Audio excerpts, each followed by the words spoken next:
All right, you're going to correct me then. Yeah.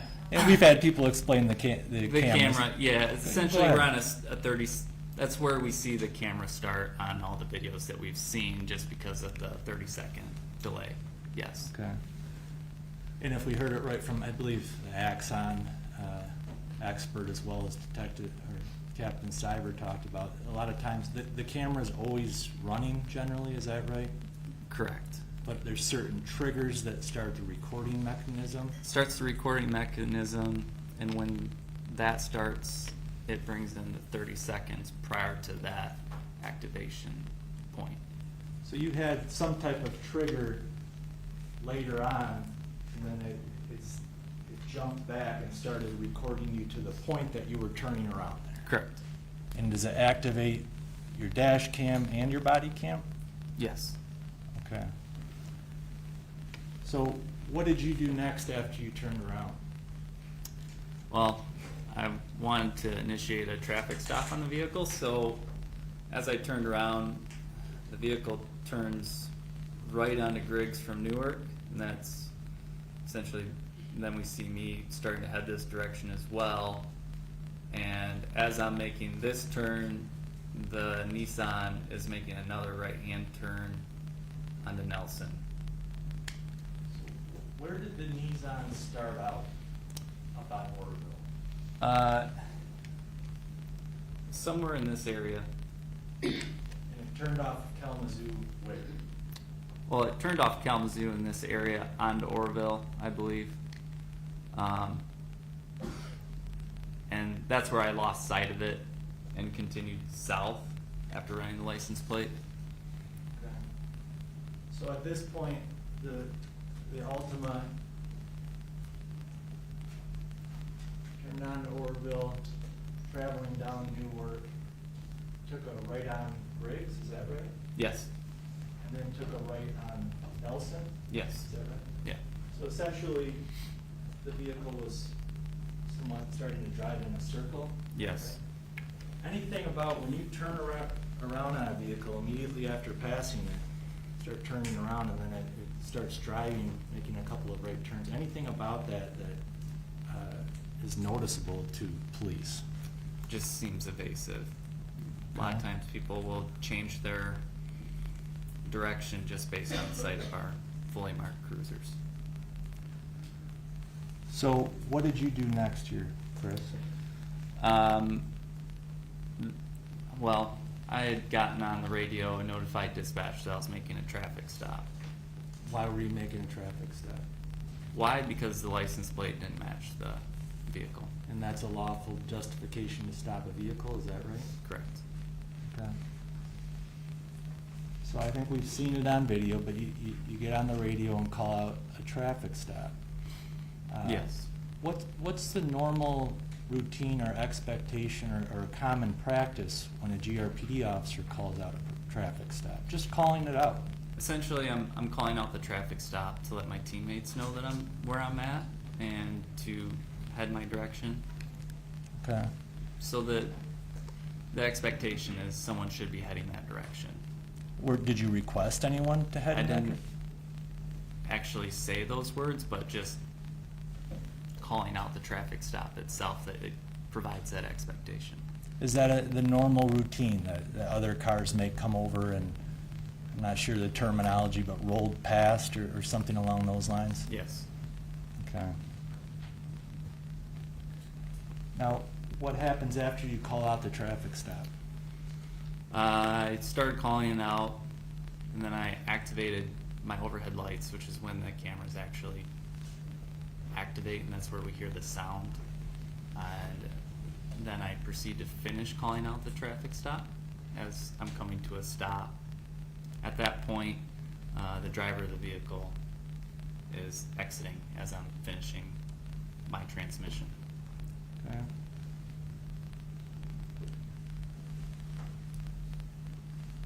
Is the driver getting out of the vehicle when you're pulling them over, is that normal?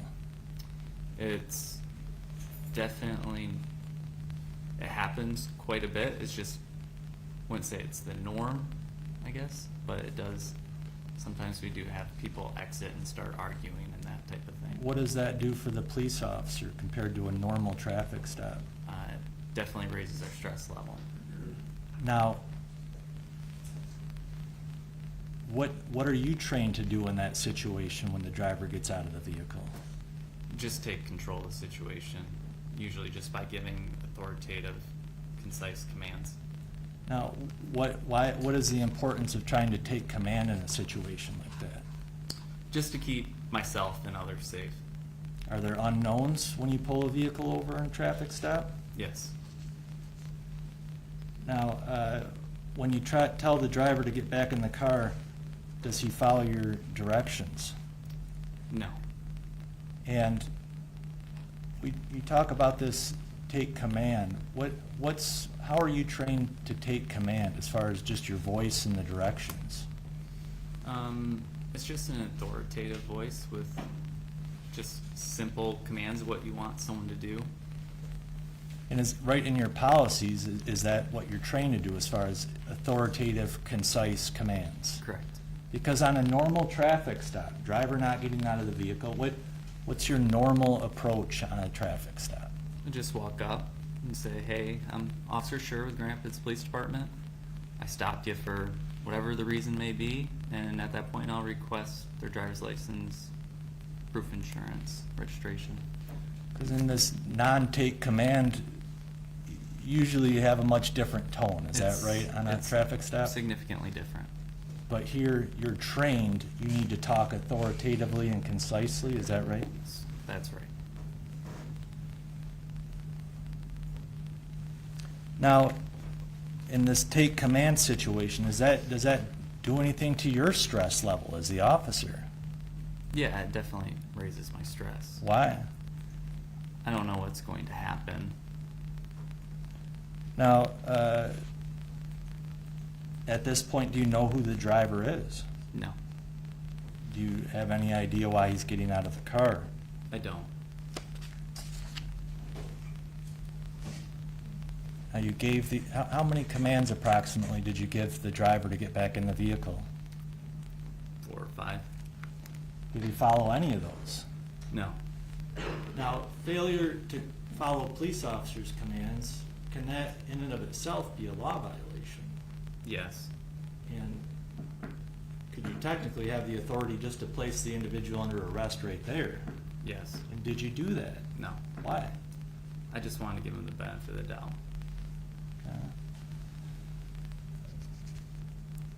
So what did you do next as you're commanding the driver to get back in the vehicle? I approached him and kind of had some back and forth in regards to, I believe he questioned me on the reason for why I stopped him, what the issue was. And I had to repeat to him why I stopped him. At some point, he said something that I didn't quite understand, between just not understanding him and obviously he hadn't listened to any of my commands. I asked him if he spoke English. And what was his response? He quickly responded yes.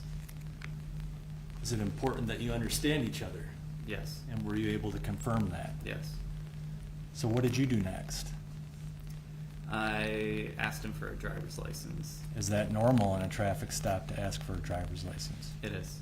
Are drivers required to have a valid driver's license on them? They are. And if a driver does not have a valid driver's license, is that a basis to place them under arrest? Yes.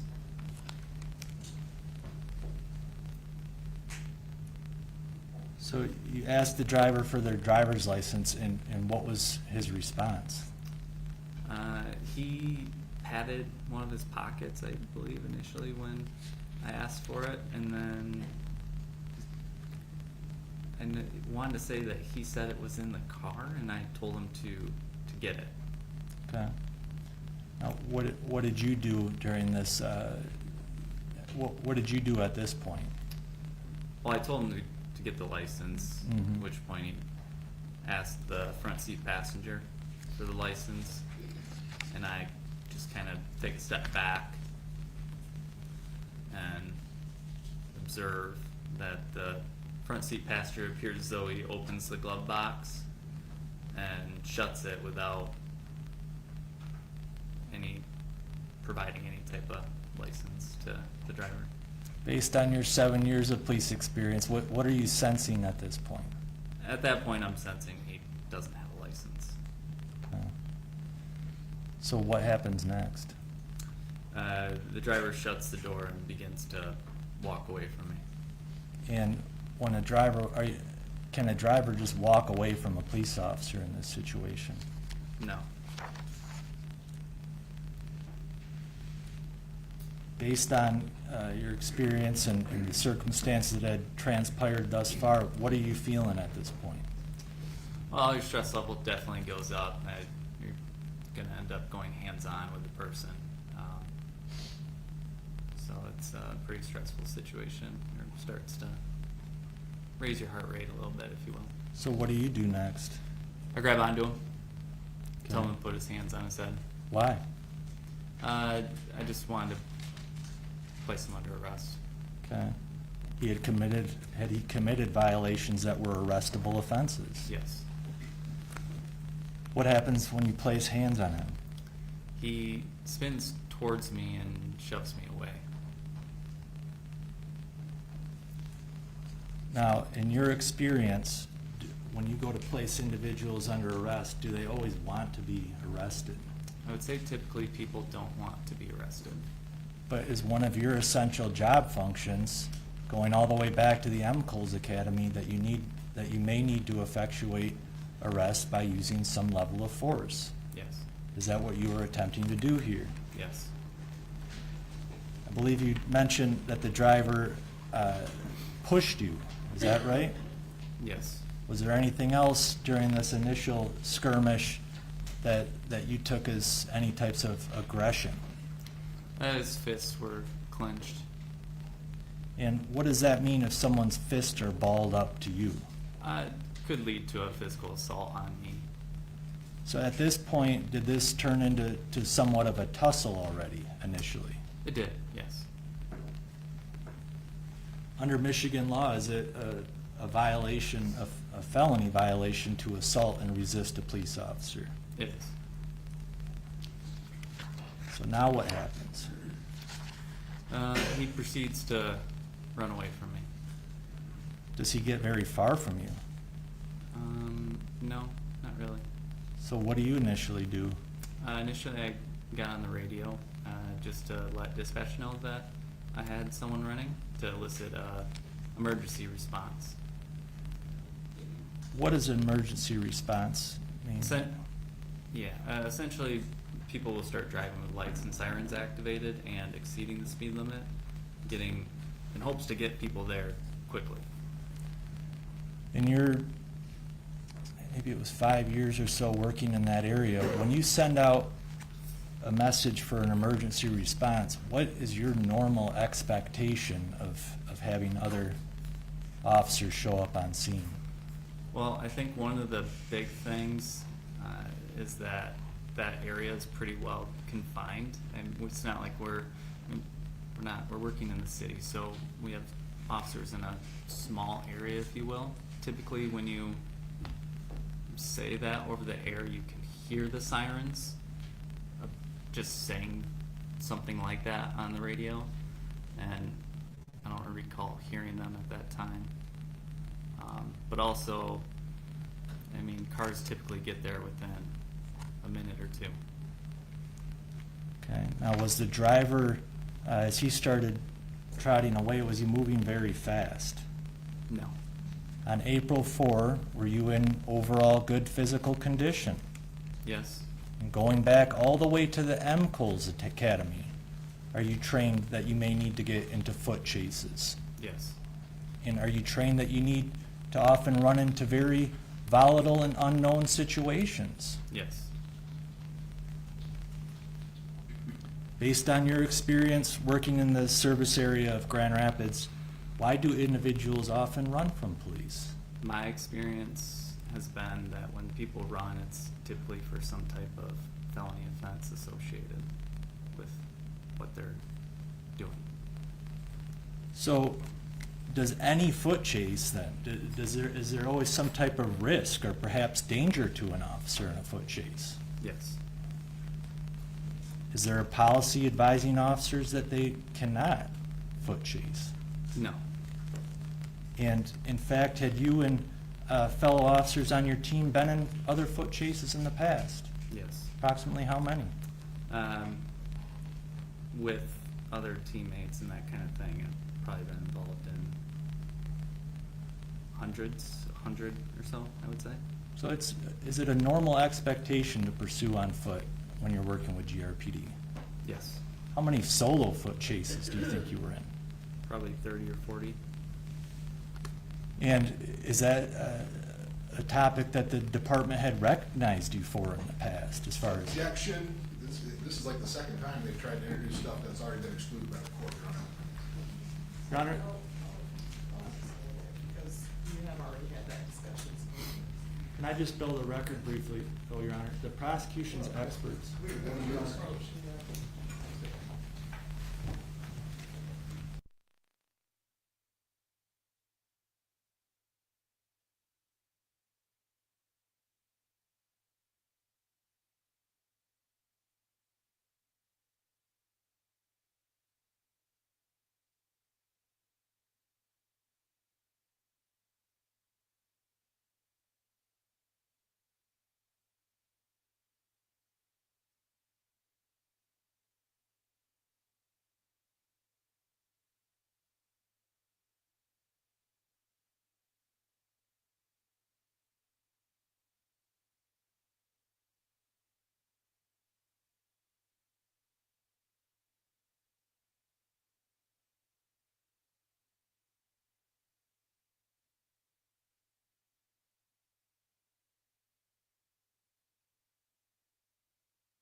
Chris, had you gotten in similar foot chases to the foot chase here in the past? Yes. And did your department ever punish you for that? No. In those foot chases, do you draw up a detailed police report? Yes. Do you have a body cam? Yes. Where do those detailed police reports explain what you did? Where do those go? To the police department, And then where? Kent County Prosecutor's Office. Was there ever any concern in the past with your similar foot chases in the past? No.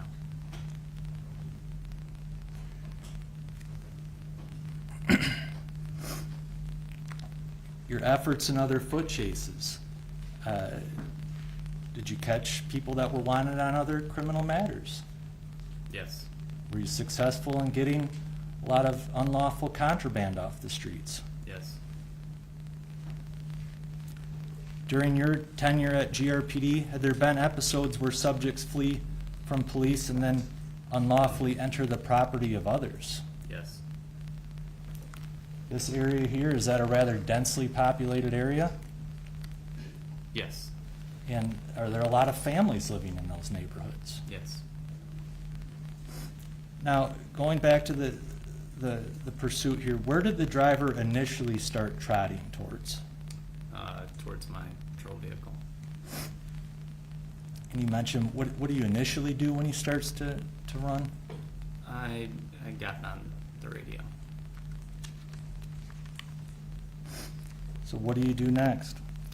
I continued to chase him, and he turned in between his car and mine, and I waited until we got to a grassy area to initiate a tackle. As you started to pursue him, were you confident in your abilities to catch up to him? Yes. Was he that far ahead of you? No. And he had just assaulted you, is that right? Yes. After you tackle him, what was your intention? My intention is just to arrest him. In that situation there that we see, did you want the driver to get up off the ground? No, it's definitely advantageous for us to arrest somebody on the ground at that point with just their stomach on the ground. Were you giving any verbal commands to the driver? Yes. What were you saying, if you recall? And I know I told him stop resisting, get his hands behind his back. Did he variety of. Did he comply with any of the commands? No. As the driver's on the ground, what is he doing? His muscles are tense. I'm trying to grab his arms and I'm not able to get control of them.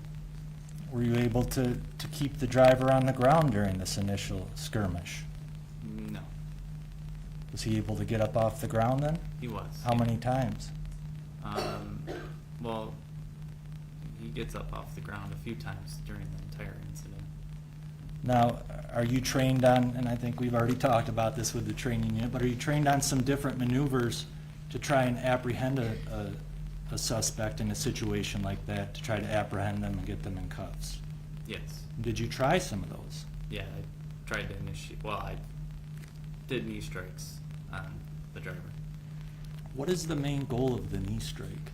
Essentially, I was using my right knee to strike, I believe, his right thigh against what's known as the common peroneal, which is just a nerve, and essentially it does provide some pain to them, but it is more or less a distraction, an attempt to gain control of them. Were you trying to injure him? No. Is that a maneuver that tends to cause injury? No. Were you mad or upset at this driver? No. What were you trying to do? I was just trying to arrest him. Were the knee strikes effective? No. Now, in your training, how are you trained to approach the initial encounter like this, as far as how much energy or how hard you're supposed to go at the initial outset? Well, you definitely want to go pretty much as hard as you can and attempt to gain control as quick as you can. And do they train you as far as whether you should try to give as many knee strikes as possible right off the bat?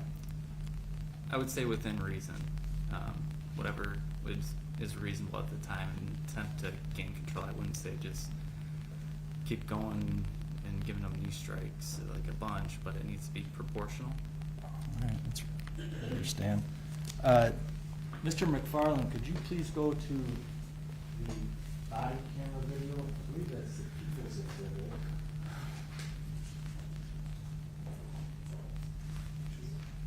People's exhibit 2.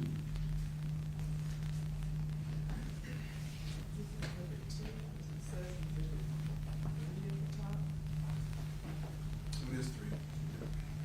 Sorry. Exhibit 3. And Mr. McFarland, could you go to 1 minute and 45 seconds?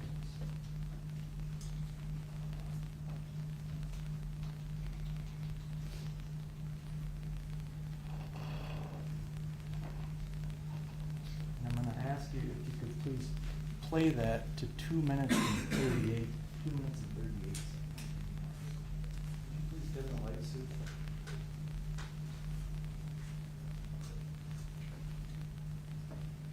No, no, stop, stop. Put your hands Stop. 1915, down running. Look back. Stop. Stop. Good. Okay. Stop. Stop. Get your hand up behind your back, okay? Hands behind your back, okay?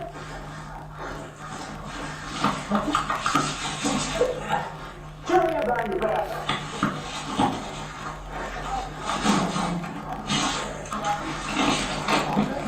1950, turn your car. Okay?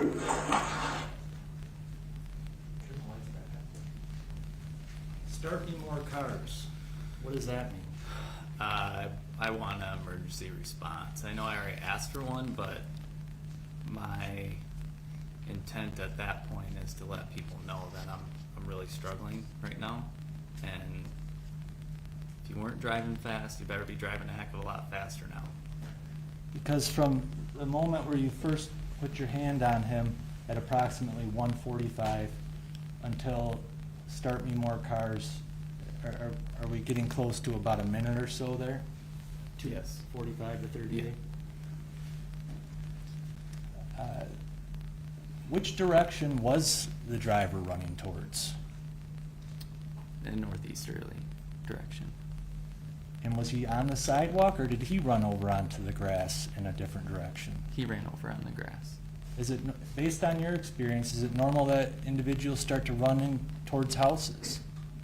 Typically, people start to run onto others' property. That is kind of, typically people don't just run down the sidewalk. It does happen, but I think people know that it's harder for us to chase them when they're jumping over fences and that type of thing. Okay. One of your roles to protect all of these neighborhoods? Yes.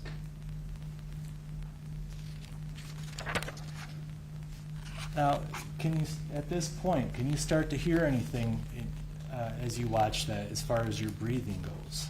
Yeah, I'm definitely pretty exhausted at this point. We're about a minute in. What were you wearing? We've heard some testimony about this, but what were you wearing that morning equipment-wise? Just standard equipment. I had bulletproof vest with a plate, gun belt that had my firearm, taser, baton, flashlight, radio, pepper spray, 2 sets of handcuffs. Approximately how much weight does that add up to, if you know? 20 or 25 pounds. The knee strikes, do those, we watched it some in the training montage as well, as far as you practicing those knee strikes, do those take energy to use a knee strike? They do, yes. And the driver, I know he's saying, okay, but is there anything about his body actions that's different? Nothing about his body actions are suggesting that he's trying to comply. What's he doing? He's continuing to resist me. Okay.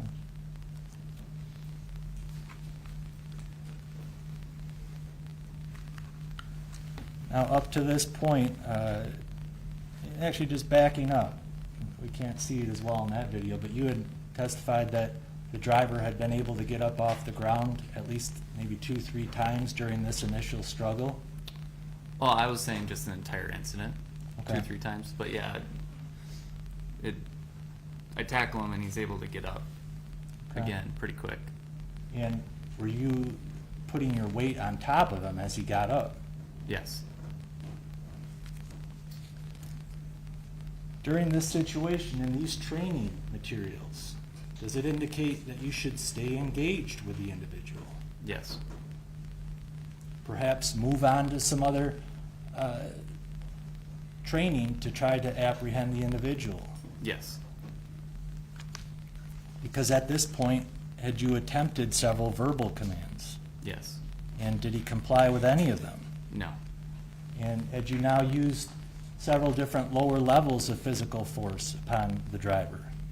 Yes. And did those appear to have any effect on him? No. At this point, do you know who the driver was? No. Do you know why he's fighting so hard to avoid arrest? I don't. Does that mean anything to you? I mean, I'm wondering why he's fighting so hard, yes. Because what's your normal experience having a struggle like this, where you chase and tackle and deliver some strikes? My experience with foot pursuits has been typically people run, and if you start to catch up to them, sometimes they might just give up. Or you tackle them, then give up. Sometimes, yeah, you do have to do a couple knee strikes, and then they give up, but not this kind of drawn-out altercation, if you will. So what are you thinking at this point? I really don't know what I feel like there's something more going on. That's what I'm thinking. Now, at this point, are you getting any type of response from other officers as far as sirens? No. Are other individuals around you now at this point? Yes. Do you know any of those people? I do not. I believe we've seen it already, and we'll watch it again in a moment here, but I just want to ask you first, at some point, do you and the driver move across the lawn? We do. What direction do you move towards? I guess we head back south. And was that your choice to move south? No. What did you attempt to do? Well, I mean, ideally it would have been I would get his hands behind the back of us on the ground, but he's able to get up. I'm just holding onto his arms as he's walking us across the yard, if you will. Did you try any additional maneuvers as you get across the yard? As we go across the yard, I tried to do another knee strike, but I felt like I couldn't even hardly pick up my legs. Why is that? I'm just exhausted. Mr. McFarland, could you please play from 238 to 303 on People's Exhibit 8?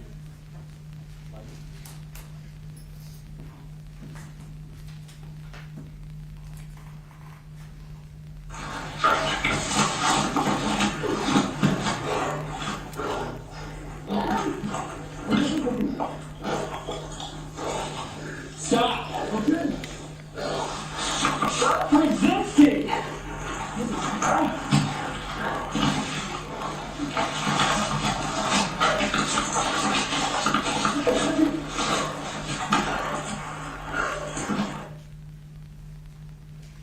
Chris, were you able to hear your breathing there towards the end? Yeah. And what do you hear? It just sounds like I'm wheezing. Okay. And what's a wheeze? I would say a constricted exhale, if you will. Is it cold outside that morning? It was. And do you recall what you were feeling physically at this point? I'm completely exhausted at this point. Had your attempts thus far had any effect on the driver? No. And under policies in this situation, would you be justified to move up to some other level of force based on the driver's resistance and aggression that he's presented thus far? Yes. At this point, what do you train would be the next appropriate level of force to move up to? Well, in my mind, I've tried knee strikes and they were completely ineffective. I didn't feel as though they were, having any type of effect, or even it didn't seem as though he was acknowledging the fact that I was striking him. So to me, what made the most sense with my level of exhaustion and just the lack of effect with those strikes, I felt as though I needed to move to a taser just to actually interrupt the muscle function. And were you in proximity to the driver when you initially went to draw your, where were you in proximity to the driver when you initially went to draw your taser? I believe I'm going for my taser right now, so I'm just right behind him. And can you see anything blue? Where is your taser located on your body? It would be on my support side, which is my left hip. So I'd have to reach across and grab for it. Okay. And then you talked about the holster mechanism. Correct. To get the taser out of the holster.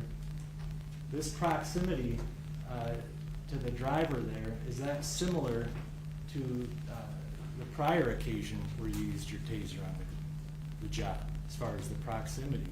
Yes. And in that situation, was the individual also struggling? Yes.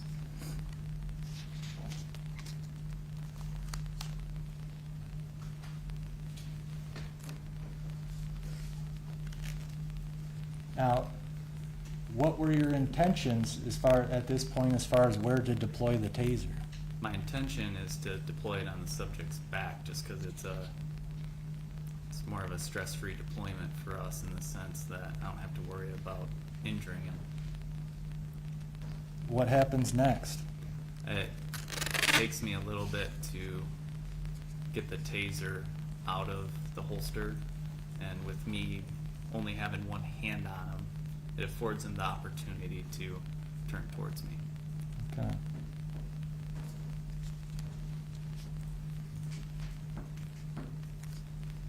And what happens as the driver turns towards you, if you can explain? Well, when he turns towards me, I am actually able to finally get the taser out of the holster.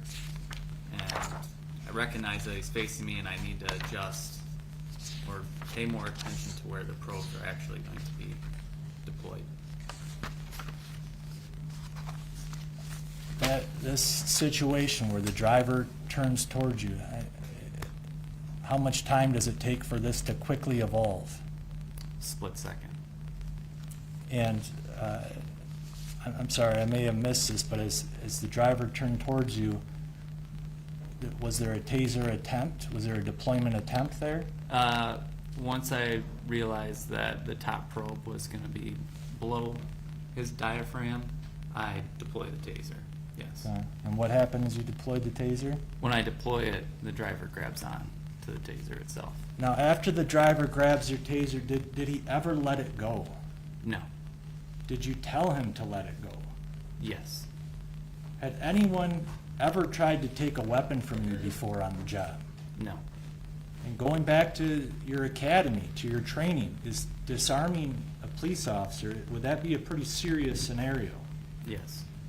And what had you been trained to presume if a subject fought for a weapon from you? That they would use it on us. So how are you feeling about this situation now? Extremely stressed. And had you ever had that feeling before on the job? No, at this point I'm afraid that he's going to get the taser from me and use it on me. Now, this wheezing, the struggling for air that we heard, that was prior to the taser even coming out, is that correct? That's correct. And had you ever been in a physical combat situation this long on the job? No. Throughout the course of everything up to thus far, did the driver ever really stop resisting or fighting over the course of the whole struggle? No. Did you ever had a situation where you'd had to fight for a live weapon from someone? No. Mr. McFarland, could you just please play Exhibit 3 to the end? Lights, please.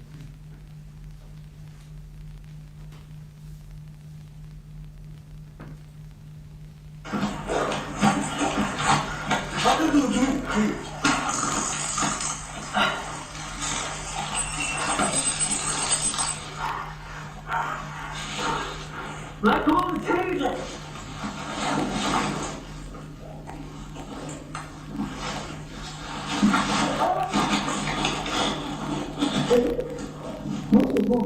Let go of the taser!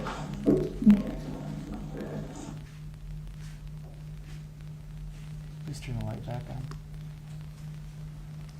Does it sound pretty chaotic right there? Yeah. And can you hear your breathing? Yes. Has it improved at all? No. And we've heard this talk in this time frame about a second cartridge. At some point in the struggle, did you ever notice that the taser deployed a second time? No. Does it sound like you're panting for air in that moment? Yes. And as you watch the videos now, the cell cam video now, are there other things going around you as well that you don't remember? Yes. And do you remember what people were saying around you at this moment? No. But after the fact now, you've seen this video many times, correct? That's correct. And have you heard this assertion that the taser was deployed a second time? Yes. But Chris, as you watch this video, okay, the cell cam video of the passenger, from the moment that we can now see the taser was deployed, do you fight, after that, do you fight any less, put any less effort into trying to get the taser back after that? No. Why is that? I'm afraid he's going to use it on me. What was your focus at this point? I just want to get the taser from him. So what do you remember? Your body camera's off now. You Yeah. heard the explanation from the expert as far as the presses that were going on. Yeah. Is that fairly common in physical struggles? Yeah, it happens. Now, what do you recall remember happening next? Somehow I ended up behind the driver. I don't know how I ended up behind him. I saw that he had full control of the taser, meaning that he was holding it like a firearm with his thumb in a position that was blocking the safety switch, the on-off switch. And I was reaching over top of him in an attempt to shut it off in hopes that he wouldn't be able to use it on me. Okay. And what happens next during this effort? At some point, I start to feel him turning towards me, and I feared that he was going to use it on me. Now, based on your training and experience, was the driver close enough to deploy probes on you? Yes. Was he close enough to press a drive stun on you? Yes. Were you basically within arm's length of each other? Yes. And had you experienced that taser capabilities? Yes. What were you thinking he was going to do with it? I believed he was going to use it on me. And you have firsthand knowledge of the incapacitation? Yes. How long does the ride last? 5 seconds in an ideal environment. How long does it take for someone to get your pistol off and use it on you? Second. Did you, throughout your training, throughout your career, were you trained that the taser can cause death or serious injury Yes. in several different ways? Yes. And was the driver in proximity to do that as he's turning towards you? Yes. During the course of this struggle, had the driver been able to get up on prior occasions in the past successfully? Yes. And what was your abilities at this point as far as breathing? Was it getting any better? No, one of the main reasons why I brought the taser into it is because I had no energy left to begin with. And we then get into a struggle over it for I don't know how long. And I'm running on fumes. What have you been trained going all the way back to the MCOLS Academy as far as action versus reaction? What have you been trained? That action beats reaction. And what does that mean here in that scenario for you? If I had waited for him to point it at me, it would have been too late. And what were you fearful of? That he was going to use it on me and I was going to die. Now, and you were in a proximity to each other that he could do that to you Yes. with how you've been trained about that device. Yes. Under your training, Chris, are you required to wait to be seriously injured or killed before you can resort to deadly force? No. So what did you do next? I shot him. Why? I believe that if I hadn't done it at that time, I wasn't going to go home. And Chris, we've been watching this video, analyzing this video in screenshots throughout this week, but in reality, is it fair the way that we're watching this in screenshots throughout this past week? I'd argue it's not. No. Because in reality, how much time did you have to make these decisions? Split seconds. After the shot, what was your energy level? I really don't know how to describe my energy level. My energy was depleted when I got the taser out initially. I don't know how I made it through that struggle. And the video speaks for itself, but could you even really stand up after you fired the shot? No, Could you breathe very well? no. Mr. McFarland, could you please just play the dispatch, just one short segment of the dispatch?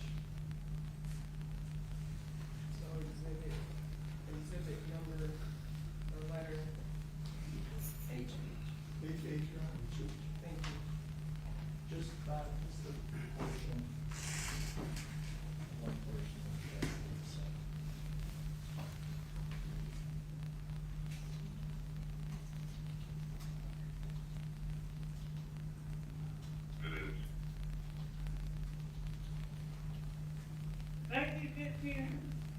August, involved a shooting. Healthy Chris.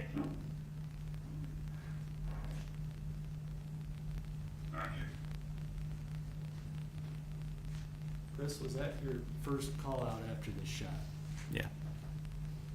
How many breaths did it take to even get out less than 10 words?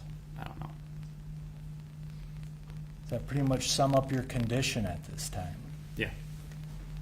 How do you sound? I've never been that exhausted. Chris, did you want to shoot Patrick Lyoya No, when you took on this traffic stop? no, Did you have any prior bad blood with Patrick Lyoya? no, Were you mad at Patrick Lyoya? no, Did you plead with Mr. Lyoya to drop your weapon? I did. To the best of your abilities, did you fight to attempt to get your weapon back after he disarmed you of it? I did. And Chris, just as far as police work goes, okay, your career, did you enjoy police work? I enjoyed it, yeah. And why? We were afforded a unique opportunity to help people in a unique way that most people are not able to. Did you take on this job way back in 2015? Did you take on this job to help people or hurt people? I guess I'm going to have to object, we've gone over this, I think what's the relevance? I think that was really asking the answer as well. I'll sustain that objection. As a police officer, were you trained that you have the right to go home at the end of your shift? Yes, And are you trained that you need to be seriously injured or killed before you can use deadly force? no, Chris, as far as gun draws, okay? On prior occasions, did you have to pull out your pistol while on the job as a police officer? yeah, Roughly how many times had you drawn your gun, not at the range, but just out in the field? a few hundred times. And was it drawn within training and departmental policies on those prior occasions? Yeah, On some of those prior occasions, did you have some type of fear or some type of potential threat around you? yes, But on those hundreds of other occasions, did you ever fire your weapon once? no. And what was different here, Chris? I believe if I didn't do what I did when I did it, I wouldn't be here today. Now, backup ultimately arrived, is that right? That's correct. Do you even recall how long it took, or would you just be going off the videos? Just be going off video. And do you ultimately leave the scene? I do. Your Honor, I would move to play defendant's proposed exhibit that we discussed. I move for admission. I believe the court's already had the opportunity to look at that.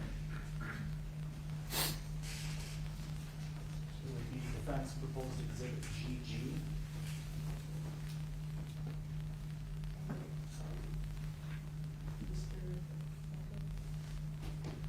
No objection, Your Honor.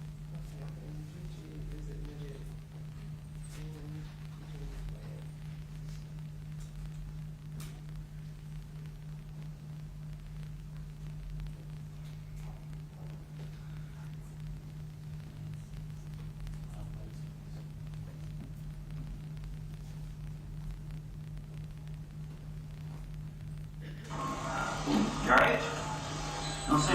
just checking on you. All right? You good? All right. I'm gonna get somebody to be with you in a second. I got an ambulance coming. We'll get you checked out. And I'll get a statement from you in just a second. Is that you in that video, Chris? It is. And just approximate, but would that be maybe 4 or 5 minutes after the shooting? I believe so. Just play it again, please.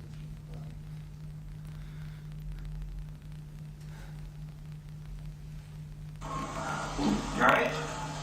Don't say anything. Just checking on you. All right? You good? All right. I'm gonna get somebody to be with you in a second. I got an ambulance coming. We'll get you checked out. And I'll get a statement from you in just a second.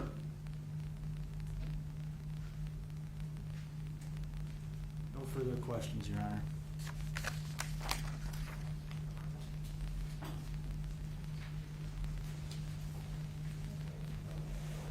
So, Mr. Becker, I'm gonna allow you to cross-examine, but because of the time, I think what we'll do first is take a break before you do that for 15 minutes. So we'll come back at 10:35. So me and Lauren, we're gonna leave your notes upside down in your chairs and not discuss the case with each other or anyone else. And remember the restrictions against watching any or accessing any news reports in the media or on social media, and we'll see you back there in 15 minutes.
there, it should be queued up.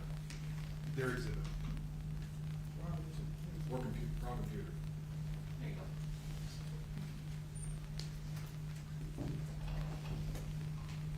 go. Okay, I kind of want to start out with this incident started. Your testimony was that you were traveling down, I believe this is Kalamazoo Avenue, correct? Correct. And that's when you saw Patrick's vehicle traveling too slowly. It was traveling slowly. I It was wouldn't traveling say- slowly. Yep. Nothing crazy about that, just traveling slower. What's the posted speed limit here? It's only 25. So it's traveling slower than 25. Yeah, I believe so. So then it turned on Orville, I believe correct? so. Yep. And it wasn't concerning enough that you continued to follow it. No. Okay. But you were close enough. How close were you to the vehicle, Patrick's vehicle? Car length? Probably. You had to see it. I mean, it's. Yeah. It was hard to see, So so you I turn- I was pretty close in order to read the license plate. Okay. So it turns right in Orville, and you continue on down Kalamazoo. Correct. And that's when you figure out it's a bad plate. Correct. So by the time you get all the way down here, do your own right turn and come back up, he's still up in this area. He wasn't even all the way down, right? Correct. So it's not like he accelerated, not like he was trying to take off from you. He was still driving pretty darn slow because that's a farther distance to travel, right? Correct. And you travel, turn, and come back up, and he still was kind of poking along. Correct. So it wasn't like he was evading you at that point in time. I don't think so. I mean, you've had cars, you've been doing this long enough, people turn and then they try and take off, right? Yes. So he does a number 2 right turns after that. So you're saying 2 right turns are suspicious? I would say in that manner, we're not sure where he is going at that time. Yeah, it does seem That's suspicious. suspicious, just 2 right turns. Not Not- speeding. Not necessarily. I mean, that's taken out of context, but Contact. I mean, 2 right turns in of itself. I mean, we're traveling south, then we're heading back north again. Upon seeing the side of my cruiser, and yeah, Now, I think you can switch back over to mine, please.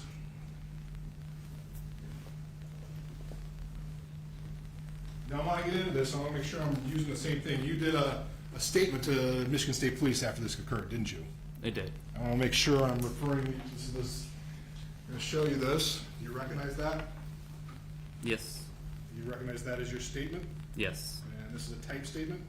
Yes. Okay. And when did you sign that? This is your signature on it. For I think. I had the same problem. Yeah. Your handwriting is as bad as mine. Yeah. So for what? For, I said 15? That would be my guess. So this is? 22. 22? Okay, Yeah. so this happened on April 4th. Yep. Did you type this statement? Yes. Okay, you typed it, and then you signed it on the day you got finished typing with it? No. When did you sign it then? I don't recall the date of it being typed and it being signed and sent. I don't At remember. least a the- few weeks after this happened. Yes. So you had time to think about what happened. Yes. You had time to go over what happened. Yes. Did you go over the videos, any of the videos before you wrote this statement? I did. Yes. So you reviewed the videos. Yes. So you present this, and you're gonna be truthful, right? You wanna be truthful because you're providing the Detective Tubergen and the Michigan State Police about your version of what happened, right? Yes. All right. So in that version, you said Patrick came out with a bladed stance. Yeah. Okay, a bladed stance we heard yesterday, it's like, that's protecting a gun, protecting something like that, and that's what, It could. Yeah. It Okay. could mean that. Yes. or maybe trying to fight, right? Yeah. This is Exhibit 3, Your Honor.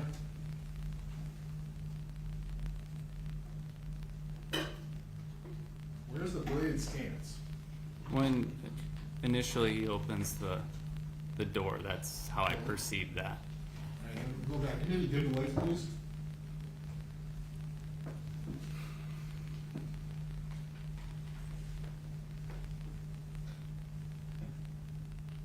So at that point in time, that's a bladed stance, so you think he's gonna fight or may have a gun? I'm not saying that. It's just the way he was standing.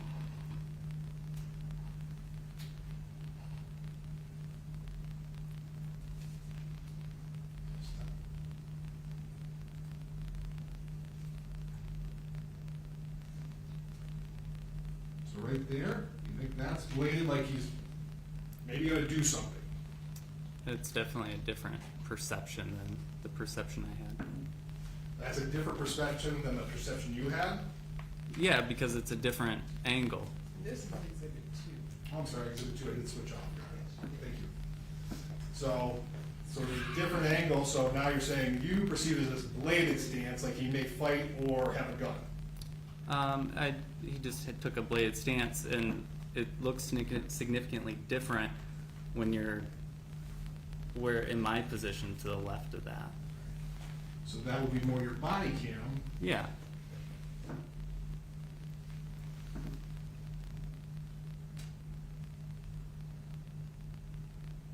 Now we're on exhibit 3. Back in exhibit 3, yeah.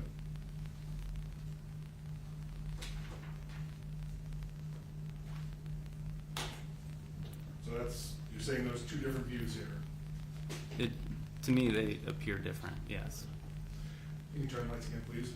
So taking this bladed stance, you've heard about his door, that raises the level of suspicion, right? It's something to be aware of, yes. Because this in itself, I mean, how many traffic stops have you done for improper plates? I'm not sure. Hundreds. Yeah, probably. Tons of them. I mean, this is a Yeah. common stop. So this is a common stop. And this is improper plate. So somebody getting out, and by your version saying bladed stance, you're anticipating something bad then. Him getting out of the car, I'm anticipating some kind of level of resistance, whether it's just verbal or him actually taking off running. So then when he gets out of the car, you approach him. We're not going to go through everything there.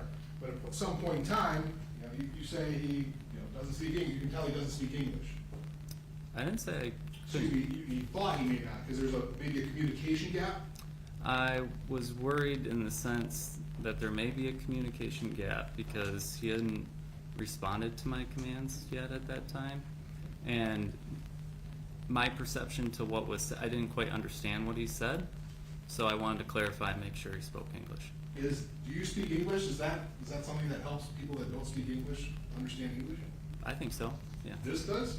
I think it's a Real quick, way. I'm sorry to interrupt, but for the record, the prosecutor is using a hand gesture, opening and closing his right hand. I just wanted to do that because you were like this, so I just Sure. want to make it for the record, but go ahead. So then he answers he does speak English. Yes. Now, we want to go back, it's continuing on. Obviously, he doesn't have a driver's license, so having a driver's license, that's something that happens hundreds of times, correct? Yes. He doesn't have his driver's license, and then he shuts the door and begins to walk away from you. That's what you wrote here, Yeah. back in April. He walks away from you. Yes. Now, in your testimony, you said that's when you went hands-on, and you said he had balled fists. Yeah, he walked away, and when I went to put hands on, you can see that his fists. You didn't put that in your written statement, though. You're correct, yeah, I don't think it's in there, yeah. You had a couple weeks, you forgot about it then, but now you remember it now that he had balled fists? It seems as though when I see this video quite a few times, yeah, there's things that I notice more. So Yeah. things that you noticed, that you perceive from the video that you now can add in terms of what happened. Yeah. By your statement at the time, this once again, so he walks away from me, you grab Patrick's right shoulder, which you proceeded to turn away from me, and resist my attempts to place him into custody. Okay? That was your version. So he walks away from me, he turns away from you, right? Mm-hmm. That's what you wrote. If that's, yeah. Would you like it if you want to Sure, yeah. take a look at it? Yeah.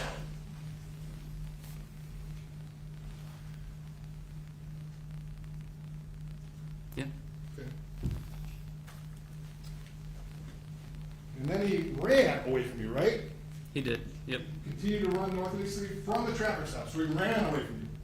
Well, yeah, he's running away from Understand? me. That's Yeah. what you wrote. Yeah. So then you had to tackle him. I want to continue on, kind of moving ahead. After you tackled him, you wrote. Are we reading statements in the? Yeah, I am. This is his statement. It's a prior consistent statement. I have to confront him with it. It's not inconsistent with his testimony. I'm getting to it. I didn't hear it, so I'll reserve the rule on the objection because Okay. You wrote, after you tackle him, you do not comply with the attempt to get away from me. Objection? I don't think this is the proper way he's trying to impeach here. As far as he asked the witness if this refreshed his recollection. I don't think he's trying to refresh his recollection. I No. think he's trying to impeach him with a prior inconsistent statement. I don't think it's inconsistent, but He never testified that Patrick was trying to get away from him. Correct? I'm sorry, what He was never that? testified that Patrick was trying to get away from him. Never said he was moving his arms and legs, Ran trying to get away. from him? Turned and ran away from him? I don't think that, well, I'll overrule the objection because this is cross-examination. He's reading what he previously stated, and to the extent that the jurors find that that is not consistent, I mean, it appears that it is a bit consistent because he didn't say what that statement says, so. You did not testify he was trying to get away from you. You testified you struggled, but in your statement, you recognize that he was, after you tackled him, he was continuing to move his arms and legs in an attempt to get away. So, what is the question exactly? That's I'm- what he was doing. He was trying to get away, wasn't he? I would say that he was moving his arms in a manner that struck me in attempt to get away. Yeah, I mean, to me, it's, Yeah, but you didn't testify to that, but that's what you ruled back in April, right? I believe so, yeah.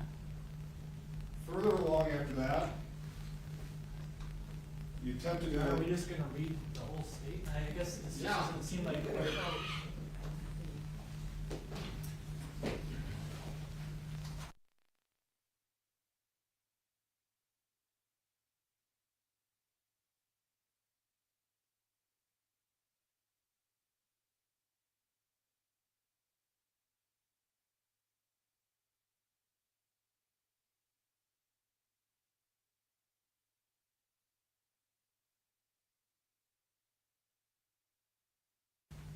So in your whole testimony, you never testified he tried to get away from you, right?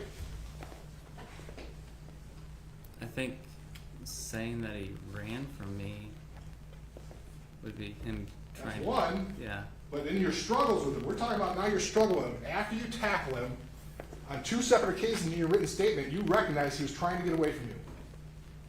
When Didn't I you? tackle him, After you tackled him.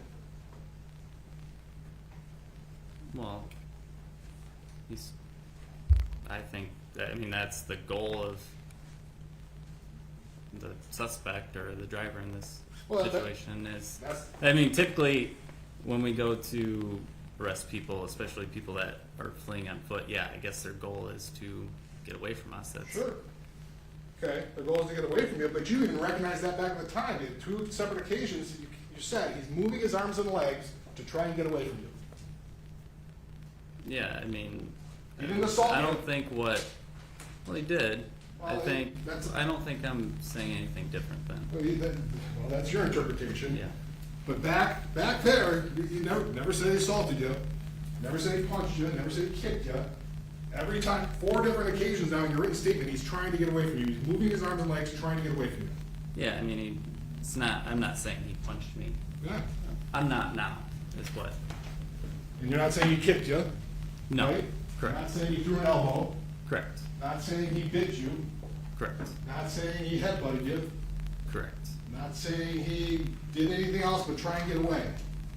I wouldn't use that blanket statement. Now, in your testimony, you're gonna move ahead to the time where you said he grabbed your taser. You testified in the jury, he grabbed your taser. Yes, He grabbed your taser and moved it away from him because he didn't like it tased, right? I don't know what his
stop right here, because now, once again, you've tackled him, he's gotten up, and he's walking away from you, right? Yeah. I'm He's holding- trying to walk well, away from you. I'm holding on to him. He's pulling You're us holding on. across the yard. So as he's walking away from you, you're about a minute, I got a minute and 4 seconds or so into this, Into the into altercation. the incident, correct, after you start running. Okay. Now, at this point in time, where you say you're exhausted, Yeah, I really don't know how to describe it, yeah. I just want, exhausted by my definition means it completely or almost completely deleted, no resources, no energy, you're exhausted already. Yeah. Okay. Just after 1 minute, and you said, we had heard in your opening statement that we heard you were an All-American cross-country runner, but now you're an All-American sprinter? I wasn't All-American cross-country, no. I was just All-American in track. That's why, because, well, the opening statement was All-American cross-country, that's Yeah, why I clarified. I think she misspoke and said. That's fine. Yeah. We all do it. Yeah. So, but you're an All-American track, but it was only sprints. In sprinting events, correct. What was your longest sprinting event? Well, would you like me to go through Just what I what's did? the longest one? That I would participate in? Yeah. Well, the longest event that I participate in would be the 1500, Okay, but I wasn't, which is 1500 meters. sure.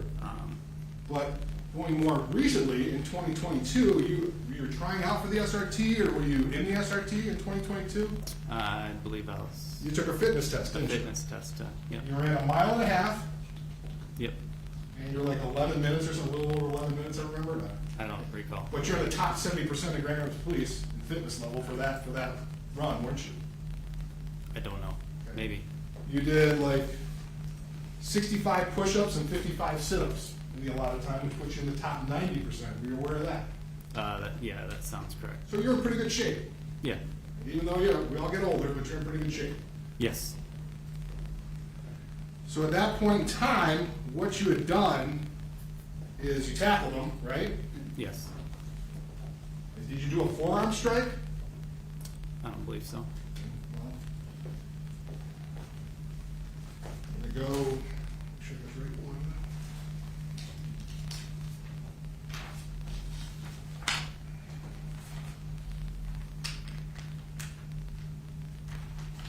Now you did a kind of a follow-up statement, correct? Yes, This was, it looks like May 13th. There were some additional questions from the troopers, so they had to fill out additional forms, right? yeah. Answer those questions. Oh, all of them? You want me to go through all of them? No, Oh. but this is your statement from the May. You Yeah, recognize that. yeah, I do. Yeah, I guess I did. Okay. Yeah, That helps refresh your recollection? it does, yeah. So in the recollection, you said the modes of force used was a forearm strike, just one. Yeah, right? Knee strikes, plural, and a tackle. yes, Those are the three uses of force you used before going to the taser. correct.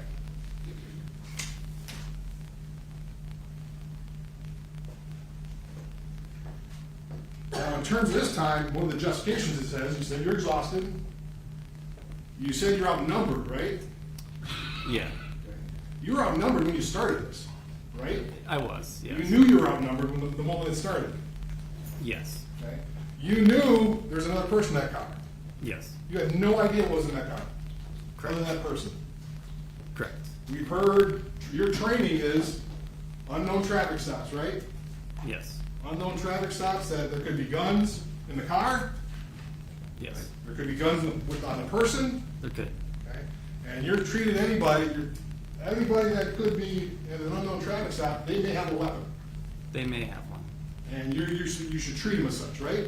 I wouldn't say you should treat them as such, because that's a little different than, they may have one. Okay. Treating someone as though they have a firearm, you should be aware of that possibility. You should be aware of that possibility. It's something that worries you, because you said guns was one of the big things right there, being in the car. Yeah, I mean, it's definitely what we're investigating. And, you know, this is something, even going back to your days of training, Exhibit 37. This is some of the, Your Honor, could I please see that? it's already admitted. I don't know whether it's. Take You guys have shown us the document. You guys haven't shown us the document the whole time, so you've had a copy of this.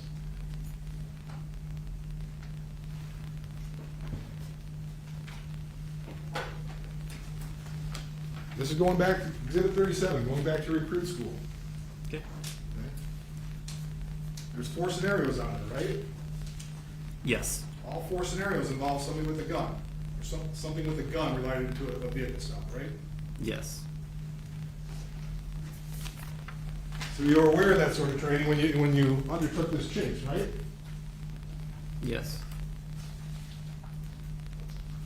I'm going to show you now, show opposing counsel what has already been admitted as Exhibit 36.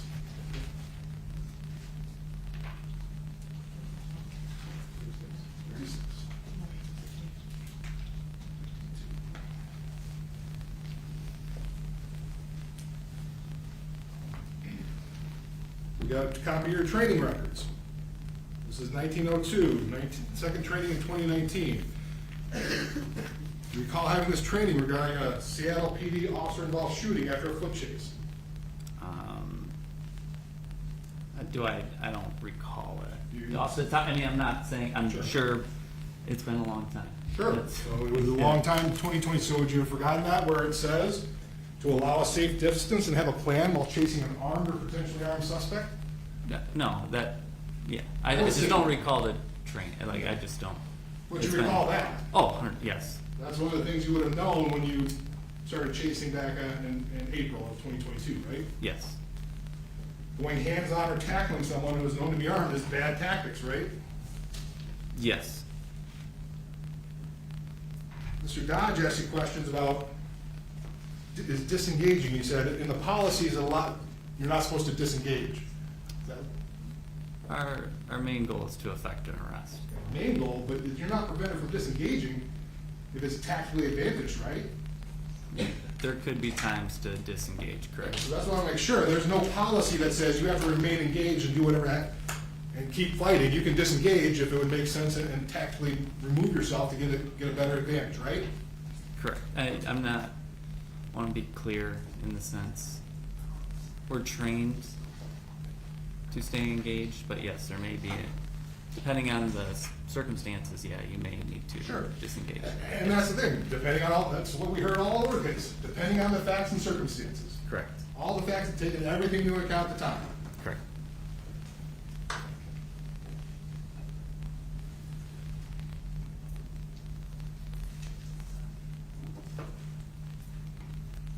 Exhibit, we're gonna put exhibit 32 up on the screen.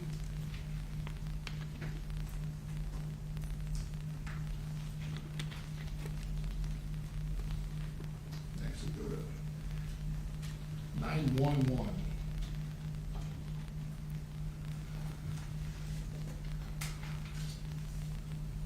Okay, I just wanna make sure we're clear, because you said something, well, there's certain things that you know, policies depend or depends on the circumstance. You have no doubt that you're under 911, paragraph 3, use of deadly force when defended against themselves, another officer, or another person, right?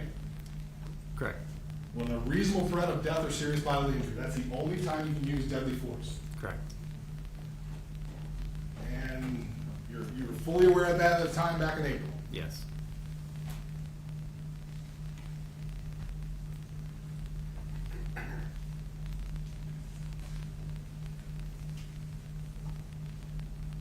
There we go, okay? Totality of the circumstances, this was the policy in effect. You're fully aware of this totality. yes, Now, we've heard, one of the factors is exhaustion of the officer, injury to or exhaustion of the officer, right? correct. We've heard over and over, you were exhausted, Yes, but you weren't injured. no, We had pictures, you had a little scrape on your arm, correct, but not like, didn't go to the hospital, didn't go to the med center, correct, so you were tired on one, but not injured on the other. correct. When you look at all the other circumstances in terms of the relative size and stature, Patrick was bigger than you, right? Yes, There's multiple people when you started this incident, right? yes, He was stronger than you because we saw in the video that kind of picked you up when he pushed you. Yeah. You didn't know you had access to weapons. There's a car there. You didn't know any weapons. You could have access to weapons, right? He could have. You don't know. I don't know. But still, with all those things, you made the decision to chase him around the car. I did, yes.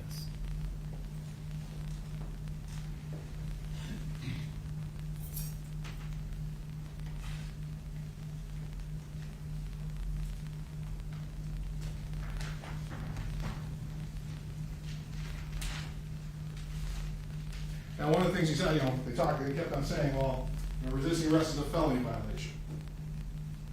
Right? I believe they talked about that. There's your cross. Yeah. But simply committing a felony isn't enough to use deadly force, right? Correct, no. Ignoring your commands is not a reason to use deadly force. No. The only reason you use deadly force is when you believe you're going to be killed or seriously injured, right? Correct. Now, in terms of that, you said, and when it comes down to the time you fired the shot, you can't even say that Patrick pointed the taser at you, can you? No, he didn't get He never pointed the taser at you. No, he didn't You get thought he might. Correct. I felt as though he was turning towards me with Yeah. it. But, he didn't actually. Didn't actually do it. Correct. So I just want to make sure I'm clear. I'm going to use the taser exhibit 23. Yep. When you say, okay, you said in your statement too, you said he was blocking the safety switch, right? Yeah. So red is when it's armed, and then that's when it's unarmed. Correct. So when he's down on the ground, his thumb was blocking it? No, here, I'll show you. Yeah, So he was holding it more so like this. like that. And I could see the red. You could see the red. Yeah. You're in this life or death struggle, and you could see the red? I could. You perceive would- that? Yeah, I remember when I was fighting over it. I remember seeing essentially this formation where I could see the red in the switch, and that's basically all I could see at that time.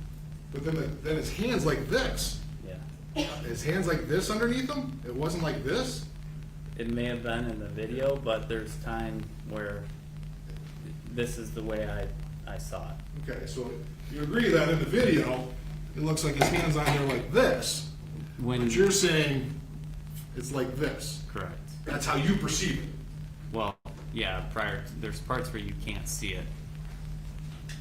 But you're not arguing that Patrick knew how to operate a taser, are you? I would say it'd be pretty simple to figure out. So you think he was actually trying to hold that open? To hold. Hold the tape to make it, keep it I locked? think it's just a normal position to have your hand on it. Okay. I'm not saying that, yeah. All right.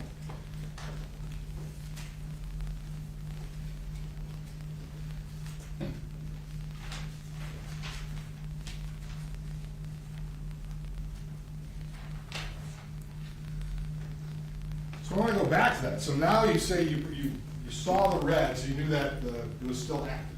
Yeah.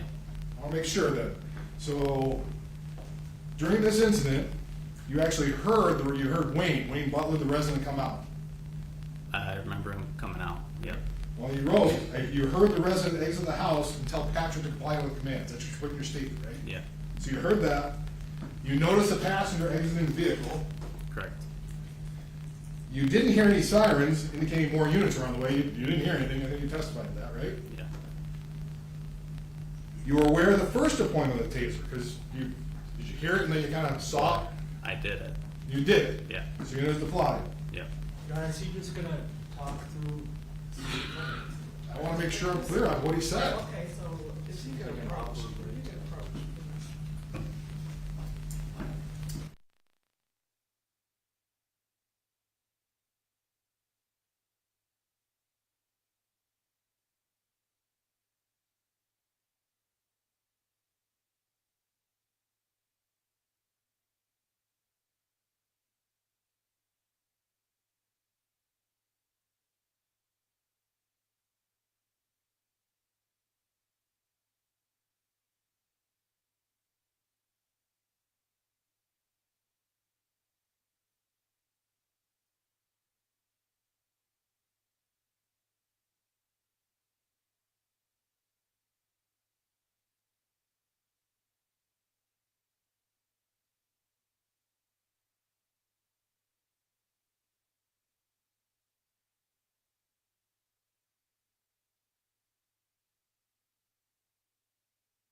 Okay, I think we left off. You were aware of the first taser deployment. Yes. Now you say you're aware he was holding his thumb. You saw the red. You were able to see the red on the taser when he was holding it underneath him. Yes. Even at that late stage, you were aware the passenger was outside the car yelling at him. From the video. From the video? Correct.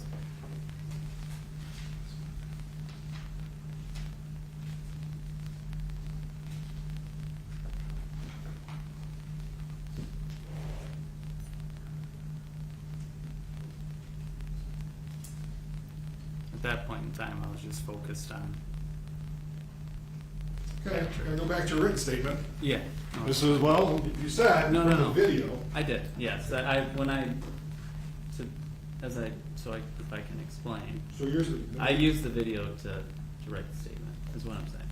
So then what you wrote isn't exactly accurate? So you're basing some of the stuff you wrote on after watching the video and you didn't really remember that is what you're saying now?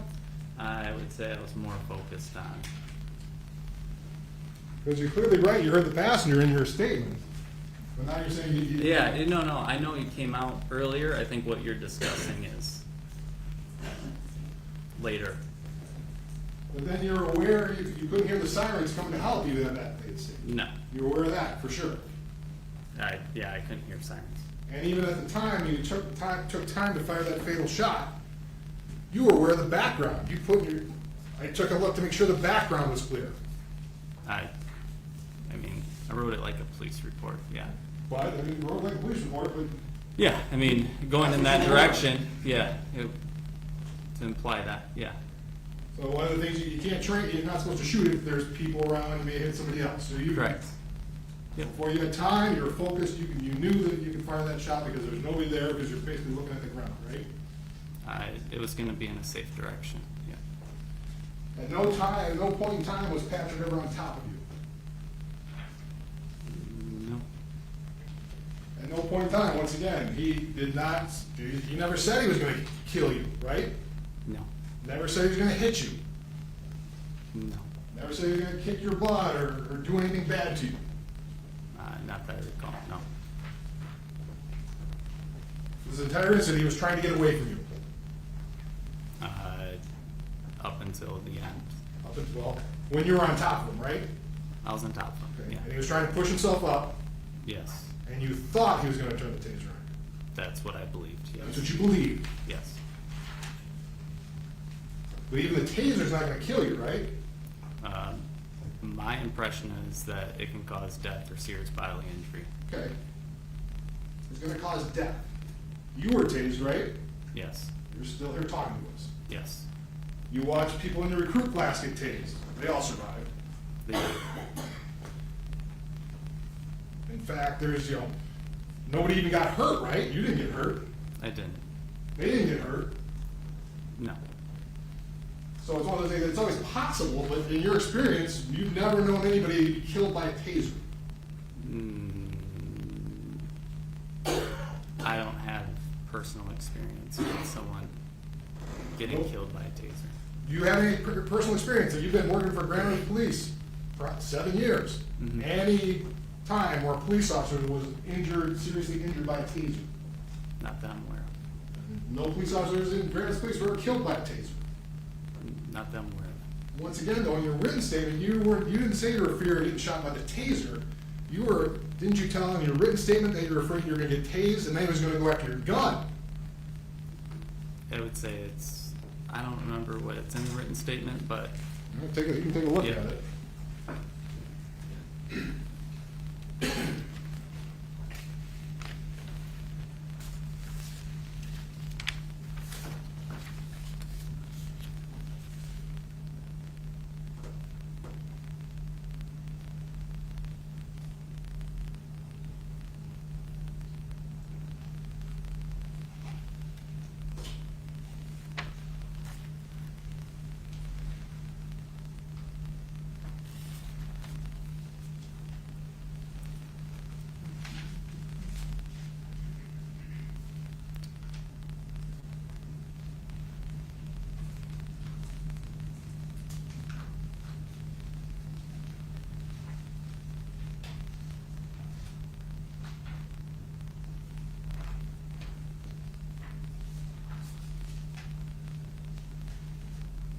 So, what is your question The exactly? question was, is that your feeling, when you wrote this, you didn't say you thought the taser was gonna kill you, you thought you were gonna be incapacitated, and then he was gonna grab your gun, right? I think in the written statement, I think I said that it can cause serious bodily injury or death, just the taser, the use of it by itself, but the other part of it is, yeah, it would gain him access to my firearm. That was your main concern, he was gonna get access to your firearm, right? I would say both are my concern. I don't know, in that situation, I don't know where it's gonna get deployed. If it's deployed in a sensitive area, yeah, At it no could point in cause, time did he ever go for your gun, did he? no, He never put his hand on your gun, not that I recall, he never touched your gun. not that I recall. Not that you recall, it seems like you watched the video, Yeah, you did a written statement, yeah, no, I'm not, yeah, I'm not that saying. never happened. So the only reason he did it is he grabbed your taser. No, He had because control of your taser, I shot him because I believed he was gonna use it on me, because he had your taser. because I That's the was only thing you did. afraid that he was gonna use it on But me. that's the only thing you did, was he had possession of it. You never pointed at you? He started to turn up towards me, and I felt if I didn't respond at that time, I wouldn't be here. Sure, he's not here, is he? No, he's not. I have nothing further, Your Honor. Mr. Dodge, will you direct? Please. I think it was, the question was asked that Mr. Lyoya never said he was going to hurt you with the, all throughout, correct? I believe that was a question. Yes, and did he ever say he was going to hurt you? I don't recall really, in the struggle, I don't recall anything. He said, I know he said things, but I don't remember what was said exactly. But did he fight with you for almost 3 minutes? Yeah, Is that abnormal in your experience in police work? yes. What is that often indicative of? Typically that person's trying to escape from some greater crime. That's my impression. And Mr. Lyoya fought with you for 3 minutes, almost 3 minutes. And did he fight for possession of your taser? Yes. Is that, I think the prosecutor asked about something that was mentioned in your statement about, you wrote in your statement, Mr. Lyoya put his hand on the taser and pushed it away so the probes wouldn't hit him, or something along those lines. Yeah. Was that your reference very early on in the struggle? Yeah. But at some point, it went from pushing to pulling, correct? Correct. To the point that exclusive control by Mr. Lyoya of the taser, correct? Correct.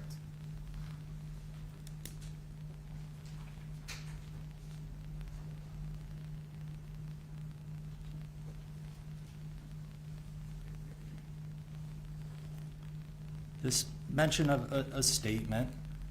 Chris, is it fair to say after this episode, and even over a few years, this has been a pretty traumatic experience?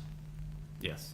And with no disrespect to the Lyoya family either, because obviously it's difficult for them too, but for you as well. Yes. And have you needed a considerable amount of assistance with your trauma?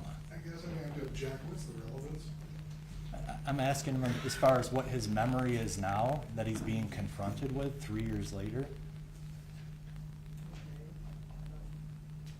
I'll overrule it for now.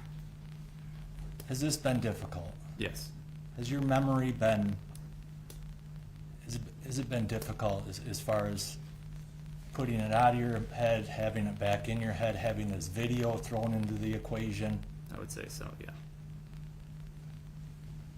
But back at the time of this statement, there was a lot going on prior to that statement. Is that fair to say? It's fair to say. And did you want to be cooperative with the state police? I did. And you're a police officer, you're used to writing a police report, correct? Correct. And based on everything going on, was it important to take a look at your video to try to make as thorough of an explanation as you could of what had taken place. Yes. So you did view the video just like the rest of the public viewed the video, correct? Yes. And you put together and tried to explain things as best as you can. Is that fair to say? It's fair to say.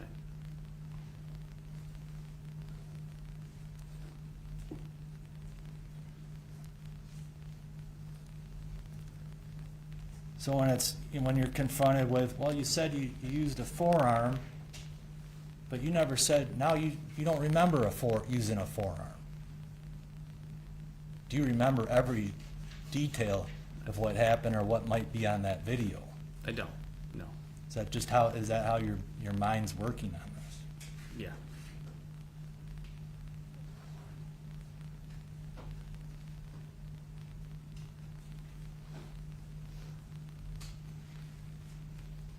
We talked about sprints and workouts. Is a physical fight different than sprints or going to the gym or even college athletics 12 years earlier, 10 years earlier? Yeah, they're significantly different. And really, people don't know that until they've been in that type of physical combat situation. Correct. And did it feel different on this occasion now that you're fighting over a live weapon? I'd say so.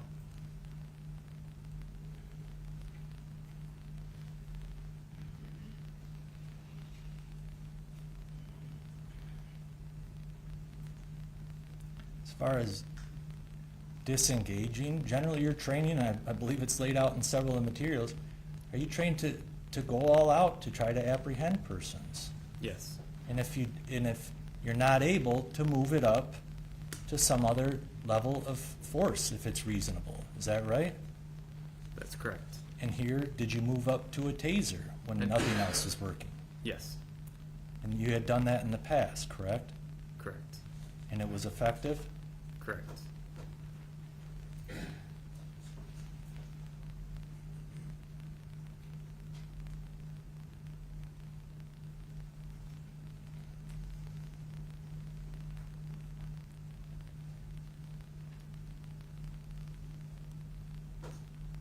This topic of, were you afraid he was gonna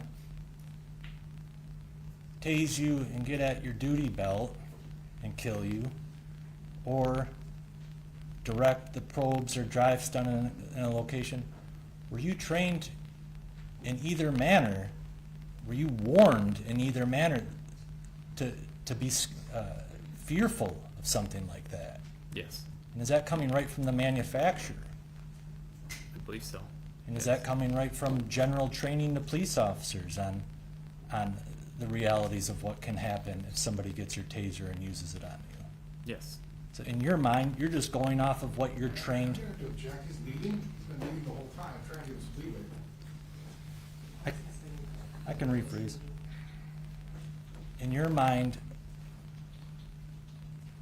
are you going off of what you've been trained on the device and what may happen if somebody takes the device from you? Yes.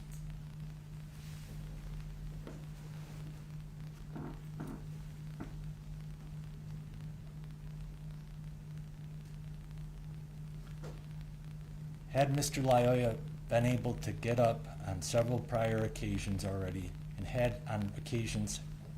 he been turning towards you? Yes. And at the final moment here, what was different? What did he have that was now different? He had a dangerous weapon. I could just have one moment here.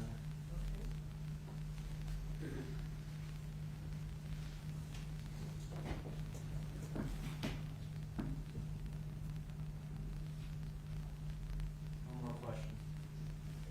Okay, so we'll follow with that. He turned towards you on at least 2 occasions, right?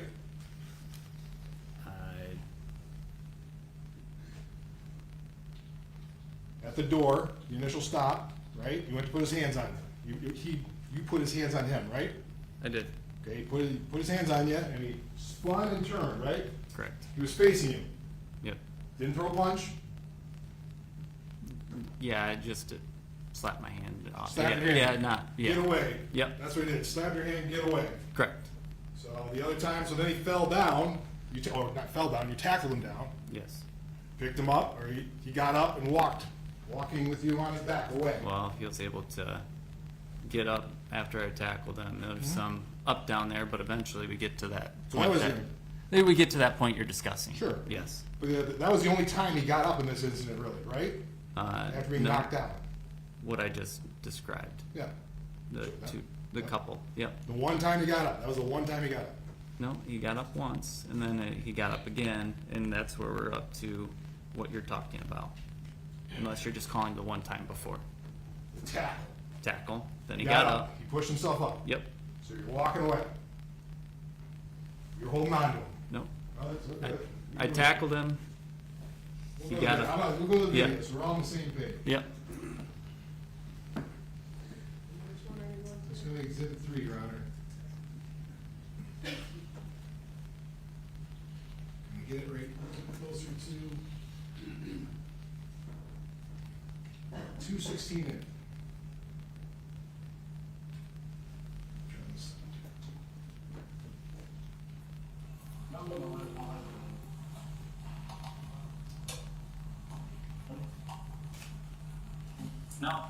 No. Stop. Train. Stop. So that's the number 1, that's what we're talking about. Turned away. Spun around, turned away. Okay. Yep. Yep. Yeah. No, I'm there. Didn't punch you, didn't kick you, didn't do anything. Just spun, Correct. gave you a little shove. Correct. Yep. 1915. Got one on it. You know, speed it ahead a little bit. So. Stop.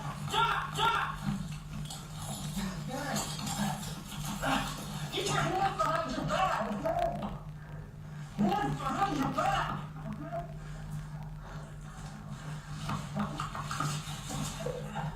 Put your hands behind your back.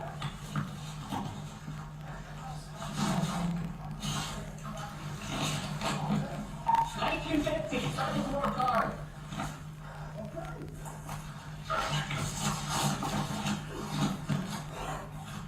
Okay, so now he stood up now, right? Yes. He stood up, you're on his back. Yes. I think what you're asking me was what I was trying to. I guess maybe I didn't understand the question. That's fine. This is- But he had gotten up before that, is what I'm saying. He didn't get all the way up. He started to push his way up, right? When did he? Let's go to. You might need a different camera Yep. angle, because We'll need a sometimes when you're at different angles, it.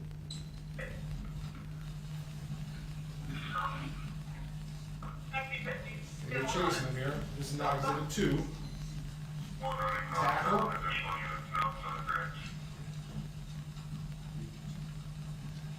So that's where you're talking about he gets up there? Yeah, Okay, that's so what I'm he gets saying. up there. Yep. That's.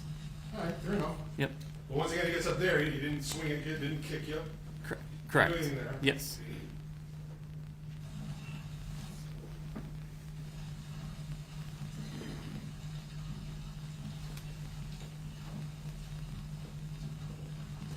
I'm going to go. You can catch it here, so let's move back. So now here, you're standing up. And this is the other time he turns towards you, right? Yeah. So he Yes. turns towards you then. Once again, he doesn't hit you, Correct. No. doesn't kick you, No. doesn't throw an elbow at you, No. doesn't try and headbutt you. No. He spins around and nothing happened. He's not aggressive at all. I wouldn't say it's still aggressive manner. His fists are clenched. It would be perceived as we're trained as active aggression. That's It's active aggression at this point. yeah. Which yeah. But he didn't throw what I would constitute as and what you're saying as a punch or a strike or something of that At nature. this point in time, he grabs the taser and moves it away by your own statement. He moves away so he doesn't get tased. Yes. I have nothing further.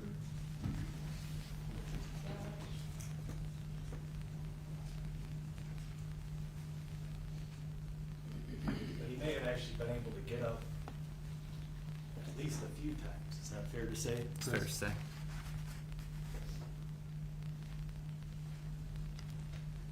Going to the moment where you ultimately use deadly force here. This individual had fought with you, and follow up to this, for approximately, did he fight with you for almost 3 minutes?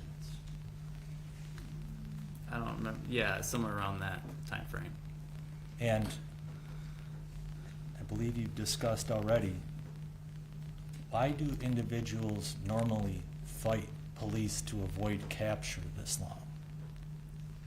My perception is there gotta be something pretty significant they don't wanna be arrested for. Did you know what that was at that time? No, Now, he got up on the other occasions and did not appear to at least strike you, is that right? yeah, not correct. But on this final moment where he's getting up, Yeah. is that different? Is this time different? Yeah, in my mind, it's a imminent threat of death or serious bodily injury. At that point, it's not, I'm not afforded the opportunity to wait and see what he does with it, to see what happens to me. I'm not given that opportunity. Because do you know what his intentions are at that time? I don't. Do you know why he's fought that hard with you to avoid arrest? I don't.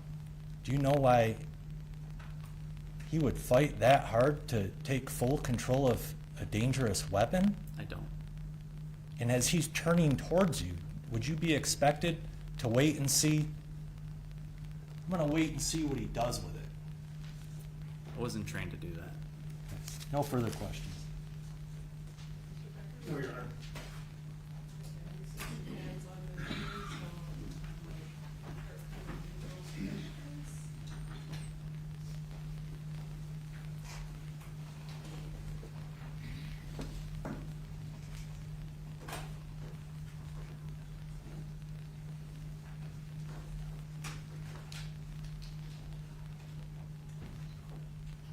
That's all of them.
taser an on-off switch, or does it need to be held in the on position? Good question. It's called a safety switch. It's an on-off. It's like a light switch. So it was on. I switched it on. It actually is some tension. I don't know the amount of weight to turn it on or off, but once it's on, it's on. It takes actual decent amount of physical pressure to shut it off. And next, does writing a statement or a police report require you to write in the moment of the incident or for accuracy of what happened? I think I get what. Is right in the moment? Yeah, I would. All right, if I answer that, I think I know what they're. If I understand the question correctly, I feel like there's a. I guess what I've been trained to do, there's kind of a difference in some part of it. You're using the video, and then parts they have you just kind of go more or less off your memory for different various portions. And the next question, in the beginning of the video, when the subject assaulted you prior to running away, at that time, is it okay within GRPD policy to use a taser prior to the tackle or in place of the tackle? So that's kind of a loaded. To answer that,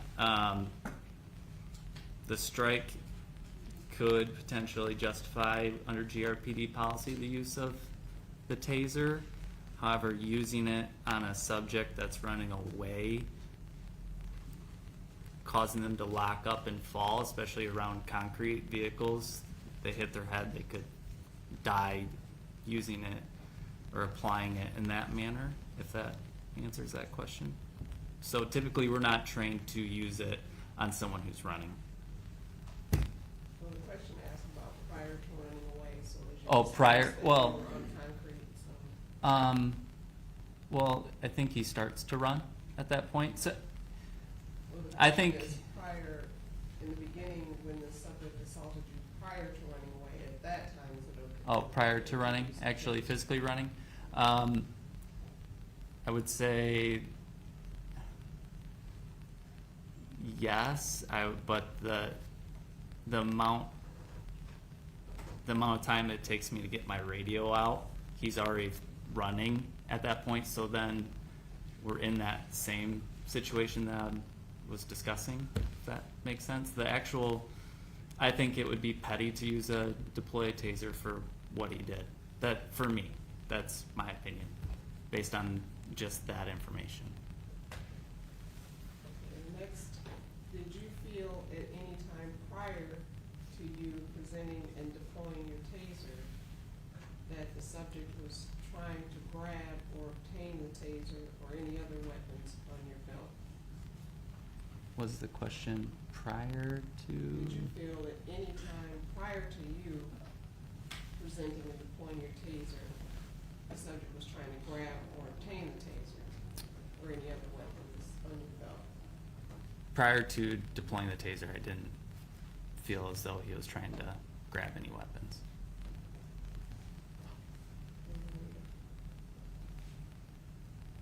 Next, do you recall being able to smell alcohol on Mr. Lyoya during your first interactions?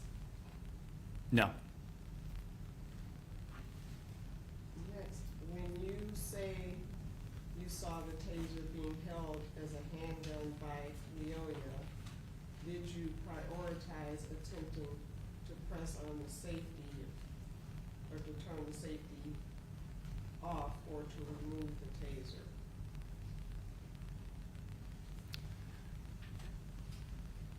The entire goal was to get the taser back. I couldn't get it back. The only thing I could potentially get my fingertips on was the safety at that point. I know I asked about alcohol during your first interaction, but at any point did you notice he was under the influence? I didn't smell it or notice it in those moments. Based on his actions, I would believe it, but I wouldn't just say because of him not responding to some of the tactics automatically means that he was under the influence. So I guess the answer is no. Next, when you write a statement or police report, what is the process? Depends on the report. If it's a more involved report, we'll review video as much as we can, and then type it, and it might go back and forth. Do you require running through new scenarios each time a new model taser is introduced? You definitely do different you do scenarios when you get a new taser, for sure. However, when it might be the same scenario, when we switched to the new model, the bigger thing was the effectiveness at close range because of the design of the cartridges itself. So, and we didn't have to worry, the way the cartridges were designed were better for close, we didn't have to, I don't want to get into the actual design because I can't remember the original taser. I hardly remember the one that I used in this, but the big thing was it was more effective at close range and to train to use it in that manner. Next is, why do you shoot Mr. Lyoya in the head? I wouldn't say that I was necessarily aiming per se. I only had essentially a viewpoint of his upper back and head area. I deployed my handgun and fired it in that direction. It ended up hitting and striking his head. Mr. Dodge, did you have any follow-up questions from any of those? I'm not, Your Honor. Mr. Becker, how about you? I'm done, Your Honor. I don't see any other hands. Oh, there's one hand raised on the jury. What was that question?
to my knowledge, we can just drive around and run license plates whenever we want.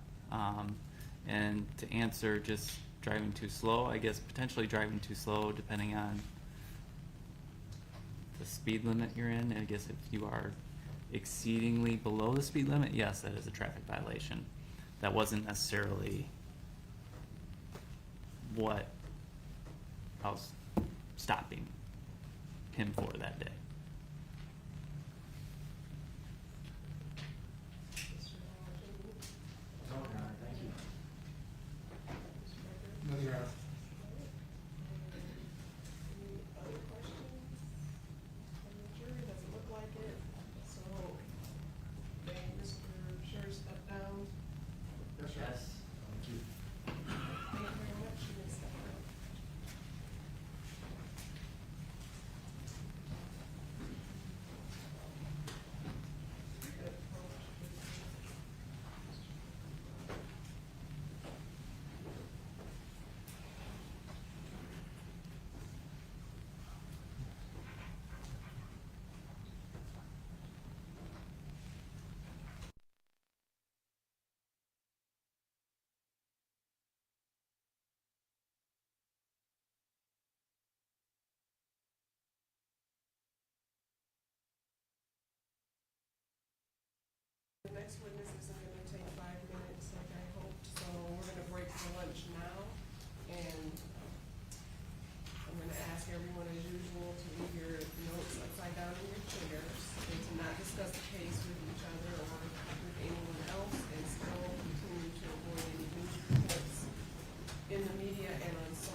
Mic 2, mic check, check, check, check. 1, 2, 3, mic 2.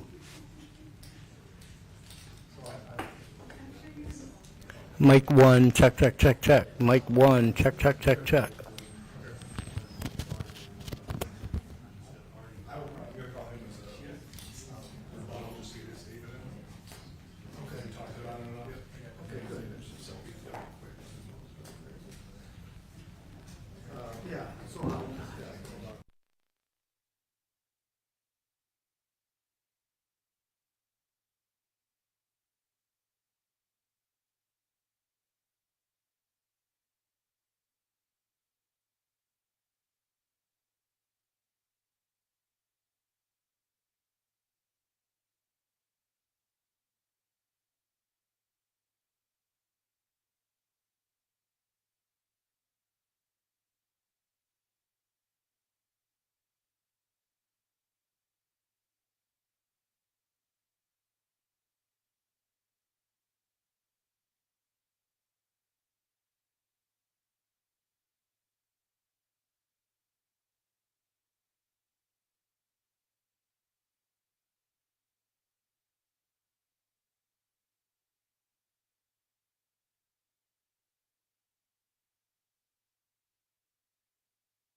Afternoon, ma'am. And sir, before you take your seat, you raise your right hand, my clerk will swear you in. Do you solemnly swear that the testimony you are about to give in this matter will be the truth, the whole truth, and nothing but the truth, so help you God? I do. Thank you. You may be seated. Pour myself some water real quick. Ah, heart.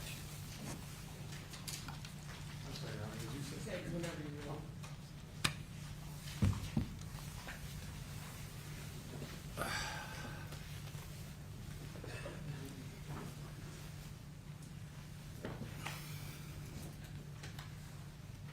Good afternoon, Dr. Blake. Good afternoon.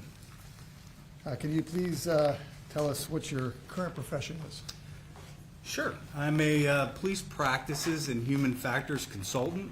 Have done some training in the past. I have my own company called Blake Consulting and Training. Actually, should probably cut that training portion off. I don't do that as much anymore, but I do most of my time is focused on consulting in cases like this. I know when you say police practices, what do you mean? Police practices ranges everything that police officers do, from search and seizure to the use of force and everything in between, traffic stops, everything that police officers do. So that's what I look at. That's what I technically investigate in these type of cases, and they ultimately are what I opine upon as an end result in certain cases. In others, I focus on the human factors aspect specific to policing and critical incidents. What are human factors? Human factors, interesting area of looking at performance. So human factors essentially, succinctly, is human, kind of looking at human capabilities and limitations within a system. So we've got the capabilities and limitations of an individual person, human being. When I talk about system, I'm talking about the organizational system that those people perform within in any given situation. So it could be a nurse in a surgery center. It could be a pharmacist. It could be a mining operation. It could be a policing situation, which is where my focus is. But human factors is focused in a wide range of areas. It has all types of different specialty areas, scientists, researchers, people with varying degrees in different areas such as psychology primarily, and also engineering. I'm clearly not on the engineering side, I'm on the psychology side. So I'm focused on that area. All right, let's start with your background in police practices. Were you ever a law enforcement officer? I was a law enforcement officer for about 14 years. Tell us about your law enforcement experience. So after I got out of the military, I joined the Department of Energy as a security police officer at Lawrence Livermore Labs in California. That job it's a law enforcement job. We were granted limited powers of arrest and we carried firearms. A little bit different job though. Our primary focus was the safety and security of the installation and the people. And as I was there, I joined what's called a special response team. And their responsibility is kind of a quasi counterterrorism because those labs have certain materials that need to be protected. So our primary task in that area was the recapture and recovery of special nuclear material is what it's called. And, I stopped there. After that, I did a couple years there, and then I went on to the San Francisco Bay Area Rapid Transit Police Department, obviously in San Francisco, California, and the surrounding areas. Obviously went to a police academy, a state police academy for that. Worked there for several years on patrol in several different jurisdictions. It was covered a lot of geographical areas. And then from there, I went on to the Livermore Police Department, where I spent the majority of my sworn law enforcement career. Did a lot of tasks and duties there that are typical of law enforcement. I worked patrol, SWAT, did gangs, narcotics, was a field training officer, a lot of the things that you've heard from a lot of witnesses so far. After my time there, I went on to, I actually got injured on the job and ended up not being able to return. I wanted to stay in law enforcement, so I ended up going to what's called the Alameda County Sheriff's Department, which is near where Livermore was. Ended up working there in their regional training center as a civilian trainer, and I focused there on use of force in the force option simulator program that they had there. And I think you've heard some information about that from Mr. Bartel yesterday. But that's that simulator with the video and the ability to use replica weapons that have lasers on them and interact with the screen. Very interesting job for me, because during that time I was moving through the education process. I've always been interested in this area of human factors, but especially applied to policing. But as I was able to do that job, I was able to watch performance in simulated situations. And I would see what happens to people when they operate under stress. I would see when we would debrief them after a scenario, maybe what they didn't remember, what they didn't perceive, or they misperceived.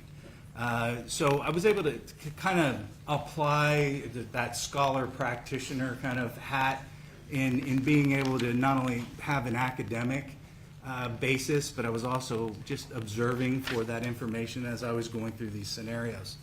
And then after that, that's when I left law enforcement as being employed in any fashion.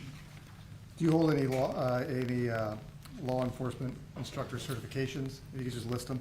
Yeah, sure. The law enforcement instructor certifications included, I'm a firearms instructor. These are California Post certified.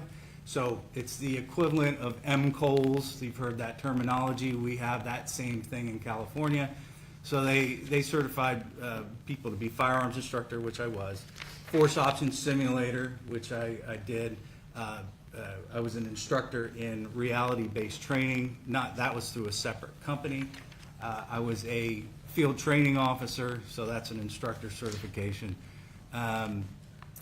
There's more, but I keep forgetting them. It's okay, we can move on. Yes. Have you attended any use of force or officer-involved shooting trainings? Yes, and I'm hoping to get this out. It's the Robert S. Presley Institute of Criminal Investigations Officer-Involved Shooting Investigator course. That's provided through Cal Post. That's the only officer-involved shooting class, but I've had other training in the area. Do you maintain memberships in criminal justice-related organizations? I do, several. Academy of Criminal Justice Science, which is more on the academic side. So that's an organization that looks at what's going on in policing. They conduct a lot of research and publish journals associated with that. So I keep current through that. I'm also a member of the International Association of Chiefs of Police. Also, the Association of Force Investigators, which is a kind of a national organization focused on looking at use of force. And then lastly, the California Force Instructors Association, which is state-specific, but we have some international international folks that are members. And again, we're focused on training trends and training information in police use of force. Have you ever taught criminal justice at any higher institutions? I have. I was a criminal justice professor at 2 community colleges. Basically taught intro to criminal justice courses, and also in those positions I actually also functioned, because those community colleges there, like here, oversee police academies. So by being hired as an adjunct criminal justice professor, I had a dual ability to teach in the police academy there, which I did. Okay, and have you taught police officers about safety and tactics, police procedures, or use of force and officer-involved shootings? Have you done all those and shared your education with members in the field? Yes. Okay. All right, and I called you doctor. You're not a medical doctor. No, don't like Okay, that. but you have a doctorate, and you have a master's. Please tell the jury what your master's is in and your doctorate. So my master's degree is in psychology. I did a thesis focused on police use of force. So the actual research project was looking at decision-making and reaction time in fatigued and non-fatigued states, basically. So that research project had to be completed in order to get the master's degree. And then my doctoral degree is in performance psychology. Again, focused a lot of my research during that time, focused on police critical incidents, police use of force. My doctoral dissertation was an application of what's called the human factors analysis and classification system to law enforcement shootings. That was, again, a little bit over a year-long research project. Did a lot of interviews and a lot of digging into archival data to complete that project in order to get the doctorate. Okay. Now, you've heard some of the testimony in this case. I believe I heard almost all of it. Okay, and we heard from Dr. Kroll yesterday. Yes, sir. Okay. He talked about peer-reviewed articles. I'm not going to go through what that means, but do you have any peer-reviewed articles that are related to your field of study? I do. I have 9, I think the total is right now. I published the one master's degree thesis project in a peer-reviewed journal. Done some research on firearms reaction time, some case studies on police shootings, and looked at force option simulators. As a lot of research has been done, so we did basically a systematic review to look at how those things, what research has been conducted and where we need to go in the future and what's been found up to this point. Okay, and do you maintain any memberships related to human factors? I do. I'm a member of the Human Factors and Ergonomics Society, which is an international organization that's focused on that area of science. They also publish 2 journals that I also receive through them. And then I'm also a member of the Human Factors and Ergonomics Society Forensic Professionals Technical Group.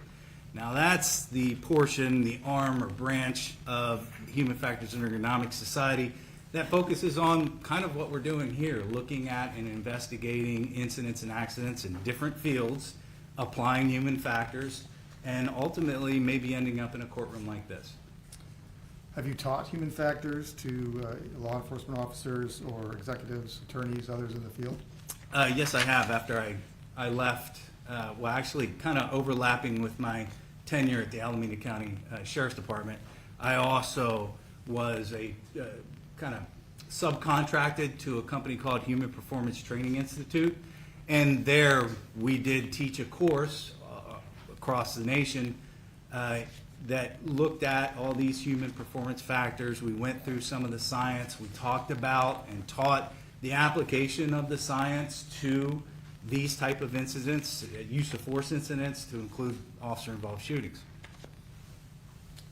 Okay, and then you said you were a consultant, you have a consulting company. Can you name some of the organizations that you've consulted for in relation to police practices and human factors? Yes, I've consulted with the California Department of Justice, the United States Department of Justice. I've consulted with the ACLU, American Civil Liberties Union. I've consulted with several prosecutors' offices in the state of California, as well as defense attorneys in both. And then there's a difference between civil and criminal litigation. So also plaintiff and defense attorneys in the civil litigation world. Your Honor, at this time, the defense tenders Dr. Blake as an expert in the field of human factor psychology and police practices. Thank you, Vladimir, Your Honor. Okay. Was it psychology in police practices or and? Now, it's human factor psychology, and then also a separate police practice. So an expert in those 2 fields is what you're requesting? Yes, sir. Thank you, Your Honor. Just want to make sure, because you kind of now 2 things. The report I got was a human factor psychology draft report. That's a report you prepared. Yes, sir. It was a human. I mean, I'd need to see what you have there, but I'm gonna take a it look sounds at like, it. sure. That looks like it, yes. And it's titled Human Factor Psychology. It wasn't Yes. anything with use of force at that point in time, but now we're going into that as well. I don't think that he tried to certify me as an expert in use of force. Oh, that's what we just did. Okay. Police practices, okay. Going into human factor psychology, there are 21 identified and recognized specialties in the American Psychological Association. Human factors is not one of them, is it? No, no, it's not. I think there's a section, so you're talking about all the sections. And I was previously a member of the APA. They do have a performance psychology section, which is very closely related. There's a police and public safety one, right? Yes. You're not a member of that. No. There's a behavioral and cognitive psychology. That's another one, but you're not a member of that. No, sir. There's like 50 divisions in the APA you can join, and human factors psychology is not one of them.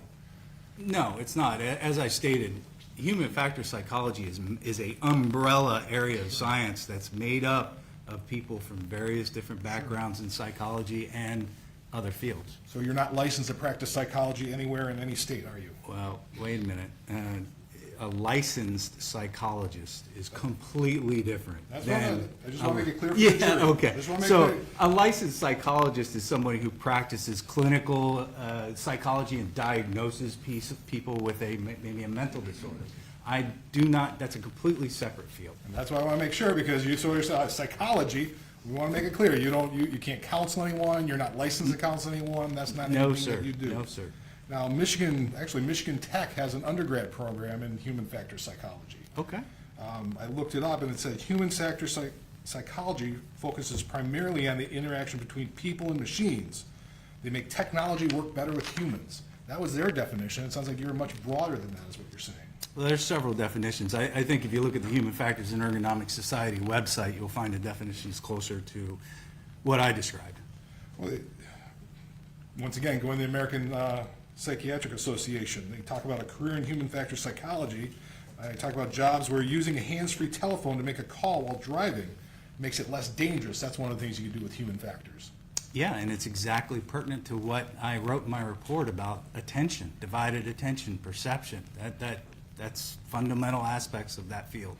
Other top jobs include architecture and design firms, how to build designs that will operate and how people interact with building layouts. Yeah, again, all of that is safety focused. So warnings, designs, labels. There's been comments on for instance, comments on the taser, that it's designed like a handgun, so therefore it's prone to error. People or police officers mistaking tasers for handguns or vice versa. So the field is very broad. You are correct. Now, in terms of that, you are not certified, the Board of Certification in Professional Ergonomics, are you? No, and I can tell you why if you'd care to know. Well, would one of the reasons be why that your undergrad degree isn't sufficient to get certified? It actually, that's correct. Not my undergrad, but my graduate degrees. And the reason why is the field of human factors, like lots of fields, has changed their focus into contemporary topics. One of the contemporary topics is what's called UX, user experience. It's very involved with computers and that type of thing. Human capabilities and limitations associated with functioning with computer programs and all of those. Some of the required courses to become board certified are associated with those things, and to be quite honest with you, I'm not interested in those courses, and I'm not going to go work in that field, so I didn't pursue that any longer. Well, I mean, it says the mission is to protect the public, profession, and its professionals by assuming standards of competency and advocating for the value of certification. You don't think you need to be certified because you just don't like it? Not everybody's a board certified in anything. There's medical doctors that you can get board certification, that may not be. There's psychologists that you could get board certification, they may not be. Going to your undergrad degree, your undergrad degree is out of Union Institute out of Cincinnati, correct? Correct. That was closed in 2019, correct? I didn't even know that. Didn't even know that. Actually, no, I didn't know. Okay. Were you aware that Union Institute was known as CopU because so many police officers took the classes because they were online? Actually, I attended in person to a portion of those classes. A portion, but you still did others that were online. Sure, that's kind of the norm today. Were you aware that the Ohio Board of Regents report on Union Institute back in 2002 talked about Union Institute's weakness for lack of academic structures sufficient to produce a minimum level of academic achievement among its graduates? No, it was not. And even at Union Institute, you did not get it was nothing to do with human factors, you were criminal justice management, Absolutely. which was designed to advance careers of law enforcement personnel into supervisory management and executive positions. Correct. You talk about your master's degree. Your master's degree was Kaplan University, correct? Correct. Correct. Kaplan University was a for-profit online university. I believe so, yes. The for-profit part.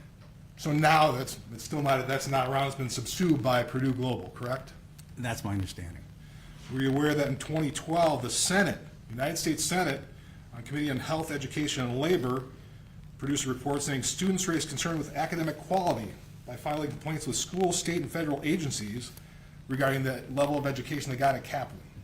No, I found it to be vigorous. I did quite a significant and detailed thesis, and I had doctors from other colleges who were on the board who certified my thesis, so I felt it was a rigorous program. You thought it was a rigorous program, but part of the thing with Kaplan was, going to their ad, a convenient web-based academic program allow you to tailor your own curriculum and plan class and study time to fit your own unique schedule. You kind of did your own thing at Kaplan. Well, that's not true. I didn't. I don't know what that refers to, but I had a very structured schedule, just like any other college. I'd sign in, watch the instructor, I had to complete the assignments online, I had multiple papers and research projects that had to be completed, and I had to complete the thesis under the observation of a doctor in the field. So, again, I thought it was rigorous. Were you aware that Kaplan was sued by the state of Florida back in 2014 for engaging in unfair and deceptive practices related to student recruitment about job placement and accreditation, and they settled out of court for $1.3 million? Objection to relevance? Yeah. It was the academic credentials of his university. He talks about he's a part of academia. This is the type of university he went to for his degree. I don't see, a lawsuit where they got sued related to, I don't know what, I don't see relevant to his qualification. I'm not either. Someone else is saying that. Okay. Are you aware of the Harvard Law School report on veteran complaints about misconduct at Kaplan? Nope. Okay. Complaints by veterans that it was too easy. A student in psychology was taught to use Microsoft Paint. Was that you? No. I would hope I am a military veteran, but I don't recall that at all. You didn't participate in that study then? No. Because you found it hard, but they have a study from Harvard saying it was basically too easy at Kaplan. Okay. They have a study? There was a report on veteran complaints about misconduct and illegal practices at Kaplan schools. You're not aware of that? No. You also talk about Human Performance Training Institute. You taught there, but that's not a degree. That's correct. All right, just want to make sure on that. But that was that was training for law enforcement and aviation personnel? The boss, the owner of the company, was a former West Point professor who taught and did a lot of the human factors applications in the aviation field in the military. So he started that company, and I came in under him. I got it from a company that was started by 3 former law enforcement personnel. Well, so it's changed hands since then. All right, so it was started by that, but when you came in, it wasn't law enforcement. No, they had an aviation component, because human factors came from aviation primarily. So this, I just call him the boss. The boss came from that world and opened up this company, and he kept that portion, and he also taught human factors to law enforcement. I came in under him. Okay. Now, your doctorate is from Grand Canyon University? Correct. Now, what I had, is it a doctorate? A doctorate in performance psychology. Is it qualitative or quantitative? Because I saw 2 different ones when I looked up Grand Canyon University. Well, qualitative and quantitative are research methods. I do believe, I think I looked at the website, and is this recent? Yeah, they separate out 2 of them. And that's Yes. You don't have separated out 2. No, because at the time, they didn't have that. Okay. So You had a got- choice, you had a choice while you were going, it's really focused on the doctoral dissertation as to whether you want to go down the quantitative route and use those research methods, or you want to use the qualitative route. Okay, so qualitative route, so that you did more the qualitative route. Well, I didn't take that program didn't exist. My dissertation is in fact using a qualitative methodology. But, okay, looking at their website in terms of qualitative, they talked about practices intended to improve employee performance. Use some of the strategies, look at goal setting, enhancing work output, how to improve work and leadership. That's what they describe qualitative doctorate program. And I don't remember the description of that's not the program I went to, is all I'm saying. Thank you, I have nothing further. Your Honor. Thanks, sir.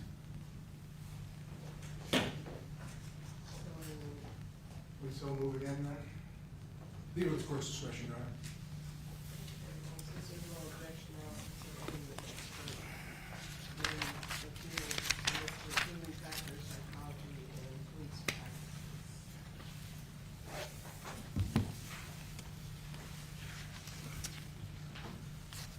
Okay, Dr. Blake.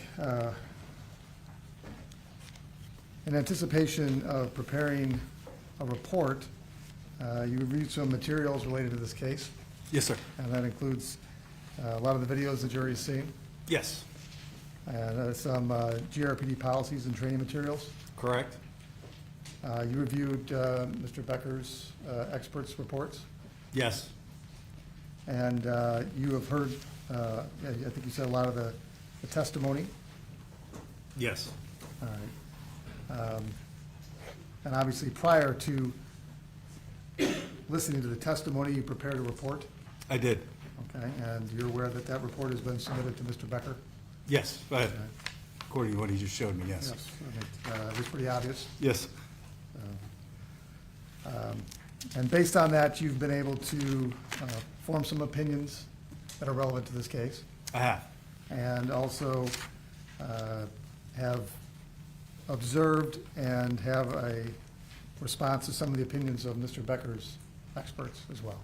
Yes, Okay. Now, you're aware that the prosecution has experts that provided an opinion, and it's Professor Seth Stoughton and Correct. Mr. Bloomfield, and their opinion was that in stressful environments, human decision-making suffers. Officers may experience distorted sensory perceptions, including visual distortions, for example, tunnel vision, auditory distortions, for example, auditory blunting, and temporal distortions, perceiving events as occurring more quickly or more slowly than they actually are. You're familiar with that statement by Professor Stoughton and Mr. Bloomfield? I am. Do you agree with that statement? Absolutely. That's what the research shows. I think that statement is actually from Mr. Stoughton's book. Okay. And so you've listened to some of the testimony. You heard that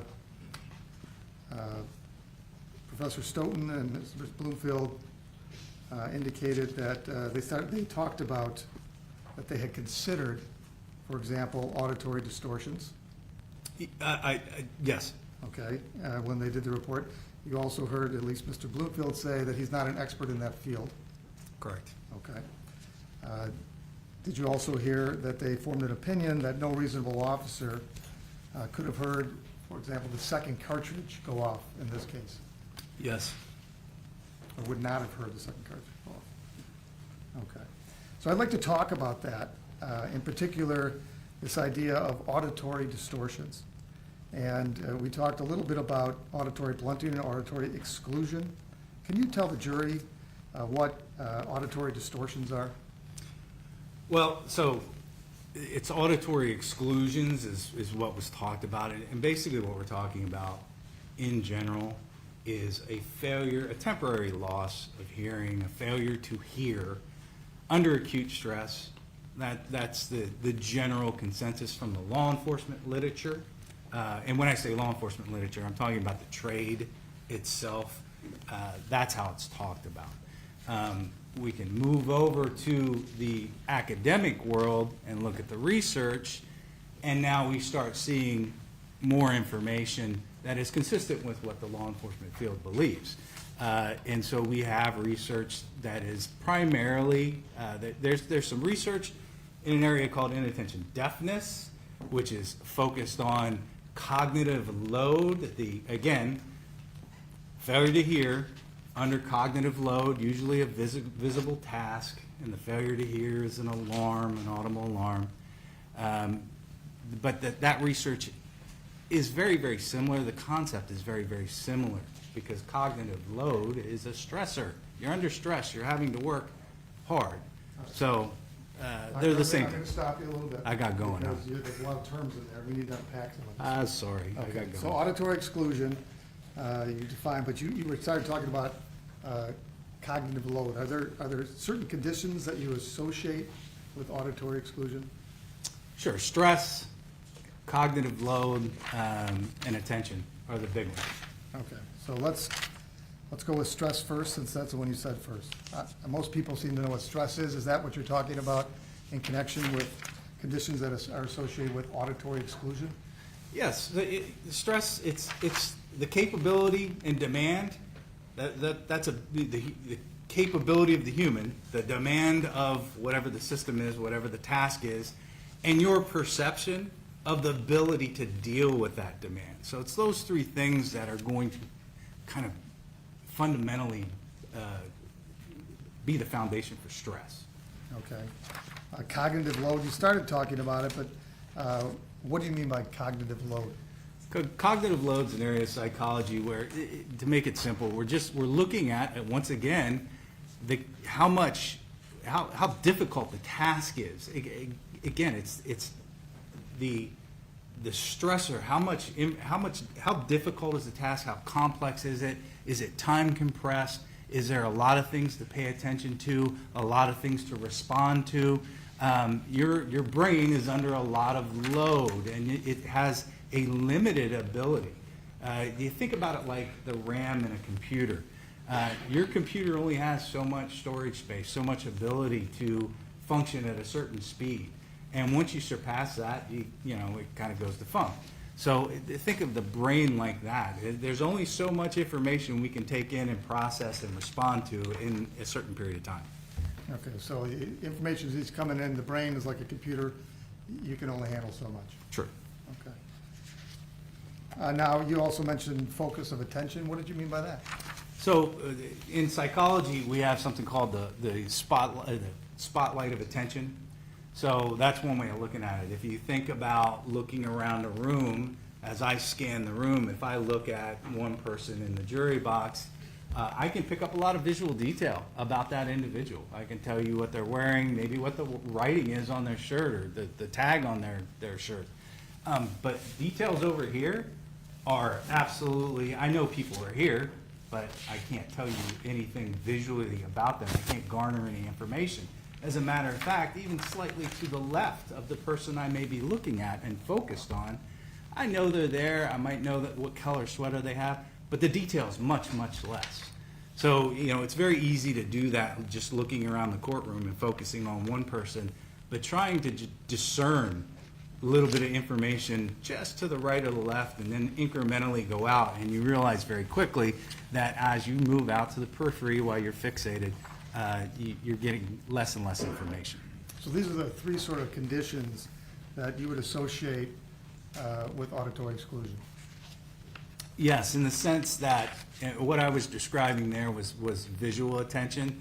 So auditory attention, again, if you're listening for something, you're much more likely to pick it up. If it's an unexpected noise, especially in a complex environment, or in a noisy environment even still, or you're focused on another area with all of your attentional resources, be it visual or otherwise, certainly you may not pick up that information. Okay. And so you saw Mr. Bloomfield's testimony, and he provided an opinion where he said he considered auditory exclusion, and he also provided an opinion that said that the event at issue here was not the type of stressful situation where one could suffer auditory exclusion or blunting. Do you agree with that? No. Why not? If if you look at the police trade literature, and then you even go into the research that's been conducted here, there's multiple studies in this area. You find that this is exactly the situation, the type of event, being an officer-involved shooting, that officers report habitually, hundreds of them, having either dimmed audible information or not hearing things at all. Not only that, but that's also from that, I mentioned earlier that scholar-practitioner concept. This is also what I've seen in all these scenario-based environments that I've trained other officers in. They don't hear the gunshots. They don't hear radio traffic when the sirens are going and they're driving 100 miles an hour to go from point A to point B. And they're involved in all these tasks that are sucking attention and sucking that RAM or that available space that's available to process information. And they're not picking up details that they're not listening for or details that's unexpected because they're so focused on something else. Okay. And so you did review the video, and obviously, no one knows what someone heard, right? And the question for you is this the type of condition where it's possible that auditory exclusion could apply? And in relation to the information you reviewed, do you think that it's possible that Officer Schurr experienced this sort of condition of auditory exclusion? Yes. Can you explain that, please? Basically basically repeating what I just said. If you look at this incident and think about what were the attentional demands of the officer as he went through this process, and what were the attentional demands when that taser went off. He was fighting, he was doing all kinds of different things that he's already discussed, but clearly I see that as a rapidly evolving, complex situation, significant stress, and that sound, that noise was already, the sound was a little bit dimmer than what it usually is. I'm a taser instructor, so that's something I'm very familiar with. And so it wasn't as loud as what it would normally be. When that taser went off, he was in the middle of, or it occurred at the same time he was speaking. So that's another reason, when you're yelling something, a noise from somewhere else during all this other stuff may not be heard. Okay, and you've watched the video. There's a suggestion that Officer Schurr stopped in the middle of a word. Is there anything else about that particular point in that video that suggests that maybe it's not that he just happened to have heard something? There are other conditions that could have been in play. Well, the possibility is always there, but there's also, I hear later on, after the shooting, he gets on the radio and he's unable to complete a sentence. He starts saying 1915, send me, and I think there's a long pause and more units, or I've been involved in an officer-involved shooting, something to that effect. There's a pause there. So is it possible that when that taser went off, that he just couldn't finish that sentence because he was out of oxygen? He couldn't, the breathing. Even if he heard it, meaning his ears comprehended the sound, would you expect a human being in this situation to engage in analytical thinking about the significance of that second taser pop? No.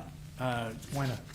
Well, analytical thinking is when you have that time to go from one step to the next step, simulate, talk about, think about, what could we do next? What would be the outcome of that? Whereas when you're in a situation like that, you're kind of relying on what's called heuristics. You're kind of matching patterns and cues and information the best that you can under the current conditions. And as you're flowing through this, I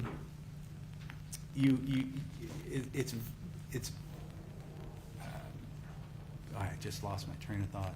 That's horrible. Could you repeat the question for me one more time? Well, I actually had a couple more. Can I break this down a little bit for you? Sure. Let's start with, what is heuristics? Heuristics are basically patterns. We develop patterns from our experiences. So knowledge, training, and experience. As we come up through our lives, we start learning details about people, places, and things. And we store that knowledge.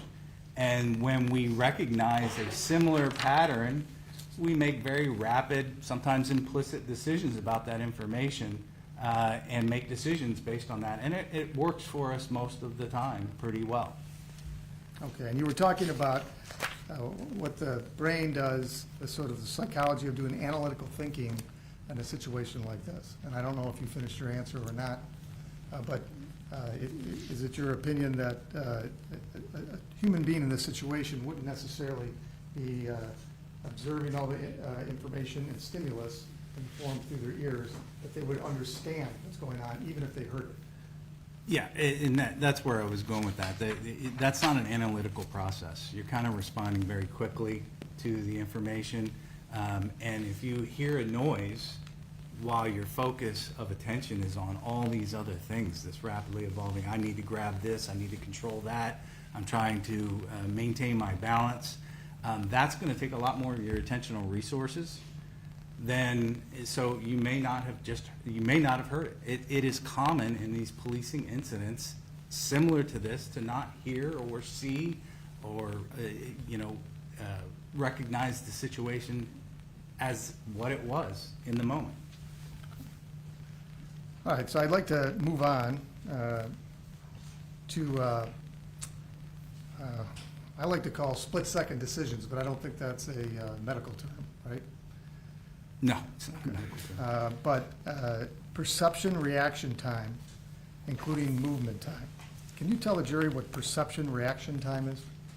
Yeah, so when we talk about the time from when a stimulus presents itself, meaning something that I need to respond to, like a red light on the wall. I'm told I need to push a button when the red light lights.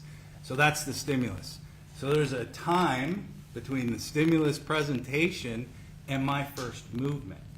And this is going to be weird for you, but that's actually reaction time. You haven't moved yet. That's all the mental processing time that's going on. You're recognizing the stimulus, you're deciding what to do, you're selecting an option. In this case, you already have that selected for you.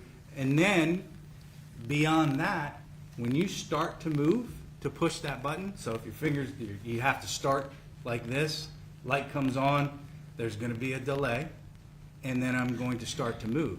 As soon as I start to move, reaction time's over. Now I'm in the movement time mode, however long it takes me to move my hand from here and push the button.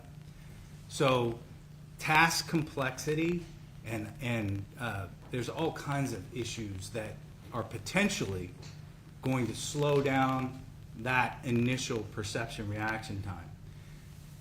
On the back end, the movement time portion, also the task and the complexity. For instance, if it's not just a button, well, I have to reach down and grab my firearm and disengage the retention mechanisms, draw, aim, fire. That's going to obviously take a lot longer time because there's more involved in that process.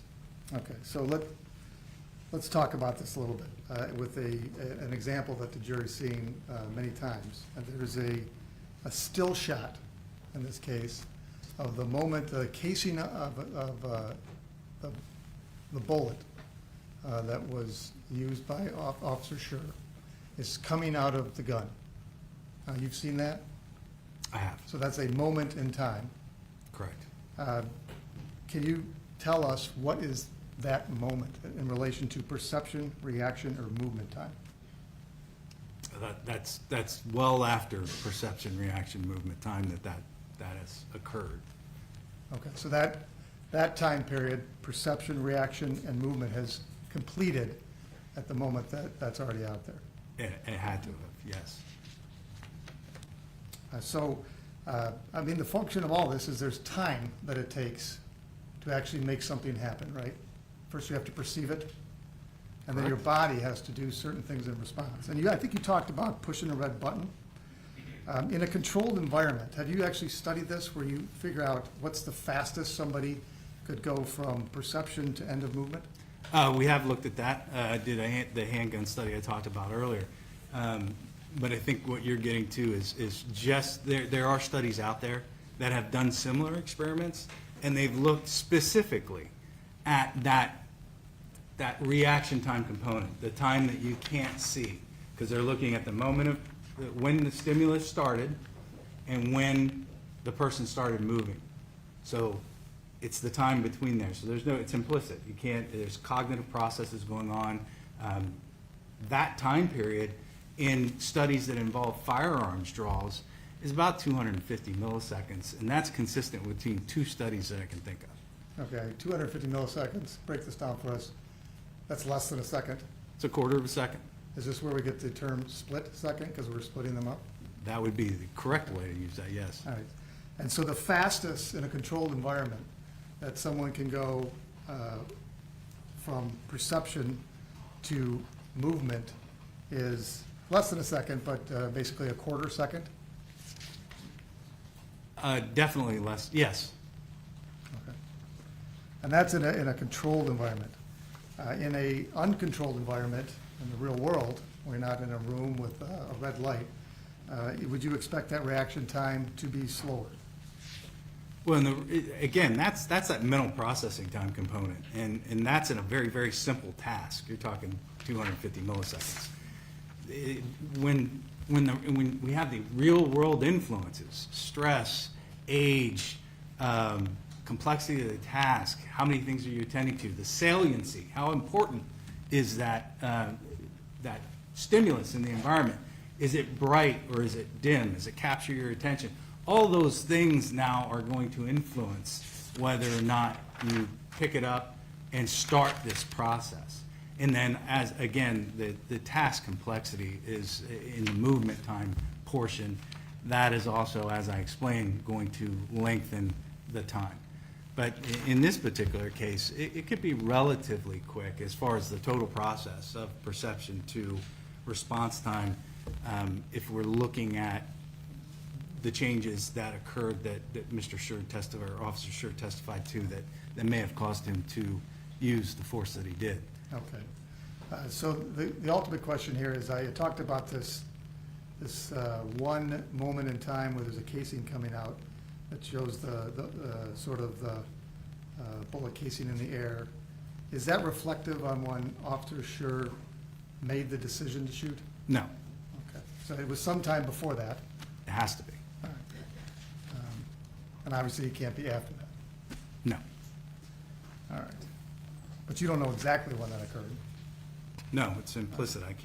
I can only rely on what the officer said.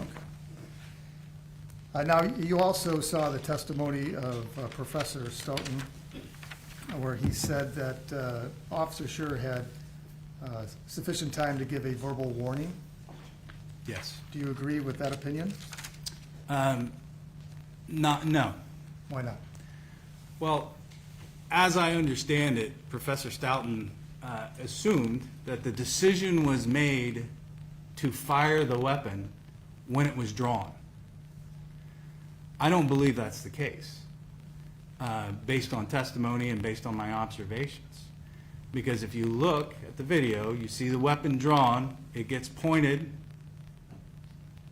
at Patrick, and then there's an additional directive command that's given. And then there's still more time after that and changes that occur before the shot is fired. So I think it's a little, well, totally speculative that the decision to fire, to come out and pull the trigger, was made when the weapon came out of the holster. And what I see is, I do see a change in the environment, in Patrick's positioning, that is consistent with what he has testified to that elicited that decision. So that's a small period of time after the last directive was given. So if the decision was made after the last directive was given, that's a small period of time. So if you think, if the warning is expected to be drop the taser or I'll shoot, how long did it just take me to say that? Maybe a second and a half? So the immediacy of the threat doesn't allow for that. So for that reason, I don't think that it was feasible. Okay, and you talked about a change in the environment. Are you talking about when Mr. Lyoya was turning? I do. And there wasn't sufficient time to give a full compound sentence warning in that particular moment? Not my opinion, no. Nothing further?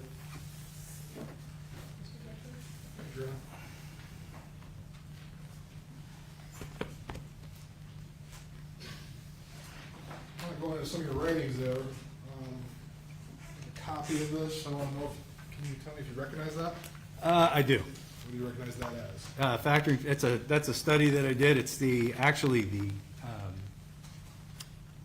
peer-reviewed and published article from my thesis, my master's thesis. Master's thesis. Yes, So this is factoring fatigue into deadly force encounters, kind of what we're talking about here. correct. Now, but your thesis was based on, this article was based on, you lost an overwhelming amount of data, didn't you? An overwhelming amount of data. It's been quite some time, sir. Take a look, this is what you wrote. Sure. Highlight portion top paragraph.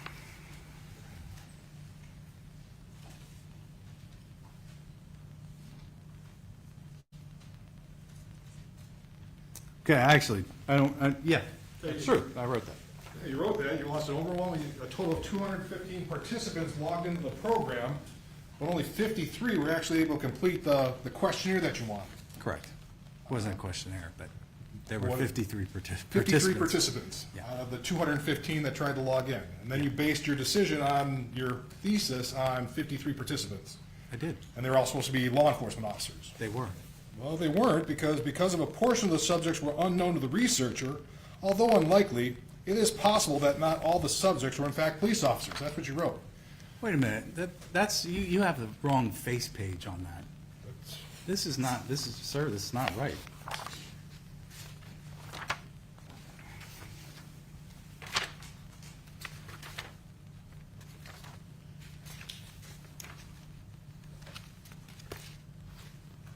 Yeah.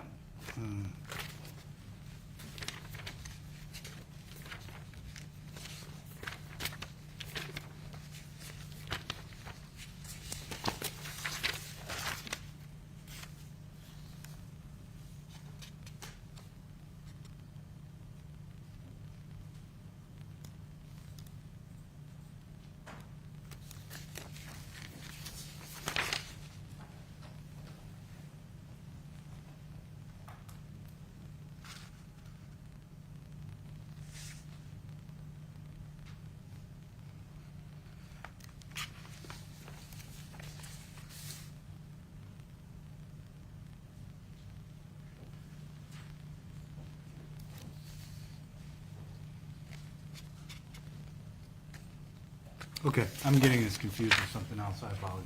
That's what I My thought. fault. So 50, out of the 53, you start out with 215, you went down to 53, and out of the 53 of law enforcement officers, you can't even say they're law enforcement officers for sure. Correct. And this is your rigorous Kaplan University master's thesis. Well, sir, I mean, you can criticize it if you like, and we could go through it if you like, but ultimately,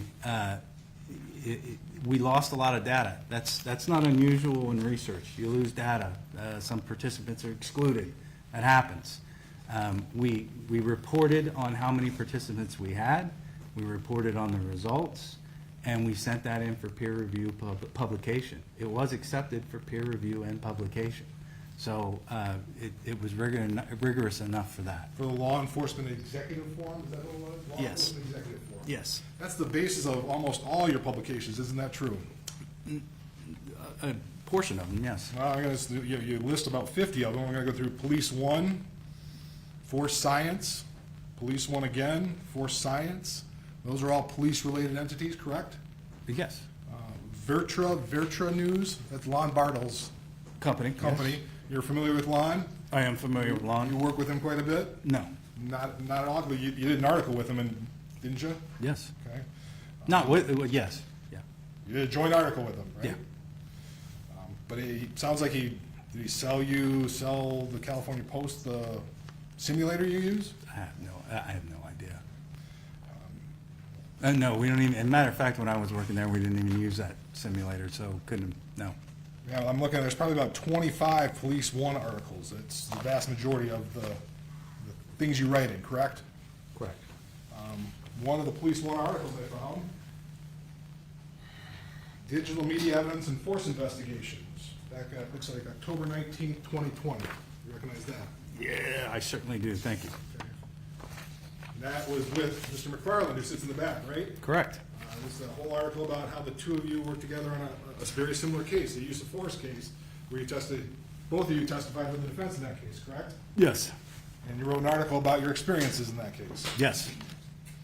And how the use of force captured on video can be misinterpreted, exposing officers and agencies to significant criminal and civil liability risk. That was the purpose of the article, right? I don't know, it was certainly something we wrote to lead into the article, yes. One of the things they brought up quite a bit on was the freeze frame photo that he asked you about a number of times in terms of when the moment the shot was, you see the thing. Yes. One of the things you consider, though, is you think that the best way to view a video is by frame, isn't that correct? I think that's a good method to see everything that needs to be seen due to failures to see and other issues that can occur to an observer. I'm going to show you another Police One article. This was September 21st, 2017. Do you recognize that? I do. Okay. You wrote this article. Yes. Okay. In this article, you wrote, investigations involving any video should be broken down frame by frame to see and understand more of what occurred, as the human eye is not capable of picking up data at full speed. Yes. Those were your words. Yeah, I stand by them. Yeah. Your personal experience includes a video showed hundreds of law enforcement officers and civilians. Once a frame by frame is shown, a new vote is taken and the exact opposite occurs. So you would advocate frame by frame. I do advocate frame by Did frame. you watch any of our frame by frame? Absolutely.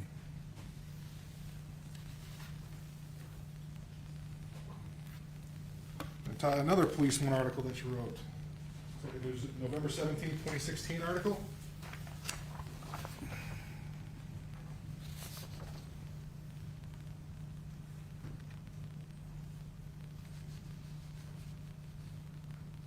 Yes.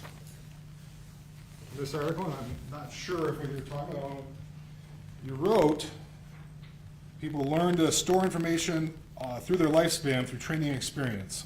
This allows us to make quick, unconscious, and often correct judgment about people, places, and things, right? So that's the heuristics you were talking about, Yes. okay? However, there are times when these judgments and decisions can be wrong using that heuristic, correct? Correct. Just looking at it, I got some not exactly great Psychology Today. That's kind of a periodical you're familiar with. I am familiar with it. It's kind of the for people who are not academics, they could probably, it's something they rely on, and you're familiar with it and look at it de time to time, I would assume. I do on occasion, yes. They talk about heuristic decisions. They talk about it's a mental shortcut that allows individual to make a quick decision, pass judgment, or solve a problem with minimal mental effort, correct? It does say that, but I think that deserves context. They can reduce the burden of decision-making, but they can also be costly when they lead to individuals to miss critical information or act on unjust biases. Is that a fair statement? That is a fair statement, but it deserves context.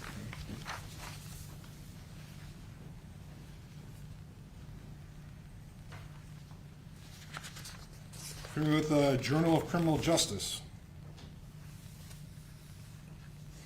Did you ask me if I was Yeah, familiar I'm with it? familiar I'm with- sorry, I didn't hear you. Yes. Yeah, you're familiar with it's a peer-reviewed journal, if you will. Yes. It's something I don't think you have any articles published in it, but it's something that's relied upon in the criminal justice industry, if you will. Sure. I have this article examining police use of force, examining the relationship between calls for service and the balance of police force and suspect resistance. In this statement, it says research concludes that officers develop hunches about how suspicious an individual is, the likelihood they have a commitment, and their moral character. Would you agree with that? Could you read that one more time? Sure. I'm sorry, it was a little quick. The research concludes that officers develop hunches about how suspicious an individual is, the likelihood they have commitment, and their moral character. Sounds like you're reading the results of a research article that I haven't read, so I'm not going to agree with it. You're not going to agree with that, okay? Oh, I have to read the research. Get the context of it? I would like to, yes.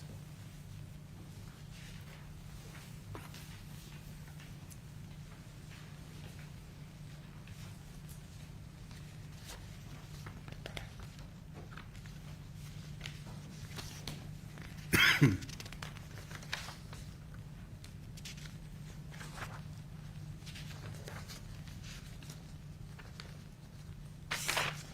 you're familiar with, this is a little bit different, criminal justice and behavior. Heard of that one, yes. Okay, something you rely on, is a peer-reviewed, I may have read an article from there, I don't know. okay? In that, they talk about split-second decisions.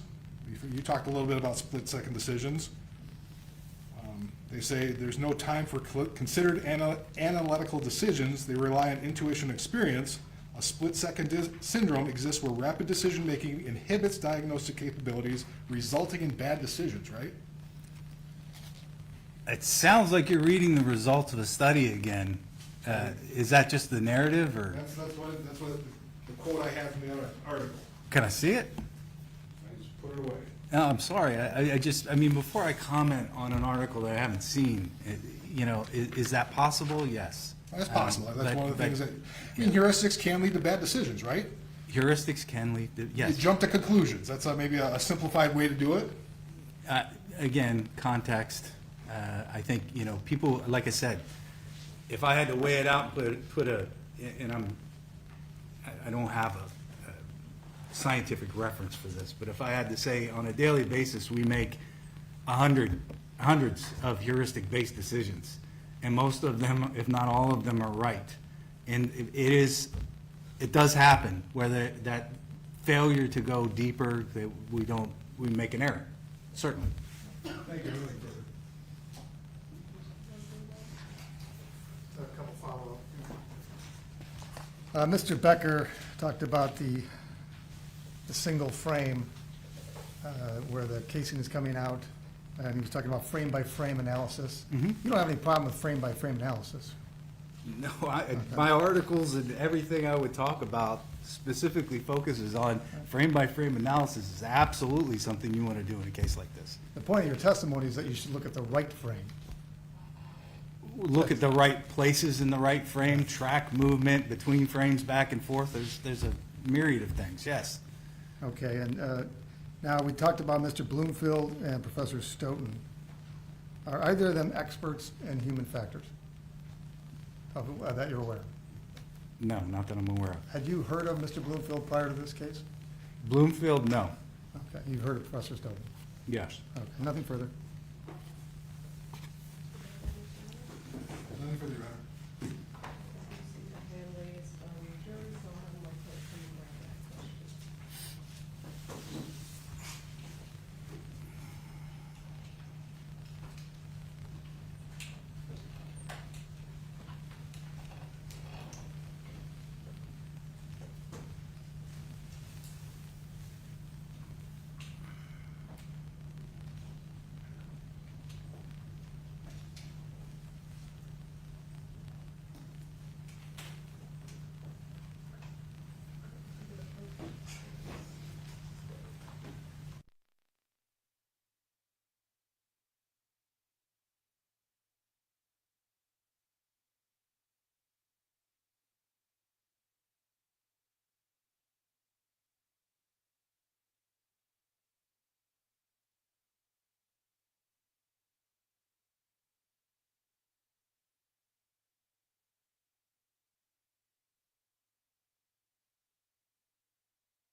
First question is, we heard that the defendant was focused on getting his taser back from Mr. Lyoya. Even when someone is focused visually on something, is it possible to experience auditory exclusion related to what they are focused on? That's a great question. Is it possible? I think so. There's not a scientific experiment on a situation that's just like this. But my opinion would be that sound is different than a visual, unless it was a visual indicator that went with the sound. So like if there was some type of small light that came on that was noticed, and the sound, then I would be more inclined to say, oh yeah, you should probably hear that sound. But in this case, all this environment's moving very, very quickly. He's maybe focused on the taser, we don't know where he's looking. We get an orientation from looking at the video, maybe where his head's looking, but we don't know where his eyes are looking. So what his focus of attention on in that precise moment, I don't know. I don't know where what he was seeing at that moment. So ultimately, yes, I do believe that you could be visually focused on something and not hear the sound in a situation like this. Great, and another question, as a police officer on duty dealing with threatening situations daily, is there any actual possibility of analytical thinking in most stressful situations? Another good question. There's a mixture. I mean, we don't just go through all day long in this heuristic-based decision-making mode. There's a balance between the analytical and the heuristic. We rely more on the heuristic as things start to speed up, become time compressed, we're under stress. When more time exists and no stress, then we're more likely to engage in analytical decision-making. So there's a balance that's going back and forth throughout the day. And in a police officer's life, it depends on what the situation is. If they're at a domestic violence call and it's the scene's secure and they're doing interviews and they're asking questions and complying with a list of policy requirements, then it's very likely that they're thinking analytically. What do I need to do here? We'll check the box and accomplishing all their tasks. However, when they first got to the scene, and things were rapidly evolving, and maybe someone was holding let's just say it was rapidly evolving, then they're going to go back to their training and experience and recognize that situation and start doing very quickly what they need to do until that situation slows down a bit. Any follow-up from those questions, Mr. Cornelio? No, Your Honor. Nothing we are. Any other hands raised? May this witness be excused? Yes, Your Honor. Any objection? No, Your Honor. Thank you very much, sir. Thank you, ma'am. And the defense like to call the next witness? Your Honor, is it possible we could take a restroom break? The next one, this is going to be a while. I apologize. So, guess we can take a 15-minute break. Well, I'll say 10 minutes. We'll just take 2 10-minute breaks, Thank you, Your Honor. potentially. So, we'll come back at 2:20.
Good afternoon, Mr. Kleen.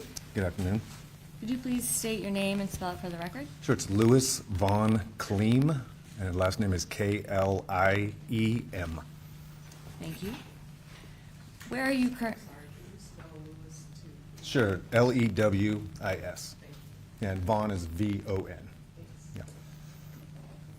Could you please state where you're currently employed and in what capacity? Sure, I'm the Director of Consulting and Communications at Force Science. Can you explain what Force Science is? Sure, Force Science is just a company. It's not an individual type of science. But at Force Science, we have 4 divisions. We have a training division where we go around the country and we train police officers and community members. We train attorneys in how human performance issues impact use of force decision-making. We do that for civilians and police use of force decision-making. So that's our training division. And we have a consulting division, which I run. In our consulting division, we train attorneys, investigators, police officers, politicians, community members on how to evaluate use of force cases. And particularly our unique offer is we make sure that the evaluation includes what we call the human behind the badge. And so we're always looking at the big words of the psychological and physiological and environmental influences on decision-making and performance. So our job in consulting is what we refer to as this concept of honest accountability. And so what we do in that sense, what we train and what we consult on is to ensure 2 main things, is that the guidelines and standards and policies that we use to hold officers accountable are clear enough that an officer or even a civilian can predict the lawfulness of their own behavior. And so we go into the policies and the laws and we look at the language so they can do that. And then the second half is we have to make sure that the expectations on police officers or civilians are not beyond human performance capability. So we can't hold an officer honestly accountable to a use of force decision if we're expecting something that no human could do. So in our consulting division, we really focus on those issues. We'll talk a little bit about my background, a little bit about how we do a little bit more than that. But I'll just also say we have a research division led by Dr. Bill Lewinsky. I'm not part of the research division, but what the research division does is it pulls from multiple disciplines. So we have thousands of peer-reviewed studies that undergird our training. So our research division is constantly looking across like the National Highway Traffic Safety, sports, medicine, psychology, and we're trying to find, are there any human performance issues across all these disciplines that might apply to a civilian or a police officer involved in a critical incident? If there is, we then take those studies, those findings, because nobody really reads peer-reviewed journals, and so we translate them. We'll put them into articles, we'll put those out in police magazines, we'll put them out in psychology magazines, we'll put them out to our audience who will use the information can read it. So you won't find us in like a popular mechanics magazine, but you might find us, I think you've heard like Police One or Lexapol or some of these bigger law enforcement publications. If there's no research in a specific area, our research division will, what we do is we find those gaps and we'll conduct the research ourselves. So Force Science has about, not very many, maybe 30 peer-reviewed research projects that we've conducted through our organization. And again, I've only conducted one of them or been a part of one of them. The rest were done before I came or by other experts. Those are then published in peer-reviewed journals, and then we translate those as well into the audience. The fourth one is just training development. We train instructors and we do curriculum development. So those are our 4 areas at Force Science. Have you ever analyzed use of force cases? Yes, that's what I do for a living. And in what context do you do that? So our cases, we don't care who calls us. We work for defense, we work for prosecutors, we work civilian, we work police cases. We will analyze for internal affairs, we'll analyze for politicians, we'll analyze for media, community members. We don't care who calls us because our analysis won't change. It's just hoping to educate them on the human performance issues, the laws, the policies that regulate police conduct and civilian conduct. How long have you worked in the criminal justice profession? A little over 30 years now. And what were some of your roles in the law enforcement? In law enforcement, yeah. Yes. So as you could tell, I started out as a police officer. I started back in maybe 1990 as what I would call a baby cop. I was basically a reserve police officer while I was going to college. I'll just generically just say was a reserve, and then I became a full-time police officer, basically from, I think we're gonna go through this. I'll just say I was a police officer, and then I became a lawyer, was a military attorney, and then a senior policy attorney. And I think we'll go through some of the details of each of those. Yes, so break that down. You have a lot of experience, so we'll get there. Could you please summarize your educational background? Yeah, so I have I'll start with my associate's degree. I'm just as proud as that, associate of science degree. I have a bachelor's in crime and delinquency studies. I have a master's in criminal justice administration. I have a doctorate in law, so I'm a lawyer, so I have a law degree. And then I have what's called a postdoctorate, a master's in law degree, which is just the next level law degree. And since you're licensed to practice law, are you licensed in any jurisdictions? Yes, Virginia and Kansas. And based on your CV, do you have any specialized education, training, and experience that qualify you to identify and assess the customs principles and standards that are frequently observed in law enforcement? I do, yes. And specifically that impact training, policy, evaluations of police practices, use of force, decision-making, and performance? Yes, ma'am. And you mentioned it a little bit, but you were a police officer from roughly 1993 to 2014? Yes. And that was both full and part-time. So I did a lot of that part-time for about 9 or 10 years full-time. And then stayed on as a reserve officer. After I was a police officer, which I'll go through a little bit of what I did as a police officer, I was going to law school and working on my master's during the day while I was working narcotics at night. Finished my law degree, 9/11 happened, so I joined as an Army judge advocate. So I was a military attorney. And then I transitioned from full-time police work to just coming back weekends and holidays and working the street when I could through my military career. So I was a full-time attorney practicing law, and I would just come back and work the street when I could. There were some gaps in there, so I wasn't working that whole time, but there was a lot of experience during those times that I continued to have. All right, so you're putting us to shame with 3 jobs at once, potentially? Mhm. All right, so for the job that you attended a police academy for, were you trained in the use of force, foot pursuits, and traffic stops? Right, so my first job as a police officer, you imagine we were trained in use of force decision-making, all the things you probably continue to hear. So traffic stops, investigative detentions, tactics, as you continue to hear a lot about tactics, and yes, of course, foot pursuits and traffic stops. You were also a field training officer, an in-service instructor, where you taught new and veteran officers police practices, use of force, traffic stops, de-escalation? Yes, so my job, after you go on the job for a little bit, you transition to more of a supervisor, a training role. In that capacity, I was a trainer, I was a tactics trainer, I was a communications trainer. I don't think I mentioned this, but I was a crisis counselor before I was a police officer, so I also transitioned to become a de-escalation trainer, a communications trainer. I taught tactics. You've heard force-on-force training, so I set up and conducted force-on-force training. I ran our defensive tactics program and our de-escalation and our use of force program. So we were seeing not just the brand-new officers, but we were training outside agencies. We were training veteran officers and supervisors, and I led those divisions for a while. You also listed some additional training that you received in your CV, and there's a few that I wanted to ask you about. Can you describe some of these specific courses that you attended?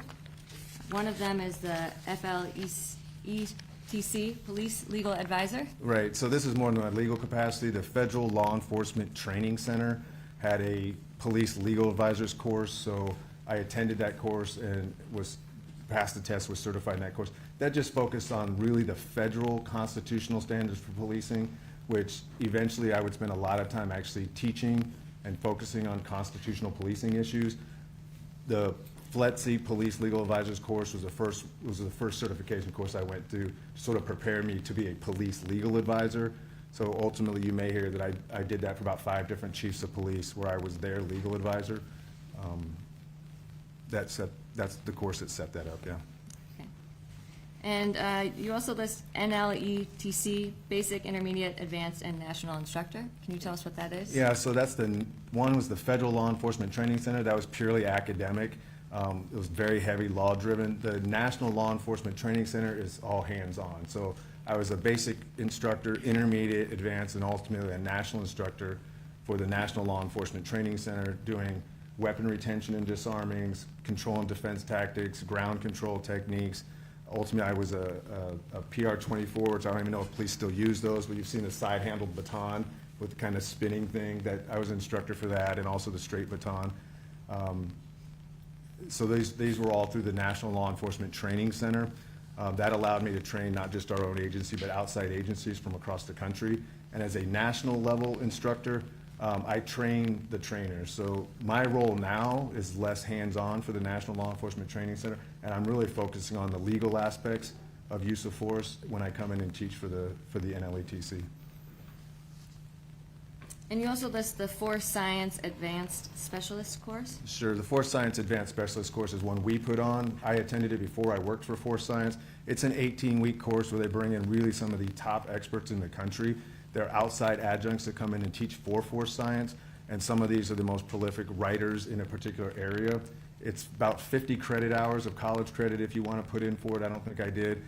It's hundreds of hours of individual study, but the focus of that, and the reason I wanted to include that, is because that's where you really look and learn to apply human performance considerations in use of force encounters. So I want to make it very clear, that doesn't make me a scientist. There's no such thing as force science expert. Force Science is just a company, but what that course prepares you for, and there is no other course in the country like it, it allows you to issue spot human performance issues and the potential influence that they might have on decision-making and performance. If we then need to dig deeper, we would bring in somebody with a PhD or a medical degree or a psychology degree to tell you why those things are happening. This course prepares you to look for those things and to issue spot those things. And it also looks like you have 50 college credits and hundreds of hours worth of independent training. That was from I didn't actually put up those. That 50 college credits is describing the Force Science. the Advanced Force Science Specialist course. Yes, ma'am. Okay. And it looks like you have quite a few in here. You've listed over 150 different training courses that you've taught or attended across the country in the last 5 years alone. So could you please explain the variety of audiences that you've trained in? I have a few courses that I have questions about, but if you could tell us who you trained. I just wanted to highlight that our training, my training particularly, is for attorneys, it's for civilians, it's for police. We train politicians, we train community members at universities, we train at FBI National Academy Association conferences, we train and consult with DOJ, we work for the defense. We've done training for defense attorneys, we've done training for prosecutors, I've done training for reporters. So really, we're trying to ensure that any stakeholder who has an interest in understanding police violence or police decision-making is understanding the potential influence of human performance in those areas. And also a really big part of what we do with all of these stakeholders, which is really all of us in the community, is to ensure we understand the difference between a video presentation and a human's experience. So that's a big topic that we like to write about and train on. And some of these that I want a little more detail on. So you mentioned evaluating use of force for executive leaders and attorneys. Right. That was the last one I did. That was this year. That was in Riverside, California. So I do this personally across the country. That was a prosecution office and their investigators. And Riverside is massive. I think they have 180 investigators in their. I never heard of that. It's like a small police department. So their attorneys and their investigators attended this, and that one we specifically focused on how to evaluate use of force cases, where the human performance considerations and video analysis fit into a use of force case, and that was a prosecution office. You also list human terrain mapping and behavior pattern recognition.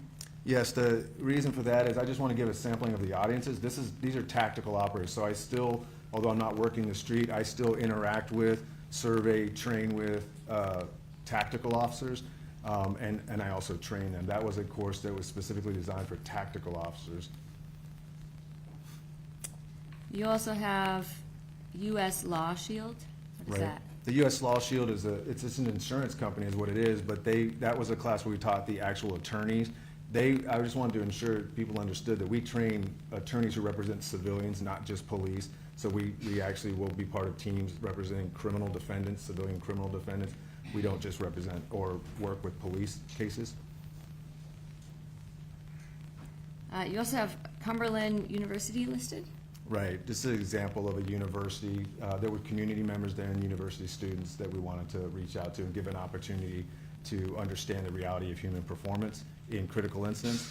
We also, with those organizations, will work with, you heard from Lon Bartel with Vertra. They'll bring their simulator in and we let the civilians run through those simulators so they can experience what it's like to try to make a decision as a police officer in those split seconds.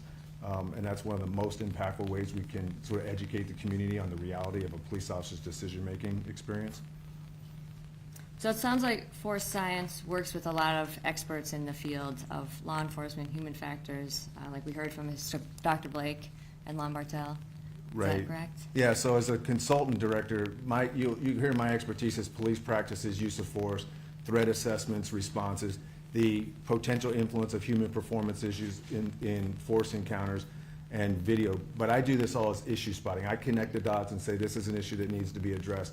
I'm also the one who says we probably need a psychologist here, we probably need a human factors PhD, we probably need a doctor. I won't do that part of the consulting or the testimony myself. So we have developed a network across the country of some of the top experts, and we try to work with them to fill in those gaps.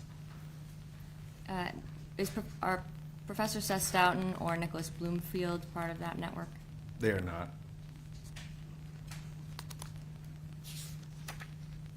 You also list the limitations of video for use of force investigations, use of force summit from December of 2024. Can you tell us about that? Yeah, just if there was any question, that's one of the top rated use of force conferences. It's by selection only, and I just recently did a presentation there on the limitations of how video can and can't be used to judge a human's experience during an event.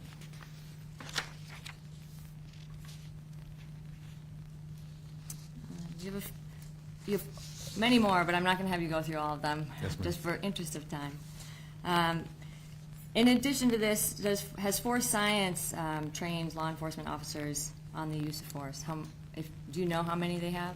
How many they've trained? Yeah, I mean, at this point, it's probably hundreds of, I would say 100,000. I mean, there's tens of thousands, if not over 100,000 people we've trained through Force Science. I personally trained tens of thousands of officers at this point. Has Force Science taught students or law enforcement officers in Michigan? We have. Do you know roughly how many?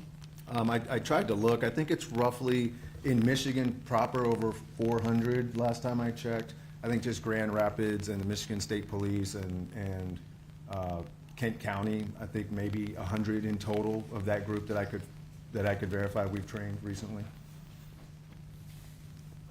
And you mentioned you've had several students from the Grand Rapids Police Department? Yes.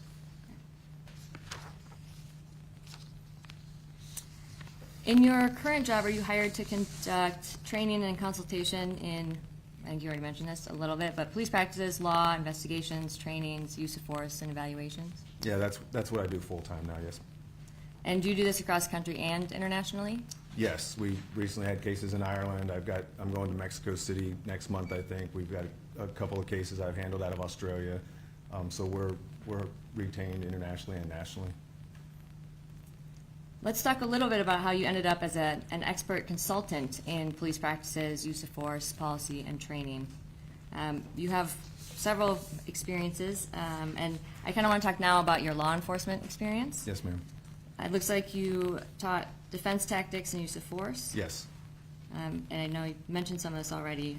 Patrol tactics, traffic stops, foot pursuits. Yes, ma'am. De-escalation and communication. Yes, ma'am. You've developed training, we're on a policy review committee, and have wrote use of force policies. Yes, I did.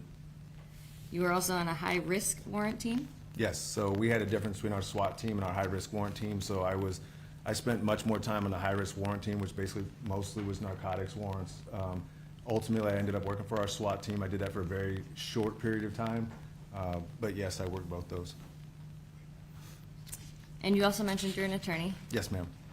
And you practiced law for about 15 years. Yes, ma'am. So I just want to go through some of your experience practicing as a lawyer as it applies to police practices, policy development, and use of force. Yes, ma'am. Looks like you've taught constitutional policing, use of force, decision-making, and investigations full-time to military and civilian police officers? Yes, at the United States Army Military Police School, I was an Army judge advocate, so I was stationed there full-time for about 2.5 years, where I trained specifically on constitutional policing, which was use of force, Fourth Amendment, Fifth Amendment. So when you could stop somebody, when you could use force, criminal law, criminal procedure. That was both military and civilian police attended those courses, so it wasn't just uniquely military law. But I did that full-time as part of my military duties. Thank you for your service. You were a police legal advisor for agencies including at least 4 chiefs of police and emergency services directors? Yes, ma'am. And that included the review of training and policies? It did. Did that include the review of use of force cases? It did. And you were also a prosecutor? I was. And you were a senior prosecutor for several years, supervising a legal team? Yes, ma'am. You were also a special assistant U.S. attorney? Yes, ma'am. Where was that? That was in the Eastern District of Kansas. That was not, we had to evaluate, I personally evaluated those cases for mostly constitutional issues. Those cases did not involve use of force necessarily. They were mostly attempted murder and sexual assault cases while I was in that capacity. You were also the senior domestic operational law attorney for a multi-state region in the U.S.? Right, so that's only important in that that's when I started to have to become very familiar with how different states and different jurisdictions handle police practices, because they all do it very differently. And so we had to integrate military with civilian operations for anything that happened in the U.S. And so I had to be familiar with very specific local laws and the federal laws, and then how to integrate those. So I was the senior legal advisor for what was the defense DCO, Defense Civil Officer, I think was what it was called. Defense Support to Civil Operations is what we was. But I was a senior legal advisor, and so my job was to start to look at how various jurisdictions handled police practices and use of force to make sure we could integrate with them. And at one point, you were also the senior domestic operational law attorney at the Pentagon? Yes, ma'am. So my job there was, again, it seems odd, I'll only explain because it's military. It sounds like, well, that's military, it's not civilian. My job was specifically to understand civilian use of force laws across the country now, because all of our military assets might have to integrate with them, and we had to find out where there was any differences between how we might operate and how they might operate. And so I was in charge. I was the senior domestic operational law attorney. I advised the highest ranking JAG. It was a 3-star, General Darpino, on domestic operational law issues, and it just happened to include a time frame where we had just had a potential terrorist attack in the U.S., and so we were writing policy very quickly. So I actually wrote Army and DOD use of force policy for that at that period of time. And so you were also the operational attorney for the Army Criminal Investigations Command? Yeah, what's important about an operational attorney versus, say, a litigator or a consulting attorney? An operational attorney works directly with the criminal investigators. So again, these are the ones where a criminal investigator might be at the scene right then. A police officer might have pulled the car over right away. And so you had to have a very high level understanding of police practices and use of force and constitutional issues, because they needed to have an answer right now. There's no time to study, there's no time to research. An operational attorney is the one who's advising those operational criminal investigators and police officers in real time. And so I had that job working for the Criminal Investigations Division for the U.S. Army. Simultaneously, I was working as for the Terrorism Criminal Investigations Unit, also as an operational attorney, where we just investigated terrorism cases. In addition to your police and legal work, you worked for Lexipol as a senior policy attorney? Yes, ma'am. Can you explain the role of senior policy attorney in the development of model police policies? Yeah, so after I retired from the military, one of my first jobs was for a company called Lexipol. When we started to hear some of these things about model policies and some of these organizations like IACP or PERF, the Police Executive Research Forum, Lexipol is among them. They generate model policies, they generate consideration papers. So my job as a senior policy attorney was to draft, literally write these model policies, and then to customize or work with clients to customize those policies for local application. And so what is important about that is in my role as a senior policy attorney, I was required to understand the laws, the federal laws, the state laws, the local laws, the community interests, any political or cultural issues that were going on. I had to understand technology that was advancing through law enforcement. I understand reform issues as they were coming up, because we were having to look at what the current state of the law was and compare that to any recommended changes or reform efforts or any recommendations or reform efforts. And then our job was to advise on whether those types of changes would make it into the policy or not, make it into the model policy. So I think we'll talk more about what a model policy is and what it is not, what it's intended for and what it's not intended for a little bit later. But that job for about 2.5 years required me to have a very deep understanding across the entire country of police practices, use of force, and our cultural and technological influences on those issues. Have you evaluated the adequacy of policies in the context of specific incidents or litigation as well? Yes, ma'am. Can you tell us a little bit about that? Yeah, so when we take on a case, we're involved in a lot of the high-profile cases in the country, and so when we get involved, some of the first things we have to do is kind of look at the policy that the officer was operating under. And so we will then look at that policy, and my job specifically is to look for internal and external inconsistencies, because you might have a foot pursuit policy and a car pursuit policy and an investigation policy that we call it wallpaper. So if you wrote one policy and then you wrote the other one, you didn't recognize the same changes, then the officers are kind of confused because they'll end up having two different standards affecting the exact same conduct. So our job when we look at those cases is to look for internal and external inconsistencies within policy. Once we've done that, we look for inconsistencies between the policy and the local training, like the county training, or we'll look at state laws, and then we'll look at federal laws. So what we're basically trying to say is if we're going to hold this officer accountable to his conduct, we want to make sure that he understands clearly what the expectation was. So when we start to see all these inconsistencies between what's expected of the officer, we have to identify that for our client and say, look, you're going to have real trouble holding him accountable to a standard when he's being asked to follow 3 different standards, for example. And so we look for that. That's the biggest part of our policy reviews when we're trying to engage in what we call honest accountability of officers involved in these critical incidents. Can you explain how your work incorporates human factors into understanding police use of force? Right, so we've heard a lot about human factors. We've heard about action-reaction or action-beats reaction, auditory exclusion and auditory blunting.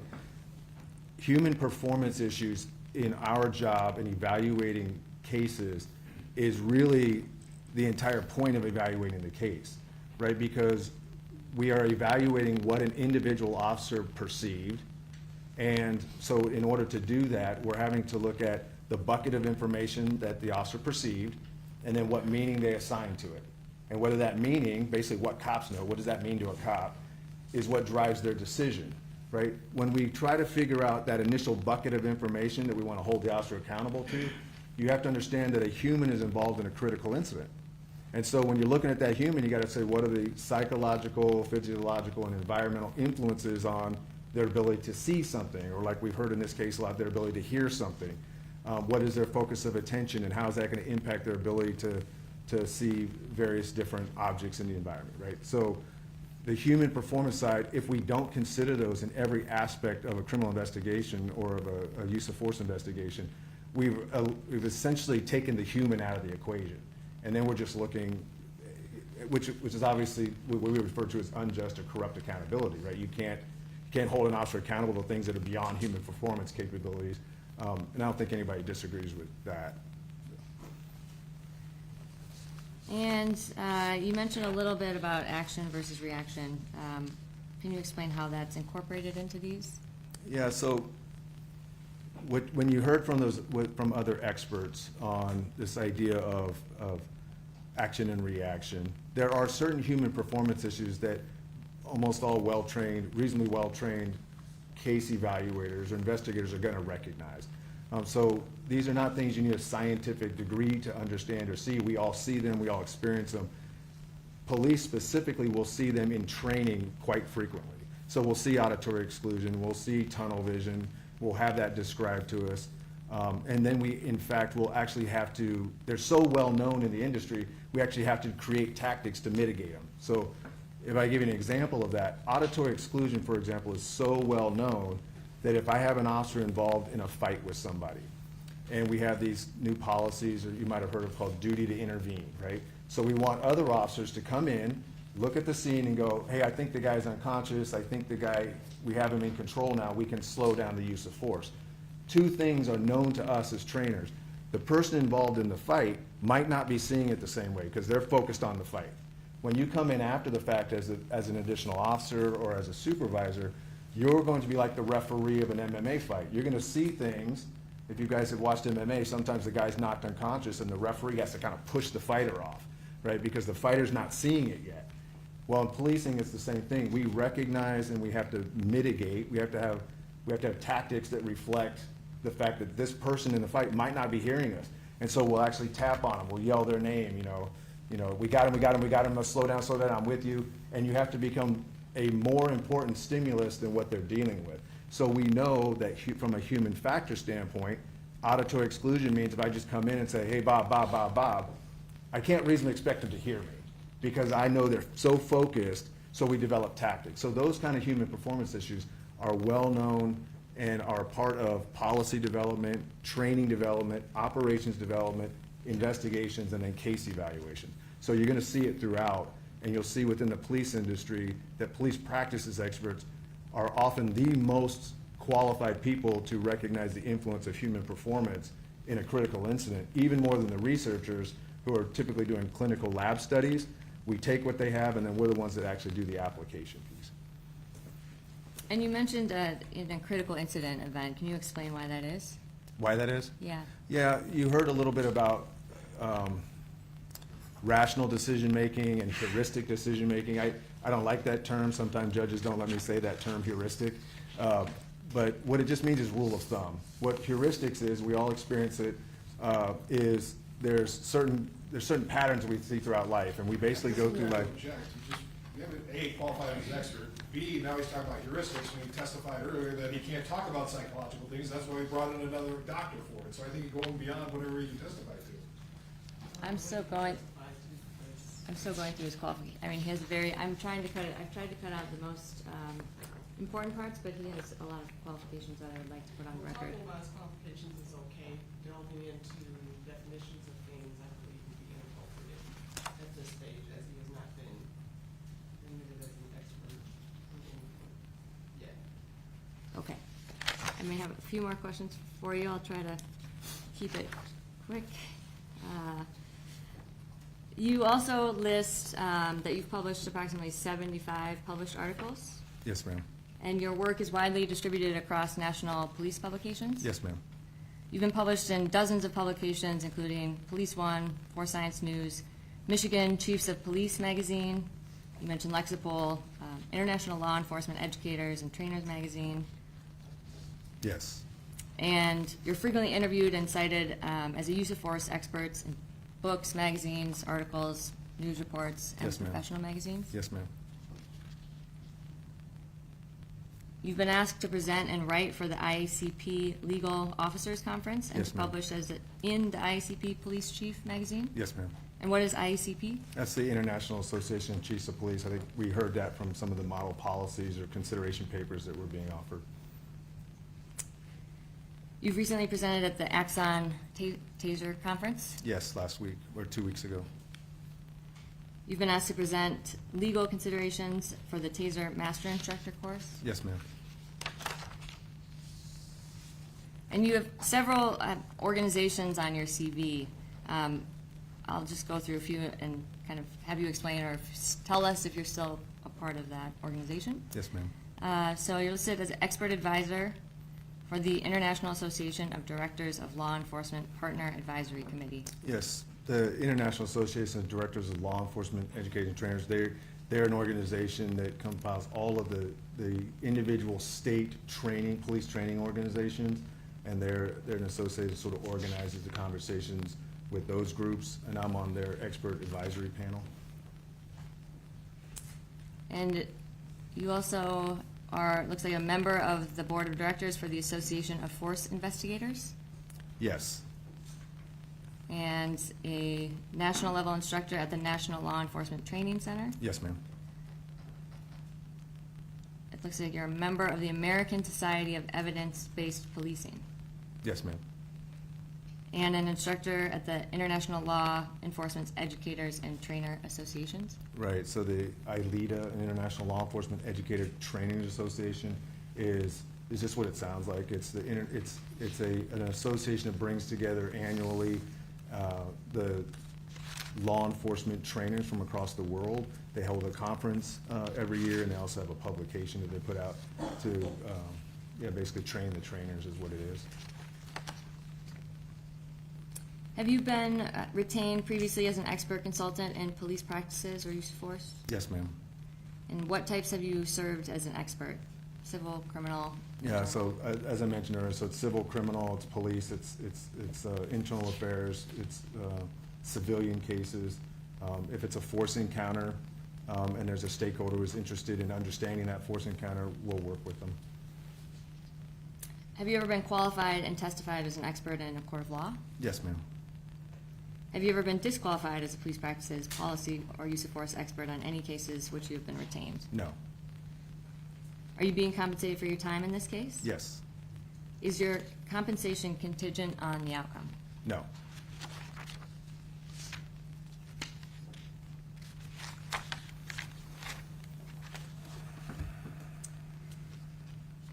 When evaluating police conduct, what methodology do you use? Yeah, that's, so the first thing we do, so we look at how do use of force case evaluation, experts evaluate a case. The methodology for us is first you collect the available information, right? So we're trying to find out what is the bucket of information that the officer had perceived or was aware of during the investigation. So in order for us to do that, we look at the videos, we look at written statements, we look at the forensic evidence, if there's autopsies, we look at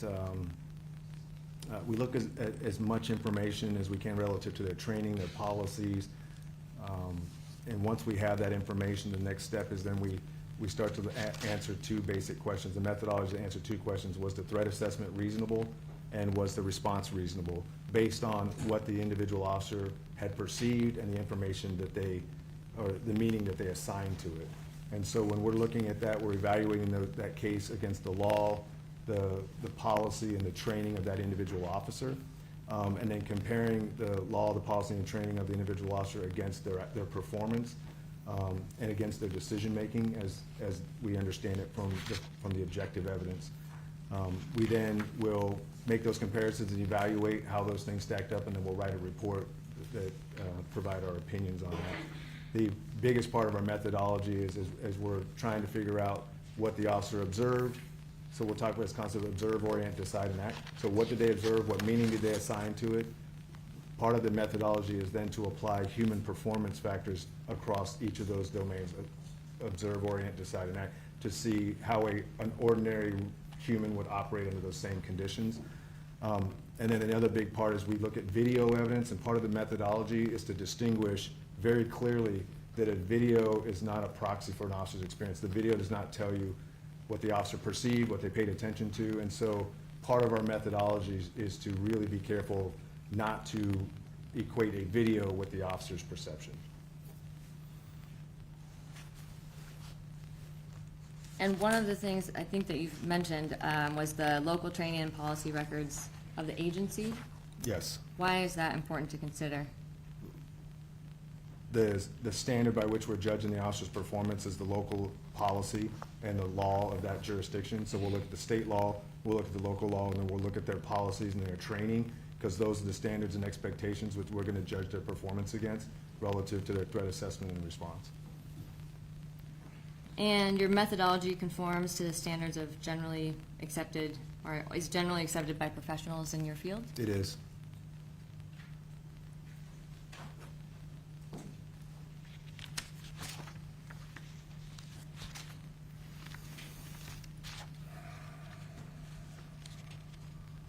And you've talked a little bit about human factors and officer decision-making under stress.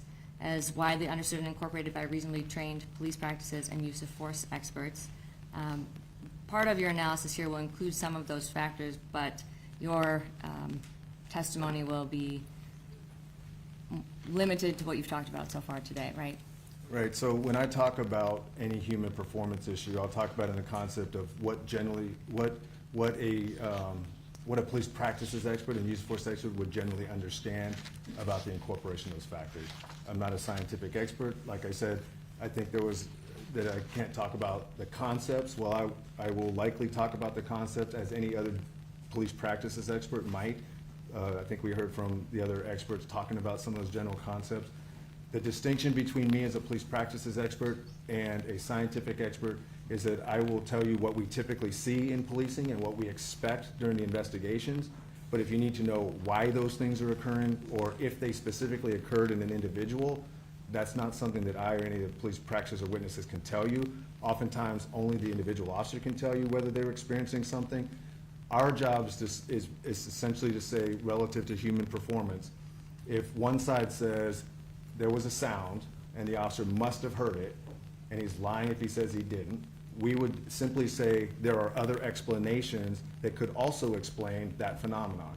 We're not saying which one applied, that's up to you guys to believe, but we're gonna say if you're gonna hold out that the officer has to be lying, we're gonna say, well, there are other human performance issues that could also explain that phenomenon, and we're just gonna make sure that the trier of fact is aware of those as well. And in some of your reviews of other cases, have there ever been instances where you found that's not the case?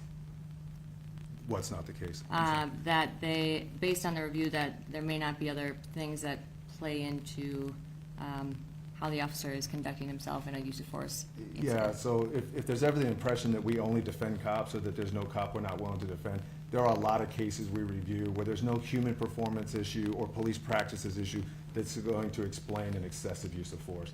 So our analysis will not change, and there are plenty of cases we evaluate where a human performance issue is not going to help explain a bad police decision or an excessive use of force. And have you reviewed Professor Stoughton and Mr. Bloomfield's report in this case? I have. And do you agree with their methodology?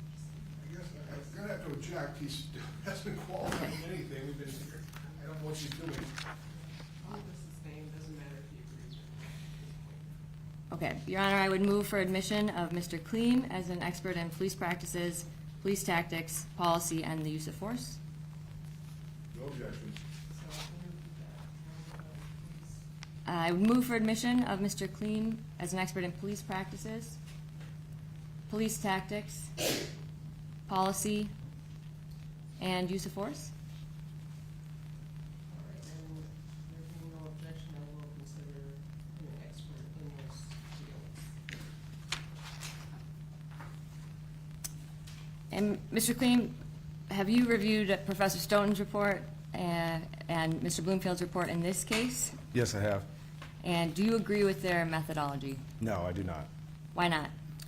There are two main errors that are inconsistent with how reasonably well-trained experts would perform this type of an investigation. The two biggest ones that I noticed that I would disagree with is one, well, maybe three. They don't actually apply human performance issues to their analysis. They I think potentially led the jury to the impression that there are generally accepted police practices and standards that officers, whether they have ever heard of them or not, are supposed to be held up against. That is absolutely not true. Officers are not held up against standards that they've never been made aware of. And we'll talk about that, I think, at length of why that is. Another major issue with their methodology is this case, or any use of force case, to be evaluated through the lens of the officer who's involved. And so you might hear that we look at it from a reasonably well-trained police officer. It's under the totality of circumstances, was it reasonable for that officer to believe, based on the information they had, in the circumstances they were in, based on their knowledge, that there was a reasonable belief of the threat of death or serious bodily injury? What we heard from Professor Stoughton, and I think Mr. Bloomfield, is that there was sort of this sort, I call it an avatar. There's this magical, reasonable officer, reasonably well-trained officer, and they even said, what would a reasonably well-trained officer have perceived?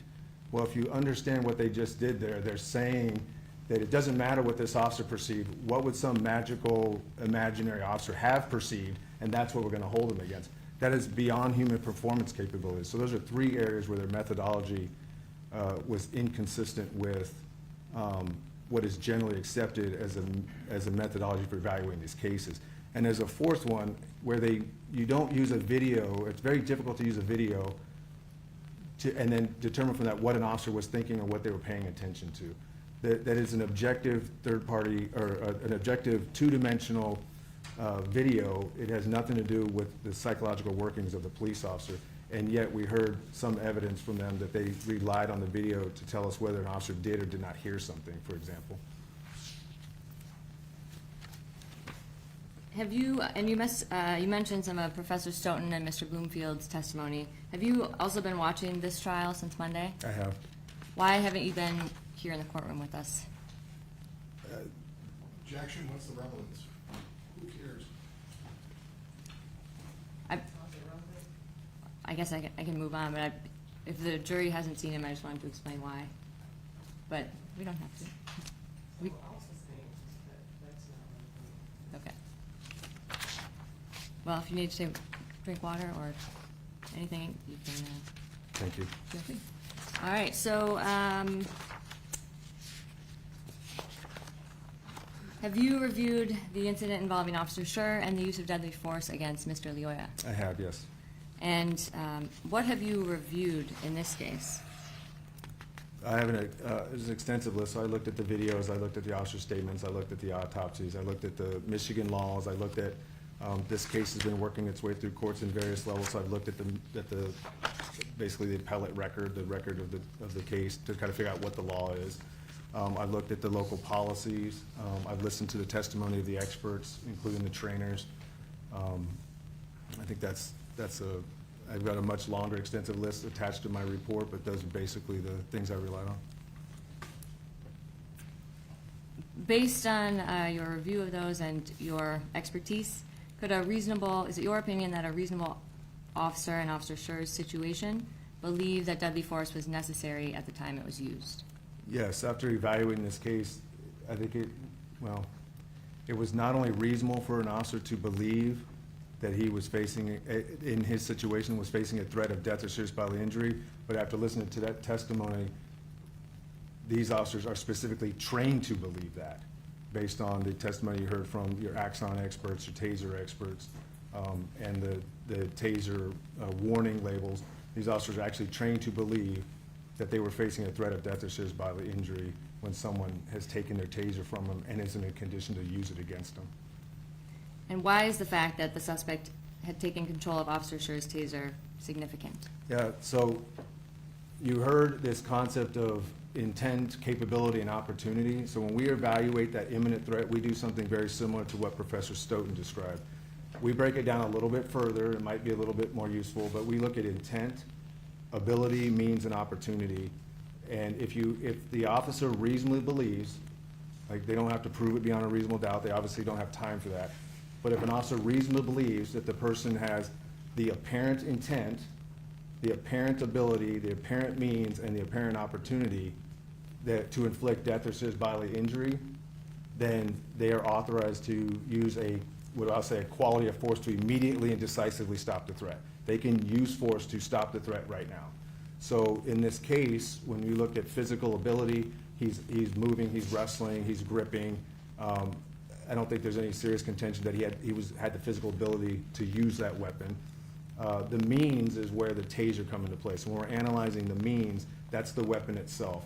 And so was it reasonable for an officer to believe that a suspect who has wrestled a taser away from them has the means to inflict death or serious bodily injury? And again, is it reasonable for them to believe that? We heard extensive testimony that not only was it reasonable for them to believe that the Axon expert actually believes that himself and testified to that, as did Professor Kroll. So that's the means itself. So the importance of it is, in an imminent threat analysis like Professor Stoughton talked about, we're looking at intent, ability, means, and opportunity. The taser itself was the means. So what we're left with is the opportunity and the intent. And we can talk a little bit about why I believe those things were present in this case. And again, why do I believe it would be reasonable for an officer to believe they were present in this case? We can talk about that, but right now I'll just stop with the means itself. And you mentioned that the framework is similar to Professor Stoughton, but differs in some ways, or is Yeah, across the country, there's some variations of that. It's actually not a legal requirement. It's kind of a useful after-the-fact tool to use. So we've seen intent, capability, opportunity. We've seen intent, opportunity, jeopardy. We use intent, ability, means, opportunity, just to flesh it out a little bit more. And is it your opinion that in this case, Mr. Lyoya had the apparent intent because he fought very hard to disarm the officer, he didn't throw it away, he disobeyed the officer's commands repeatedly, he was capable of using it and began turning towards the officer? Jack, now we're leading because she's. Okay, I'll ask you what I'll withdraw that. What is your opinion about the apparent intent of Mr. Lyoya? Right, so, one, you heard that officers are trained to believe that somebody takes their weapon, it's reasonable to believe they intend to use it against you. What is particularly relevant in this case is that Mr. Lyoya did not just take the weapon and throw it away. He took the weapon, transitioned hands, and held it in a position capable of being utilized with just a simple trigger press. An officer, is it reasonable for an officer to believe that someone who has struggled that hard to take your weapon has the intent to use it when they've taken the time to transition it to what is typically a dominant hand, and to hold it in a manner that's consistent with its use and also does not throw it away? So based on that and his earlier failure or his refusal to obey lawful commands, the aggressiveness with which he resisted the arrest, those things to me would fall, a similar situated officer in those conditions, not only would it be reasonable for them to believe that, as a trainer, we would actually train them to believe that, and I think that was consistent with the training we heard Officer Schurr received. In your opinion, would it be reasonable for an officer to believe that Mr. Lyoya, by displaying the apparent intent, ability, means, and opportunity, posed a threat that could cause a person in Officer Schurr's situation and position to fear death or serious bodily harm? Yes, again, it's just a reasonable belief. He doesn't have to actually be correct, but in this case, I believe that he was, or an officer in his position would have been. We've talked about intent, ability, and means. The final thing, part of my opinion, was opportunity, and the question is, would it be reasonable for an officer in Officer Schurr's position to believe that Mr. Lyoya could actually turn fast enough and use that weapon against him? That's the opportunity. Was he in close enough proximity? So reaching under his arm or touching his leg, all those things were available from that distance, appeared to be available. But what I focused on as a grappler and a wrestler and a jiu-jitsu guy was how fast can someone in a tabletop position, as you've heard it described, actually spin and become flat on their back such that they're actually facing the officer. And that happens in, I think one officer said, a second and a half. It's actually much faster, and that can happen in half a second or faster. So in my experience training grappling and training officers in that tabletop position of myself, you can actually turn and spin and face that officer faster than they can do anything to stop it. We heard, I think, quite a bit of testimony on action versus reaction. That's what that's describing. Once that suspect decides to start to turn, it's going to be too late for the officer to then engage an amount of force, a quality of force to actually stop him from doing it. So officers are not trained, and nor did I think they were trained from this testimony, specific to this case, to wait until someone points a gun at them, points a taser at them, or begins the assault against them. Is it reasonable for them to believe that if they don't do something right now, that they are an imminent threat of death or serious bodily injury? And based on those four components and my analysis of this case, I didn't see this as a close case. As tragic as it is, I think any reasonable officer in Officer Schurr's position could have believed that that was necessary.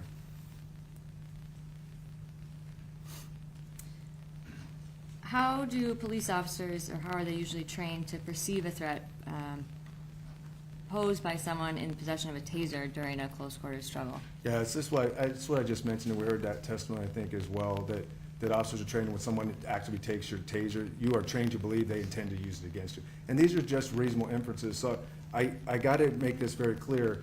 A threat assessment and a response are just educated guesses by the officer. They don't know what's about to happen.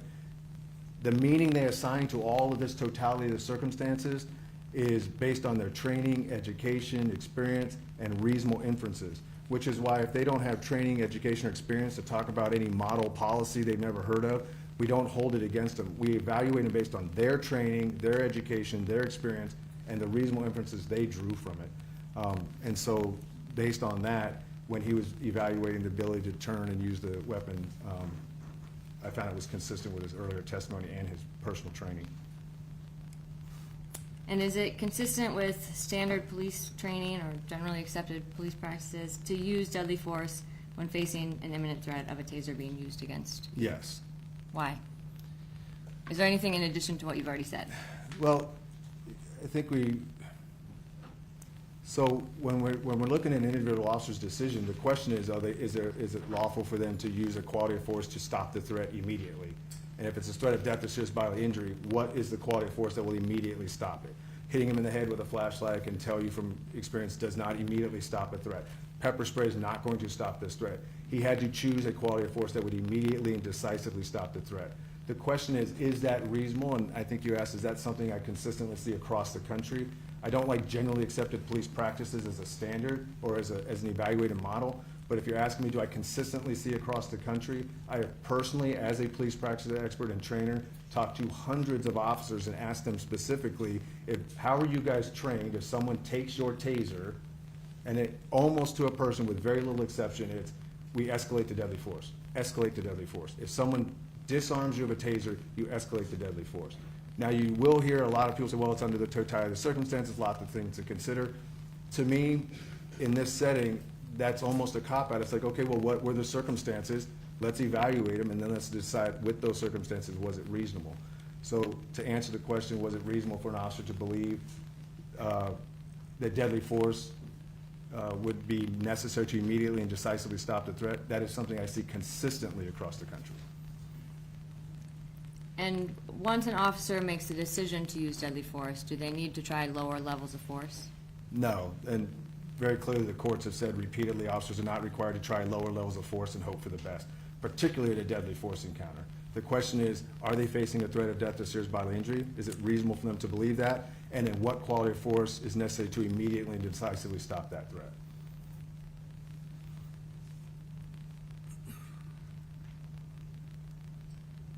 And what are, I know you kind of said that you base a lot of this on people you've trained across the country. Is there anything else that you base this opinion on? Have you relied on anything, or any of the testimony that you've heard in this case that would be consistent with that? Well, I mean, if the question is, was it reasonable for an officer in Officer Schurr's position with his knowledge and training and understanding of his own policies, we heard, I also would rely on the trainers of the agency that trained him and the policies that he was being subjected to determine whether or not his belief was reasonable. And so I also considered that.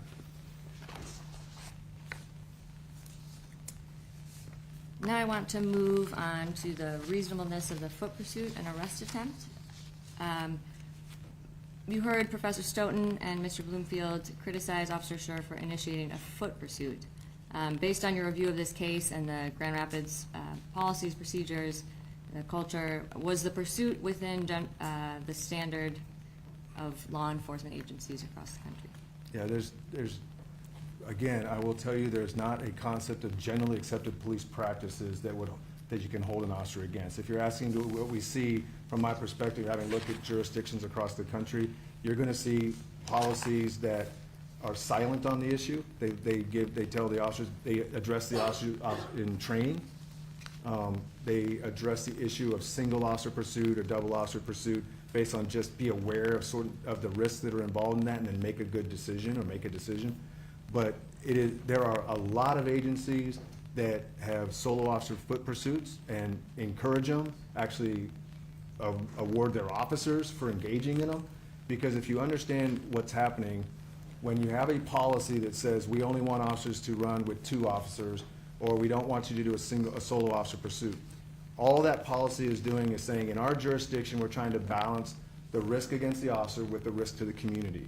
And an agency that says we don't want solo officers to pursue a suspect are basically saying we're going to prioritize officer safety over community safety in this moment. We're going to let the guy go and let the community deal with the safety concerns because we're prioritizing officer safety. Other agencies are like, no, our officers are supposed to assume risk so that the community doesn't have to. So if someone takes off running, of course it's dangerous. And that's what we pay officers to do, is to confront dangerous criminals and to actually go and arrest people. And so in those jurisdictions, they might prioritize community safety and crime prevention over officer safety. So you're gonna see them across the country taking different approaches, and each approach is really based on how that individual agency and jurisdiction wants to prioritize at least those two competing interests. And in your view, was the foot pursuit and physical arrest attempt reasonable and aligned with how a Grand Rapids police officer would approach law enforcement? Yeah, based on the testimony, there's no prohibition on an officer doing that, and you see that all across the country. There's plenty of agencies that officers still chase bad guys. And do officers receive training to balance the risks of foot pursuits against their duty to apprehend fleeing suspects? Yes.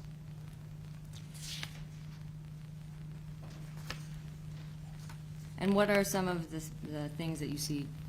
Yeah, so what is understood in law enforcement training and tactics is tactics are discretionary. There's not a single tactical solution, there's just tactical options. And when an officer is facing a tactical scenario, they have to make their decisions based on risk, benefits, and trade-offs. And they're the ones that do it in real time based on some things just like their confidence level. Are they tired that day? Are they injured that day? The officer gets to decide, because there are so many variables, and I know this is true in Grand Rapids. They consider there are so many variables, they're not gonna write a policy on foot pursuits because they need the individual officers in that moment to make those decisions. And so when you look at the types of things that officers consider in that risk, benefits, and trade-offs, you do look at, well, how tired am I? How far is my nearest backup? Am I actually gonna catch the guy? Is he bigger, stronger, faster than me? What do I know about the area relative to crime? What time of day is it? There are so many variables that go into that quick decision that a lot of places don't have a specific policy. And here's what's really important. All of these considerations and the totality of circumstances of every decision, right? You keep hearing that. Do I chase or not? Well, it depends on the totality of circumstances. Understand the totality of circumstances are things that we consider in a classroom setting, and we talk about them, and then we go into a training room and we operationalize them, we implement them, we do it in training so that they become aware of them. Once you're out on the street, you're not doing a math problem where you're counting the number of people and looking at the time of day. You're looking at it very quickly and saying, I've seen this before, and you make a decision. That's the heuristic decision, a rule of thumb decision, right? So we don't ask, and the courts don't require this, for officers to engage in this sort of library scholar approach to the totality of circumstances in that moment. The totality of circumstances are things we incorporate in training and in lecture, and then we look at after the fact in the evaluation. But in the moment, we expect in a critical incident, this is also in Stoughton's books, I don't think he would disagree with this, that officers are not expected to engage in slow, deliberate, rational decision-making during a critical incident. They're expected to engage in what we call fast and frugal, system one, fast, heuristic decision-making. Why that works for cops is because all those totality of circumstances are things that we put in training. And so you heard their trainer say, we try to develop realistic training so that when they're on the street, I don't think he said automatic, but it's conditioned, it's automatic. Because you do not have time to do that math problem in real time, in many cases. And I think you asked that question, we'll come back to it later, but there are times when you can do slow, deliberate, rational decision-making. I think one of the experts talked about that, and there are times where that's just unrealistic to expect of any human. And is talking about some of these tactics, are officers trained to follow a single tactical response? No, like I mentioned, it's risk benefits trade-offs, there's tactical options, there's not tactical solutions. Sometimes you're actually encouraged to engage in agile thinking and thinking outside the box, and you're looking at a novel situation and you come up with some weird tactic and you go, hey, that actually worked. Tactics are basically feedback loops. You try them, you get feedback, you might alter and try something different. But this is happening in real time and it's happening very quickly. And it's really important to understand that tactics, almost after any event, we could always go back in hindsight and say, oh, I might have done that different, I might have done that better. Officers are not required to try the optimal solutions. They're required to use a reasonable solution. after the fact, it is widely understood in the tactics world, you can always improve it. And using this court as an example, the attorneys will go back after this and do an after-action review and say, I shouldn't have asked that question, or maybe I was a little bit too aggressive with that witness, and they say, I probably should have handled that one a little different. Every single real-time decision-making event, which is what's happening here in real time, requires you to do risk-benefit and trade-offs very quickly. The difference is an officer involved in a critical incident, the consequences are much greater than maybe in a court. And do officers sometimes have to assume personal risk to prevent exposing the public to danger? Yes, of that's others? what we expect of police officers, and that's what they're hired and equipped and trained to do, is to assume the risk on behalf of the community. And when someone suggests just to let the suspect go, what are the implications of that approach? That you are prioritizing officer safety over public safety. You are predicting that if you let the guy go, that there will be no harm, but the officer will certainly be safer. The problem with that, what cops know, as we say, what officers know based on their experience, is that suspects who are let go does not mean the next time you come across them, they're not going to be more violent or armed or barricaded.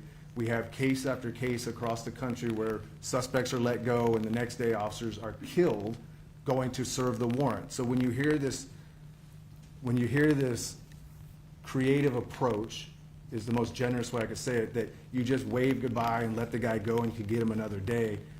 Keep in mind that they are only imagining that getting him another day is going to be safer. There's no guarantee of that. And we have officers recently in Syracuse, they let a guy go to get a warrant served the next day, 3 officers were shot. Object in terms of what, other instances, we don't know the facts, we don't know the circumstances, so I think that's irrelevant. Your Honor, this is directly relevant. These are examples of things that police officers are trained to look for. As Mr. Becker pointed out to Officer Schurr, there was an example of a Seattle Police Department shooting within their training. Within the context of the expert, he can only apply the facts in this particular case in forming an opinion. So I'm going to sustain the objection with respect to this witness, bringing up examples.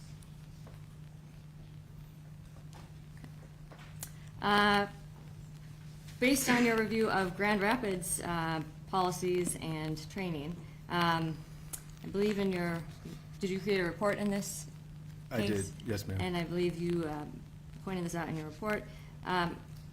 Does Grand Rapids have a policy that emphasizes confronting an individual or confronting someone who's running away, or rather than avoiding it?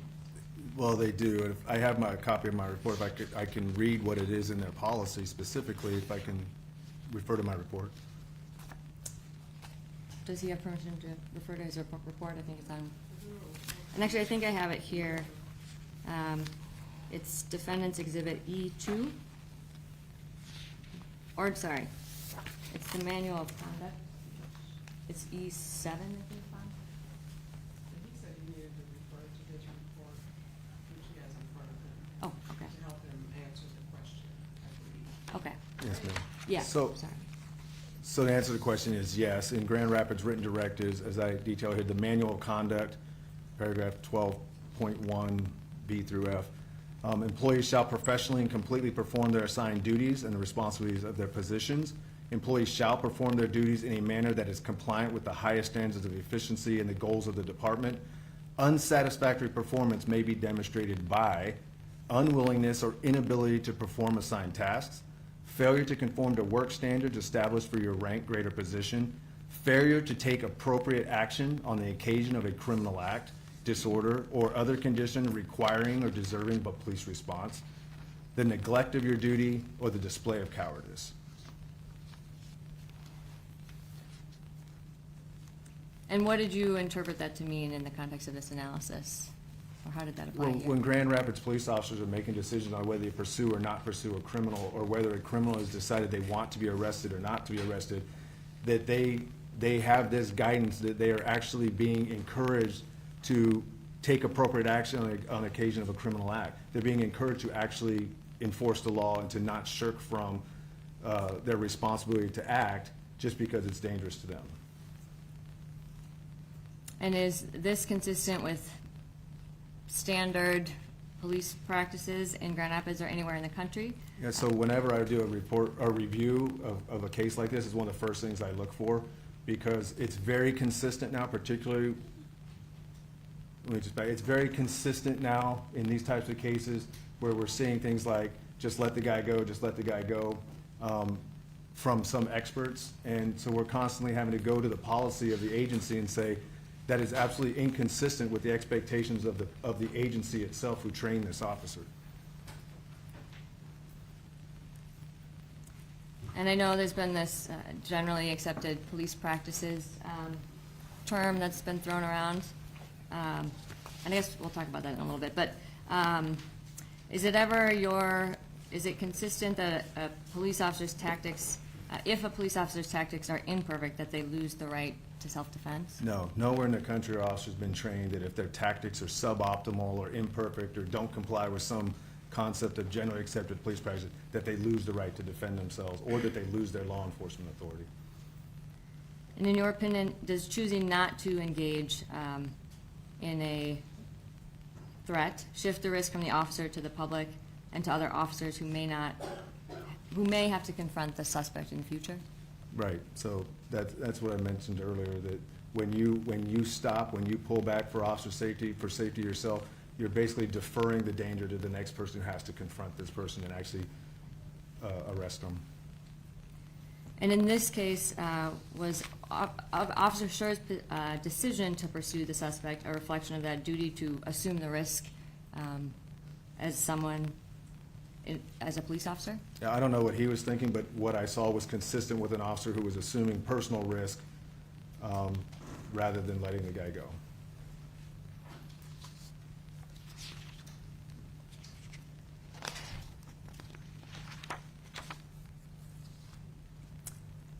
And throughout this trial, did you hear Professor Stoughton, and possibly Mr. Bloomfield, say that Officer Schurr's decision to deploy his taser at a close range was inconsistent with law enforcement training? Yes, I did. Do you agree with that? No, and I think we heard plenty of testimony at this point that it's a close-range cartridge. It's designed to be used in close quarters. There's no prohibition on using it there. If it's used and it doesn't work immediately, there's a third point of contact. I have not ever heard that it's not. I think part of the argument was that he stood too close and allowed him to take it. And again, that's shifting consequences of the suspect's behavior to the officer. An officer can stand where he needs to stand. It would be tantamount to saying if an officer gets punched in the face, he shouldn't have been standing so close, and therefore he's responsible. That's the logic behind that. Deployment in close quarters was unreasonable because it allowed him to deflect and allowed him to take his gun. It's just a use of force. That's what it looks like. They're imperfect and they're ugly, and after the fact, you might have wished you stepped back or you might have wished you stepped closer, but there was nothing that made that unreasonable, even according to the taser guidelines. And the suggestion from some of the opposing experts suggests that the officer should have disengaged at that point. Are officers trained to disengage when a suspect is attempting to disarm them? No, and what I noticed about that is as long as Officer Schurr was fighting for that taser, then he was not facing a risk of death or serious bodily injury so long as he maintained possession of that taser.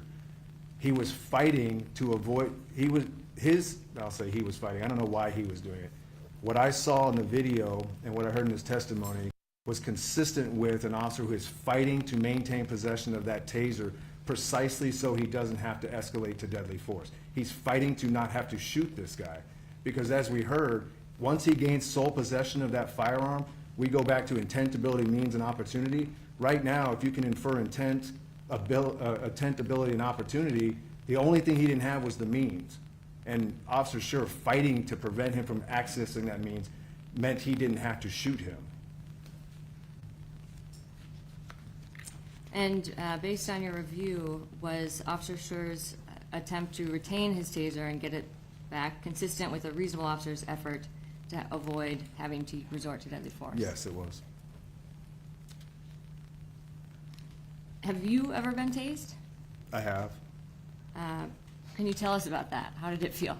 The experience of being tased with probes was, for me, I challenged the guys. We all did this. You're gonna tase. I've been tased multiple times, and I say, if I get to you, I get to hit you, right? It gives you that mindset of I'm really gonna try hard. And I couldn't move. I got tased. I couldn't move. You're just stuck. You can still see, but I was totally immobilized, and I had people catch me. That was not the worst experience. It hurt. It stopped me. I couldn't defend myself for sure. The worst one was I was grappling, not in a fight, was grappling almost in a training scenario, when another officer drive-stunned me on top of the head to break up the grappling match, and I had that experience, and it was brutal. You heard from Dr. Kroll, it's the first time I heard that explained. Everything stopped. My eyes slammed shut. There was electricity that I saw. They told me it wasn't actual electricity, but everything stopped. I could not think of anything. My hands went straight up. The benefit was he just did it and stopped. He didn't hold it on there. But it felt like a stake was being driven into the top of my head, and there was nothing else important in the world other than to make that pain go away. And it made it worse, as Dr. Kroll pointed out, because I didn't know what it was, I wasn't expecting it, and it was a pain like I'd never experienced before.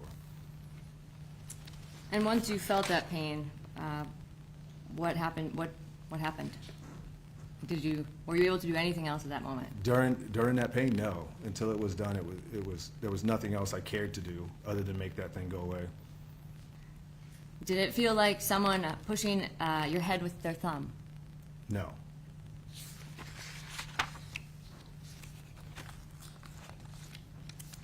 We talked a little bit about this term, but can you explain the term generally accepted police practice in the profession?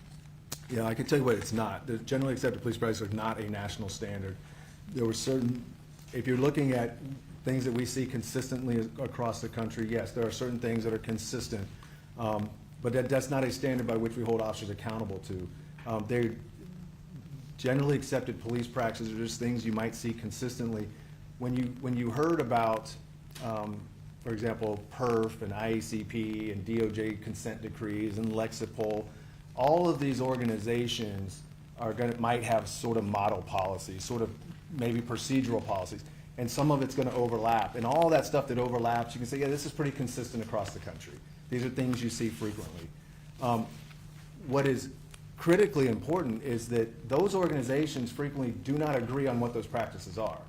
Some of those organizations, like the Police Executive Research Forum, their whole purpose is to elevate policing beyond the U.S. legal standard, beyond the constitutional standard. They want it to be harder for police, and that's their stated purpose. And so they're going to make certain recommendations that are consistent with that.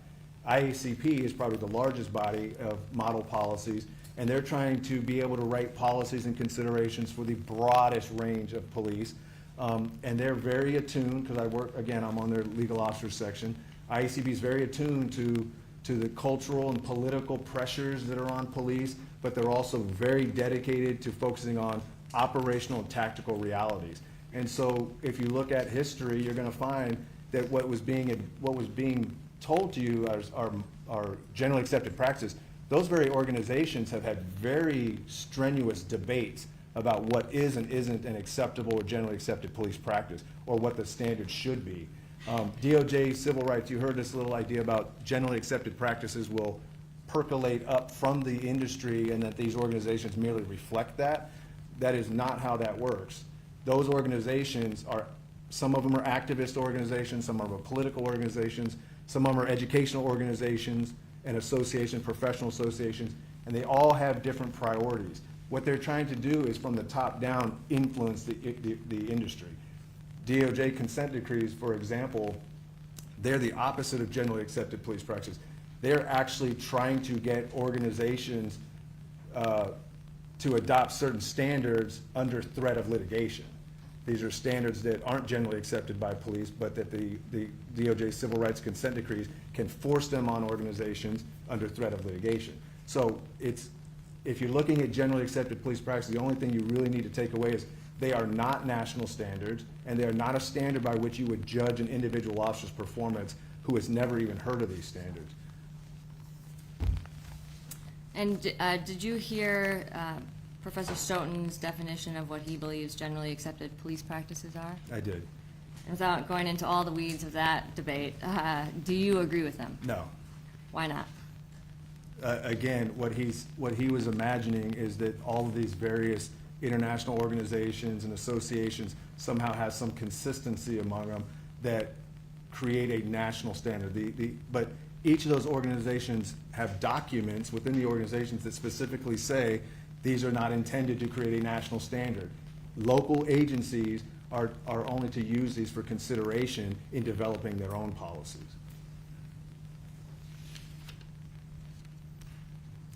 And I think you heard or you saw the testimony of Captain Siver I did. earlier in the week. And Mr. Becker had questioned him about the IACP considerations on foot pursuits. Do you remember Yes. that? Yes. And I believe, is this the document you showed? This one? Okay, so this is the foot pursuits July 2019 IACP considerations packet. On this, it talks about the considerations, concepts, and issues and need to know. Do you know what these terms mean from the IACP? Well, they have definition sections, and I am happy to read them, but generally speaking, a model policy is a starting point. It's a framework that people can look at. Essentially, the way I look at a model policy is that you can go home and cook yourself a meal, and you can do it from scratch, or you can go to a buffet who's already cooked the meals, and you get to pick from the buffet which ones you want. So a model policy is sort of that. It's what we did at Lexipol. We create a starting point for you. It's supposed to be more efficient. Ideally, it reflects various, the federal law, your local laws. But when we do a model policy, by the way, model policies do not ever automatically transition into a local policy. There's a process for that. But it's like just an off-the-shelf convenience. That's a model policy. What that is a considerations paper. It is by definition not a policy. It's just interesting things that smart people have thought about, and they're like, hey, as you guys are developing your policies, here's things we think you should think about as well. Here's things we think you should consider. And just looking at this document, it says under considerations offered as an alternative to the bright line directives found in model policy, instead of providing exact policy language, the considerations document outlines items that agencies should address and provides options that agencies should examine when developing their own policies on the topic. Is that your understanding of That's what right. that means? Yes. And what do you, or how do you train officers or agencies to create their policies? How do agencies look at these types of consideration papers when creating their own local policy? Well, I can tell you what's a consistent across either CALIA, which we heard a little bit about, or IACP, or DMS5, or Lexipol. I'll use Lexipol because it's one I'm most familiar with. When you take a model policy, Lexipol is not going to defend the policy in court. What we do is we call air gapping it, because we understand when we write the model policy, ultimately the local jurisdiction is the one who has to own those decisions. And so they're going to take our model policy, and what we would encourage them to do is work with their senior law enforcement officials, their prosecutor's office, their legal advisors. We're going to ask them to talk to their politicians. We're going to ask them to talk to their officers. All of those stakeholders are going to become part of what in this model policy do we think reflects our culture and our capabilities and our resources, and what do we just absolutely reject? We don't like that at all. And there's plenty of examples within each policy of things that they can choose from. So some people don't like the carotid neck restraint. They just think it looks bad, and so they don't want to have it in their policy. They'll say, we'll keep that at deadly force. Other ones like, nope, it's incredibly safe. We're going to put it down there with pepper spray. Fine, those are their choices to make. So when we look at this idea of the stakeholders meeting to decide what in the model policy do we like, what are we going to incorporate, we expect it to involve their legal advisors, we expect it to involve their police officers.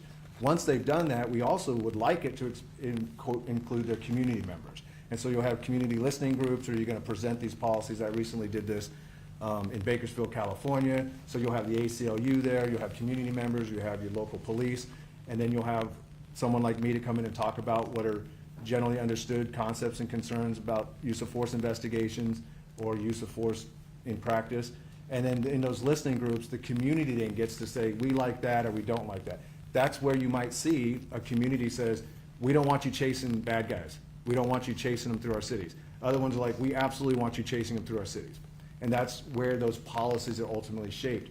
Once the local government, right, whether it's the chief of police or their politicians, however they decide to approve it, they decide how they want to craft it based on their resources, their risk assessments, their insurance requirements is a big part of it. They will then adopt it, and we call it air gapping it, because once they adopt it and they own it and they sign it, Lexipol's no longer on the hook for the decisions they made, because they made those decisions based on their local considerations. And in evaluating a Grand Rapids police officer's conduct, how would someone compare that to the national ideal? Would it be something that would be compared to these national standards or the department's policy and constitutional law? Now, ultimately, when they're doing the crafting of it, when they're taking these model policies and they're bringing it down to their local, that's where those discussions are being had and those considerations. But once they've made their decisions, the binding policy, the binding expectations on the officer is what they're trained against. And again, we have a concept called operationalizing policy. We can't hold an officer accountable to their performance on the street simply because a piece of paper has words on it. What has to happen, once that piece of paper with words on it is approved by the local jurisdiction, it then has to get incorporated into training. Then they have to train against that policy. Sometimes they have lectures, and then they put it in their training. And then when they get out on the street, it's become operationalized, so long it was good training. Then they know how to incorporate that policy. National standards or these national policies that haven't been incorporated, haven't even been approved by the local jurisdiction, certainly have not been operationalized. The officers may not even know about it. And this is something I have to remember, is I deal with this every day across the country looking at all these. A local police officer has a hard enough time just knowing their own policy and trying to conform with their own policy. I've not seen where local police departments with their own policies have suddenly decided to hold an officer accountable to a policy they've never even heard about, and certainly doesn't apply in their jurisdiction. So when a department like Grand Rapids adopts a use of force policy reflecting its specific legal, political, and operational realities, I think you said, is that in line with generally accepted police practices or standards across the country? Yeah, so we like best practices or generally accepted police practices when it comes to processes and procedures. We don't like them with tactics. Right? Tactics is too much variety. But if you're asking me, is it generally accepted as a policy development practice? It absolutely is, yes. And just to reiterate, based on your understanding of the Grand Rapids Police Department policy, Michigan law, and the circumstances, is it your professional opinion that a person similarly situated with the knowledge of Officer Schurr could have reasonably believed that he was in fear of serious bodily injury or death after he was disarmed of his taser after fighting for over 2.5 minutes until he could not fight any longer? Yes. Thank you. You want to break your eye? You said we're going to take 2:10, and it's already 10 to 4, so Take a break or, less than an hour, so just. yeah, I guess we'll take another 10-minute break like I promised. So we'll come back at 4. So meanwhile, please remember, you know, it's upside down in your chairs and not discuss the case with each other or with anyone else. Also,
time, Your Honor.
Rise for the period, please.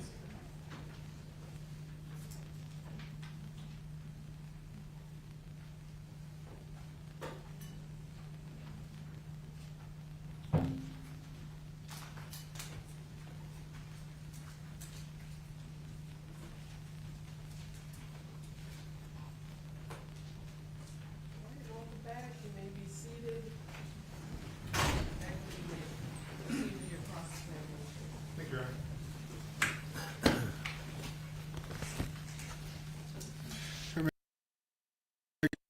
This is a business. It's not, got science in the name, but it's a business. Yes, sir. And business is trying to make money as a business. It's not a nonprofit, right? It is not a nonprofit. One of the things, being a business, it caters to law enforcement. I think I've seen you say that one of your largest influences in the law enforcement industry, right? Absolutely. Because that's who your constituents are. That's who you market to. The answer, since I came on, that was actually something that was a problem when I first came on in 2018. The perception was we only really were marketing to police. One of my jobs as the Director of Consulting Communications was to expand that. And as the Director of Consulting, I've gone to great lengths to expand it beyond law enforcement to civilian, where a lot of our cases now are civilian cases and a lot of our audience are not police. But you're absolutely correct. Historically, before I came into the company, they had a reputation for really focusing on police training. And it's still a large part of what we do. We haven't expanded as much as we'd like yet, but you're absolutely right. It is still a large part of our audience. Now, part of that being part of your audience, you yourself has described yourself as a cop with a law degree, right? Yes. And you're very proud of that. You want to be a cop. I love being a cop, yes. Love being a cop. You said cops are one of the good guys, so that's why you want to be a cop. Say that again? Cops are the good guys, so you want to be a cop. Well, I give them the presumption of regularity, and absolutely, yes. Sure.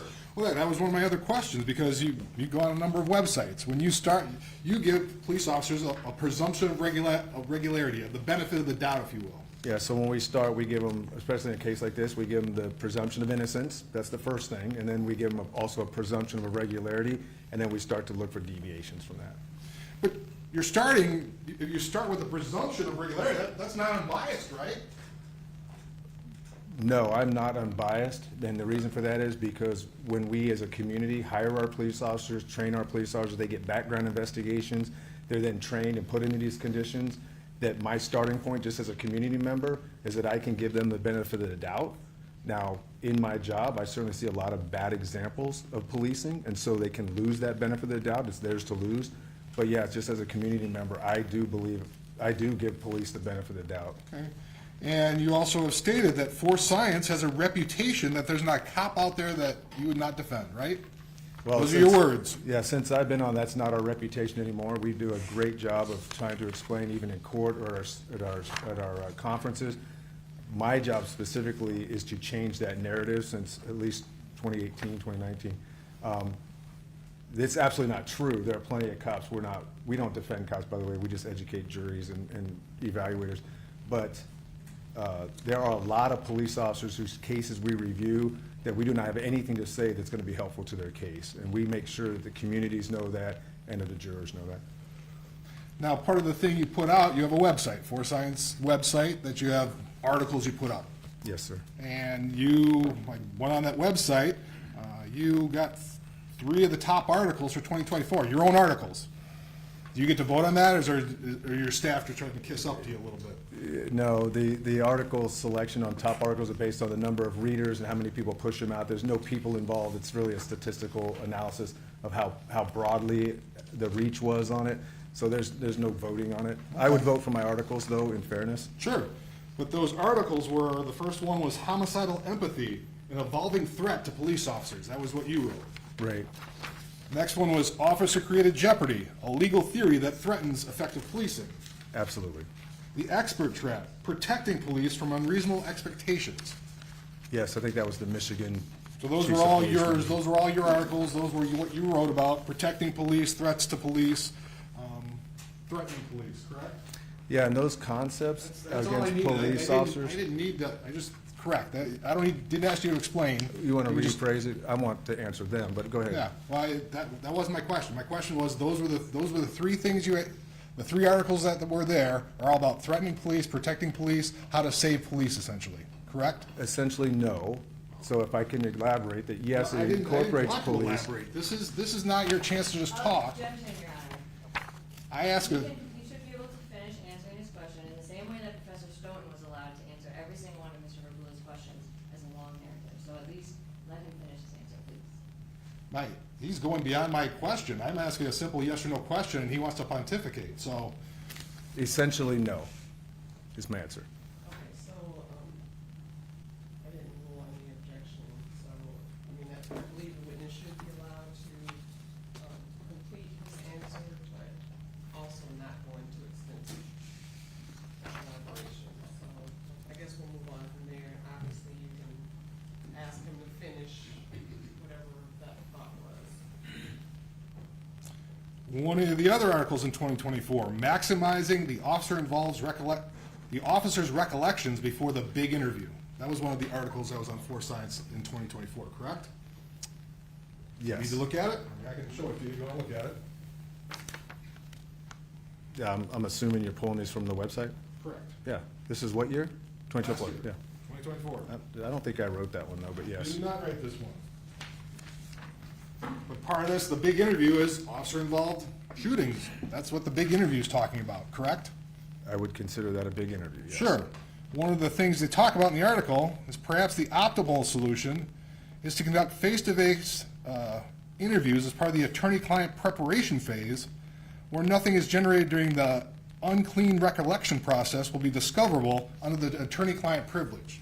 So you're advocating, your article's out there saying police officers should interview their attorneys, go through it once before they do an interview with the fact finder. That's a fair statement? That's not my article, sir. Well, but you're the chief communications officer. Buck stops with you, right? I am the editor, but I do not write every article that goes in Great. there. But aren't you responsible for what goes out on your website? You're saying you're not responsible for stuff like this? I will not adopt every sentence that an author writes, particularly if I haven't read it. I may very well agree with the statement, but he's only providing me a small snippet, so I'm not going to tell you that I agree with everything. I don't even wrote that. Was it Geiselman or? That was Greenman? Greenman, yeah, so I can't adopt everything Greenman said. Oftentimes when we publish stuff, it's basically for the industry to consider, and they'll decide whether they agree with it or not. We're not endorsing everything we publish. We find it interesting for the audience, and the audience can read it and adopt it if they choose. Much of what goes out I do agree with, but without reading specifically every sentence, I don't know that I agree with everything Okay. Dr. Greenman said. Well, this is another one in your website. It's from 2018, but it's still on your website. Veteran attorney cites 10 ways to lose police lawsuits. Okay, this is before I worked there. Before you worked there, but it's still on your website. I mean, you can't distance yourself from something you're the boss of, can you? And just say, I mean, you say you're trying to put good information out for police on your website, right? Yes. So, yeah, if you got bad information out there, you probably want to take it down, don't you? No. No. You want me to explain that? No, not really. So you talked about Lexipol. Lexipol is Bruce Pratt. Bruce Pratt, was that the CEO? No. Okay. He was not the former CEO and co-founder of Lexipol. He was a co-founder of Lexipol, he's an attorney out in California, Okay. yes. But did you know him? Because you said you worked for Lexipol, right? I know Bruce Prate, yes. Okay. Did you, so you worked with him? He did not work for the company, but when I worked there. All right. Well, one of the articles in this article, he talks about how to save police from lawsuits, and it's how to clean up injured suspects before photography. Yes. Okay. Bloody pictures of suspects injured by police don't help your case in civil court. Correct. He said that, yes. He said that, but this is a publication on your website What that you're web- sending out there. For science? Yes. It's, do you not see, is that the FS right there, for science? Do you Oh, take a from look Chuck at it? Remsburg, okay. That's Chuck who wrote that. Okay. It's out there on your website. Focus closely on the actual injury. Get him to smile for the camera if you can. And don't include pictures of bloody gauze. That's on your website about how to handle people who are injured by police in incidents? It apparently is. Do you have a problem with that? Thank you. In fact, that was the specific issue that Bruce Prate and I talked about, and I would agree that that's absolutely inappropriate. It was one of the few conversations I had with Bruce Prate. The reason these things are on our website is because if you look at Force Science News from the beginning of 2000, whenever it started, there's hundreds of articles there. And one of the things that we do like about it is almost an encyclopedia of looking where police was, what has evolved over time, what has stood the test of time. There are a lot of articles back there that we would look at now and say, yeah, that's not how we do things today, but we've maintained that library to show an evolution of policing, and it's very effective for that. So there are a lot of articles that we could sit here all day and I could go, yeah, that's not one I would agree with. I don't think it reflects modern policing. However, we leave those in there because it is an amazing library to look at the history of policing through that time frame. So you're saying, 2018, veteran attorney cites 10 ways to lose police lawsuits. That was 2018. But in 2024, we have evolving threat to police that you wrote, legal theory that threatens effective policing, and protecting police. So where's the evolution there? The evolution I'm talking about is a much broader from police practices and legal approaches and how the law changes over time, how technology changes over time. That's the evolution I'm talking about. You're looking at a small snippet of articles that I don't think I wrote and were probably before my time. The three from 2024, that you wrote those, you admitted those. The last ones I mentioned were your articles. You wrote those, you admitted that. My articles are great, yes. I'd adopt those. Okay. Part of this, we've talked about it a little bit before, but Force Science is primarily law enforcement officers who are or former law enforcement officers or actual law enforcement officers that are actually employed as on staff, correct? I don't know that that's, we have 1, 2, 3, 4, maybe 4 of 8 people, or actually more than that, see 1, 2, 3, 4, 5. The answer to that's no. Okay, I went on the website, we can pull it up if we need to. Well, you You've got did- five staff instructors, correct? Oh, you want staff instructors or Staff employees? instructors, 5, okay, let's go staff instructors. The people are instructing, 5 of you, right? That sounds right. Okay. Mr. Lewinsky, now he's Never- not law enforcement. Never police. Never police, but the other 4 are. You and there's 2 other commanders, the other 4 are former police, correct? It's likely. We definitely are looking for highly educated former police officers to help educate the population we're interested in, yes. And then you have 19 partnering instructors. 9 are retired police, and 1 is a lawyer, Laura Scary, and her work was defending police officers in civil and criminal suits. Is that a fair statement? You'd have to ask her what the bulk of her work is. You don't know? I mean, you work with her, don't you? I mean, she's listed on the website as a staff instructor. Yeah, to understand, I don't work with any of these instructors. I mostly teach them, I say I don't work. Nicole Florice and I teach quite a bit. The rest of them are off teaching classes. I'm the director of the consulting division. The classes I teach by myself or maybe with Nicole. Every now and then I might partner with one of them, but I'm not part of our, what I call off-the-shelf training programs. So who's currently teaching, I'd have to look, and I might be surprised at who our new staff is as well. But if your point is, do we have a lot of former police officers, the answer is yes. Now, even though Mr. Lewinsky is not a law enforcement officer, he was inducted to the National Law Enforcement Hall of Fame in 2023, wasn't he? I think it was a lifetime trainer award, yes. Okay. You just gave a presentation at the National Law Enforcement Hall of Fame induction ceremony, didn't you? Yes, That was just a few weeks ago. it was. And that was in partnership with Virtra. I heard from, is that how you say it? I can't say that. I've tried to say it. Virtra? Virtra. Yeah. Okay. That's Lon Bartles. That's his organization. Lon Bartel, Lon Bartel. that's who he works for. He was not part of that training. All right. But you've trained with him in the past, though, haven't you? Lon? Yeah. Yeah, as often as I can, As yes. often as you can. How many times have you trained with him in the past? Taught classes together, maybe Yeah. 3 or 4. Okay. Done other presentations, though, with him? I heard about the SHOT Show that you did with him? That's one of them, yeah. What we try to do with Virtua is bring their simulator in. So we like to get the community into the simulator so that they can experience what police officers are. That's what Virtua does. So we bring them in as often as we can because they've got amazing technology. So I guess if I understand you correctly, one of the things is the consulting group, you're the head of the consulting group for Force Science, right? Right. So one of the things you do, I've seen it on just about every podcast, you kind of give your plug for your podcast. Hey, if you've been involved in an incident, fill out a form, send it into here, we'll talk with you, make sure your attorney's present, and we'll go over your case. That's kind of what you do, Yeah, correct? that's our pre-consult process. Pre-consult process, and you want to make sure their attorney's present so you don't get subpoenaed, right? It has nothing to do with the subpoena. It has to do with, there is no attorney-client privilege between me and the officer or the civilian who's involved in the incident. So their attorney needs to be present so that they can protect that relationship and the disclosure. Otherwise, essentially, they're not able to tell us enough information that we can have an intelligent conversation. So as a protection for the people calling us, we want to make sure they know, hey, when you call us, make sure your attorney's with us. So that way, it's a privileged conversation. So you can't get subpoenaed to whatever they tell you. Well, I could still get subpoenaed, yes. But you can't tell them anything.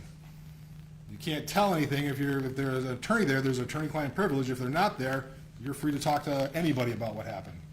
Right. Well, no, that's not true. We still have our own confidentiality. So we will, if there's no attorney-client privilege, we're still going to not disclose the contents. If we are subpoenaed and a judge tells us that